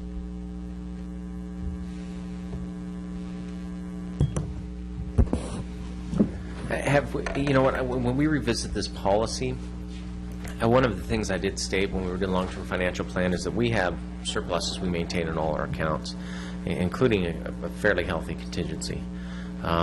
If we're going to develop a policy where we're going to have a buy and hold philosophy, particularly for properties that, again, we have opportunities to acquire parks and other items, that we should have maybe a little bit more of an acquisition eye for certain properties that might fit well. For example, Southwest San Clemente is an absolute, there's no parks at all around those areas, but there are certain areas where we own land where we could do pocket parks, or properties that owners may want to give to us, or create a park with their name on it or something. I'd like to make sure that we're having those conversations, at least that we're keeping an eye out for opportunities that arise, because we're going to get to the point where we're going to be all built out, and now we're going to be looking at perfecting what's inside our city limits. And part of that may be that we, opportunistically acquire or work with property owners to, Well, there might be some, when we bring you that gas station report, for example, there might be some opportunities that fit in with the general plan, some of the general plan requirements for pocket parks. Okay, so I'm going to make a motion that it's going to have 3 parts to it. I move that we direct staff to begin investigating what it would be involved in, I guess you called it an RFI, for the lot on the corner of La Pata and Vista Hermosa, which would include the process of subdividing, figuring out what the zoning is, and figuring out what the highest and best use is of that property based on interest. That's number one. Number two, investigate adding leasing into the current policy as it's written, so that with the recognition that these properties are real assets that will only increase in value with time, and so leasing should be a recognized acceptable use. We're adding Fabricante to the list of the marketable properties, and then the third part of the motion is to approve the leasing of city-owned property at 1100 North El Camino Real in accordance to the policy 901-1, Section 5.5. Motion by Doncheck, second by Everett. All those in favor? Aye. All those opposed? Passes 4-0. Ham is not present. Thank you. We approve staff recommendations. I'll second that motion, but could I also ask staff to reach out to Mr. Gateacre in the Maxburg Park area and let him know? Oh, okay. Would you like to? Would How you would you like? like to do this? Do you want me to just do that then? Have them come? Yeah. Why don't we hear from the public on this item? We actually have a card from Robert Skip Davenport on this item.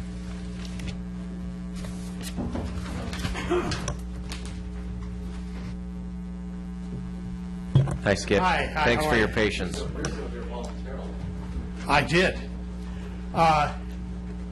Mr. Mayor, council members, I'm Skip Davenport, and I live in the Marblehead area of San Clemente, very happily so. I'm here to speak on the issue of the program of care. It's before you tonight, and it's had quite a history to it. Just to bring you quickly up to date on it, I first got involved with it, and at a time where it was a 2-year moratorium. This was a program that was where benches and certain public facilities in our community were designated with people who had passed on, or people that were wanting to be honored by their families and this type of thing.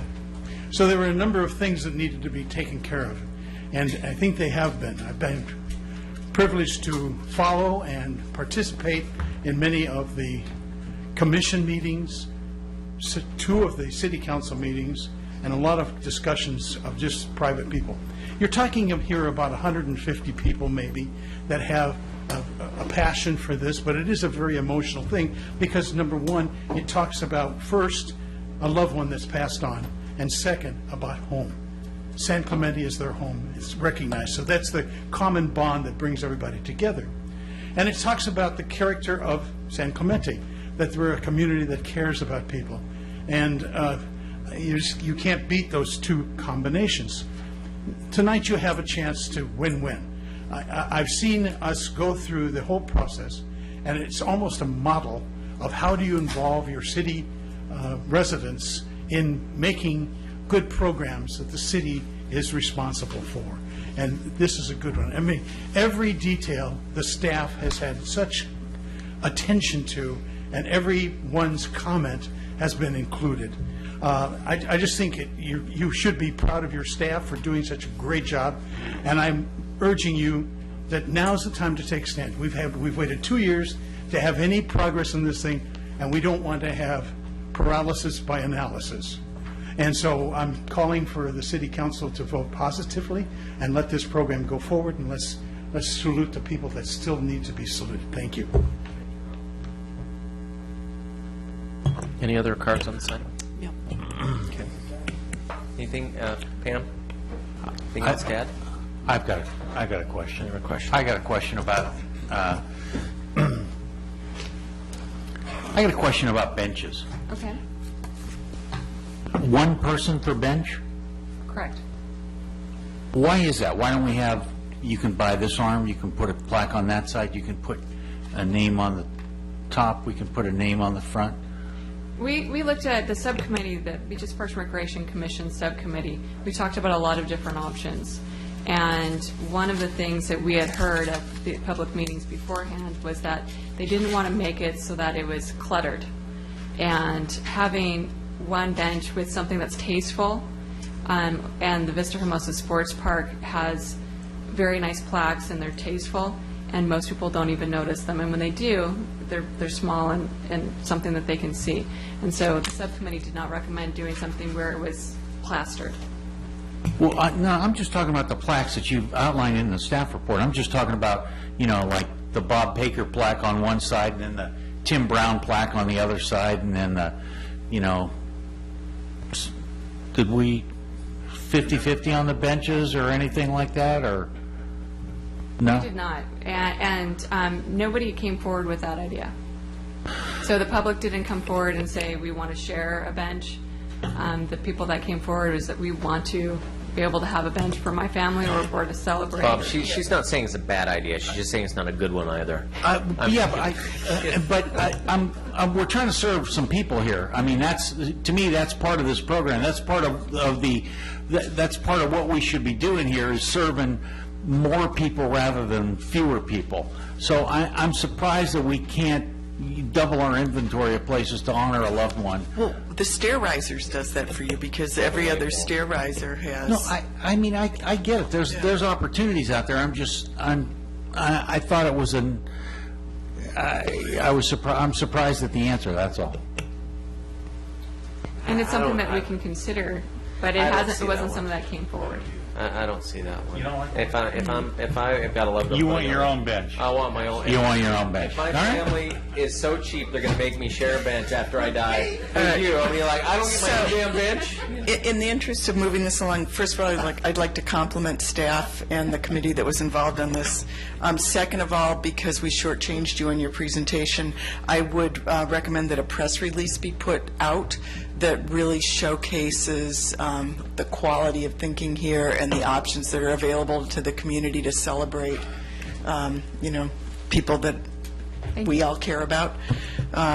And I want to put a plug in for chess tables in Phase 2, because I liked your visuals of that. So I recommend that we approve the Beaches, Parks, and Recreation Commission recommendation that approves the proposed care program with all the presented amenities and design options. So we're approving the care program, approving option 3 for customized benches, approving option 1 for picnic tables, and 4, conceptually approving the proposed tile mural and customized stair risers. Motion by Donchek, second by Baker. And Jim withdraws his earlier motion. Motion by Donchek, second by Baker. All those in favor? Aye. All those opposed? Passes 4-0. It's a wonderful program. It is Thank a you. I great know it was program. hard to put together. Yeah. Thank you. Can I just clarify something? There's 2 different recommendations on there. The Beaches, Parks, and Recreation Commission had recommended that we roll out everything at once, and the staff's recommendation is that we start with a phased approach, starting with... Oh, it's the phased approach. It's You the did phased staff approach. recommendation, which was Yes. the one we wanted. Thank you. I just wanted to make Yep, sure. that's good. That's good. Oral Communications Part 2, we don't have any cards. Coastal Advisory Committee, we do have a vacancy on the committee due to Ken Nielsen's resignation. So there is an unexpired term. His term would have expired on June 30th, 2015. So I'm asking you at this time whether you'd like for me to advertise that vacancy, and if so, when you would like to do the interviews. I'm going to suggest that we leave that position open until we hear from the Coastal Advisory Committee and see if they want another member. It's only for a year. It's advertising. It doesn't seem like a big deal. 2015. It expired, yeah. I'm fine with it. Let's let the Coastal Advisory Committee say if they want to fill that or leave it vacant for the time being. Okay, so I'll ask them. Okay.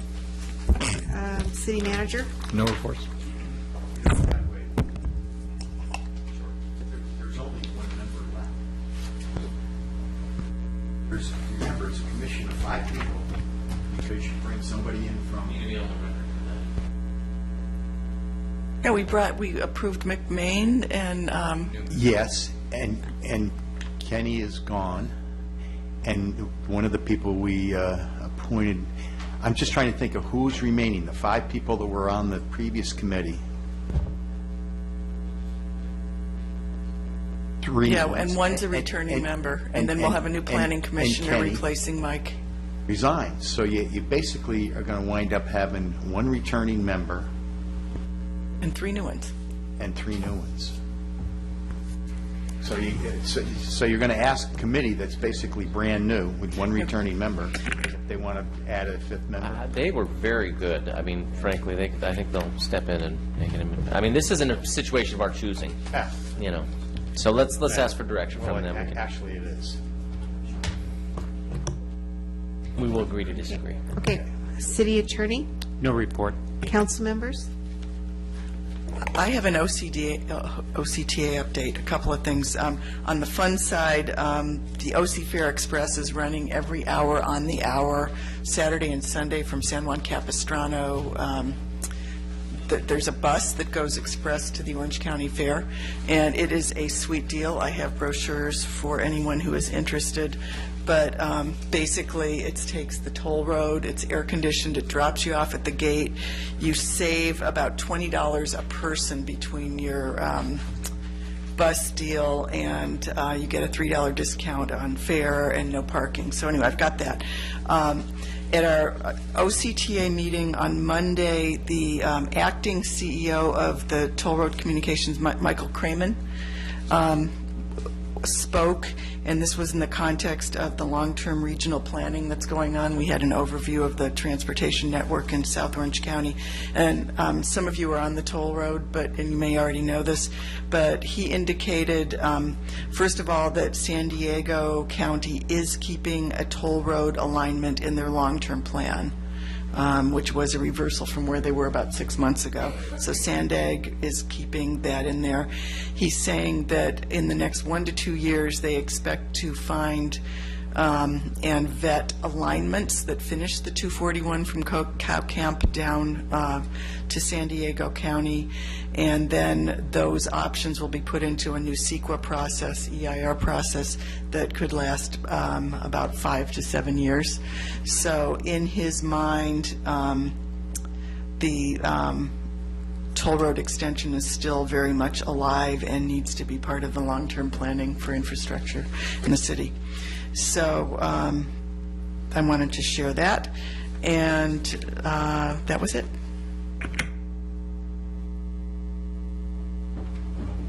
Yeah, I got one thing. When you put up my, I'm a big fan of blood drives, and here's another one. I out in the business park. Blood shortages happen in the summertime because the big donors are the kids. They're the ones that give all the blood. They're out of school now, and so all of us adults have to step up and do this. Local business here, they do a great thing with this Red Cross blood drive. Tomorrow, 9 to 3:15, Avenida Fabricante, 110. This last Friday, I attended the change of command ceremony for Lieutenant General John Tooland, who has been overseeing Camp Pendleton. He relinquished the 1st Marine Expeditionary Force to Lieutenant General David Berger, who is taking over now. And Lieutenant General Tooland was an incredible leader there. As a matter of fact, he has been asked to be tasked with overseeing all of the Marine Corps relations for the Asian Pacific Theater. And so he's going to be a very important part of, what the Marine Corps is going to be doing on the West Coast. So it's a very prestigious selection, and we wish him well on that. And the change of command ceremony was amazing. And we also welcome Lieutenant General David Berger. And then this weekend is Ocean Festival. And so put on your calendars and come on out and support what is a tremendous fun thing for the community. I think it's going to be great. And that's it for me. Jim, anything? That's it. All right, I'll go ahead and read it. I move that we adjourn to Adjourned regular council meeting to be held on July 23rd, 2014, at 8 a.m. in the Ocean View Conference Room at City Hall, located at 100 Avenida Presidio, San Clemente, California, for the purpose of conducting interviews for city manager position to replace a city manager who decided to leave us only after 2 years when he shouldn't be leaving that soon. That's not what it says officially, but that's the way I feel. And then Continue to feel the love. Yeah.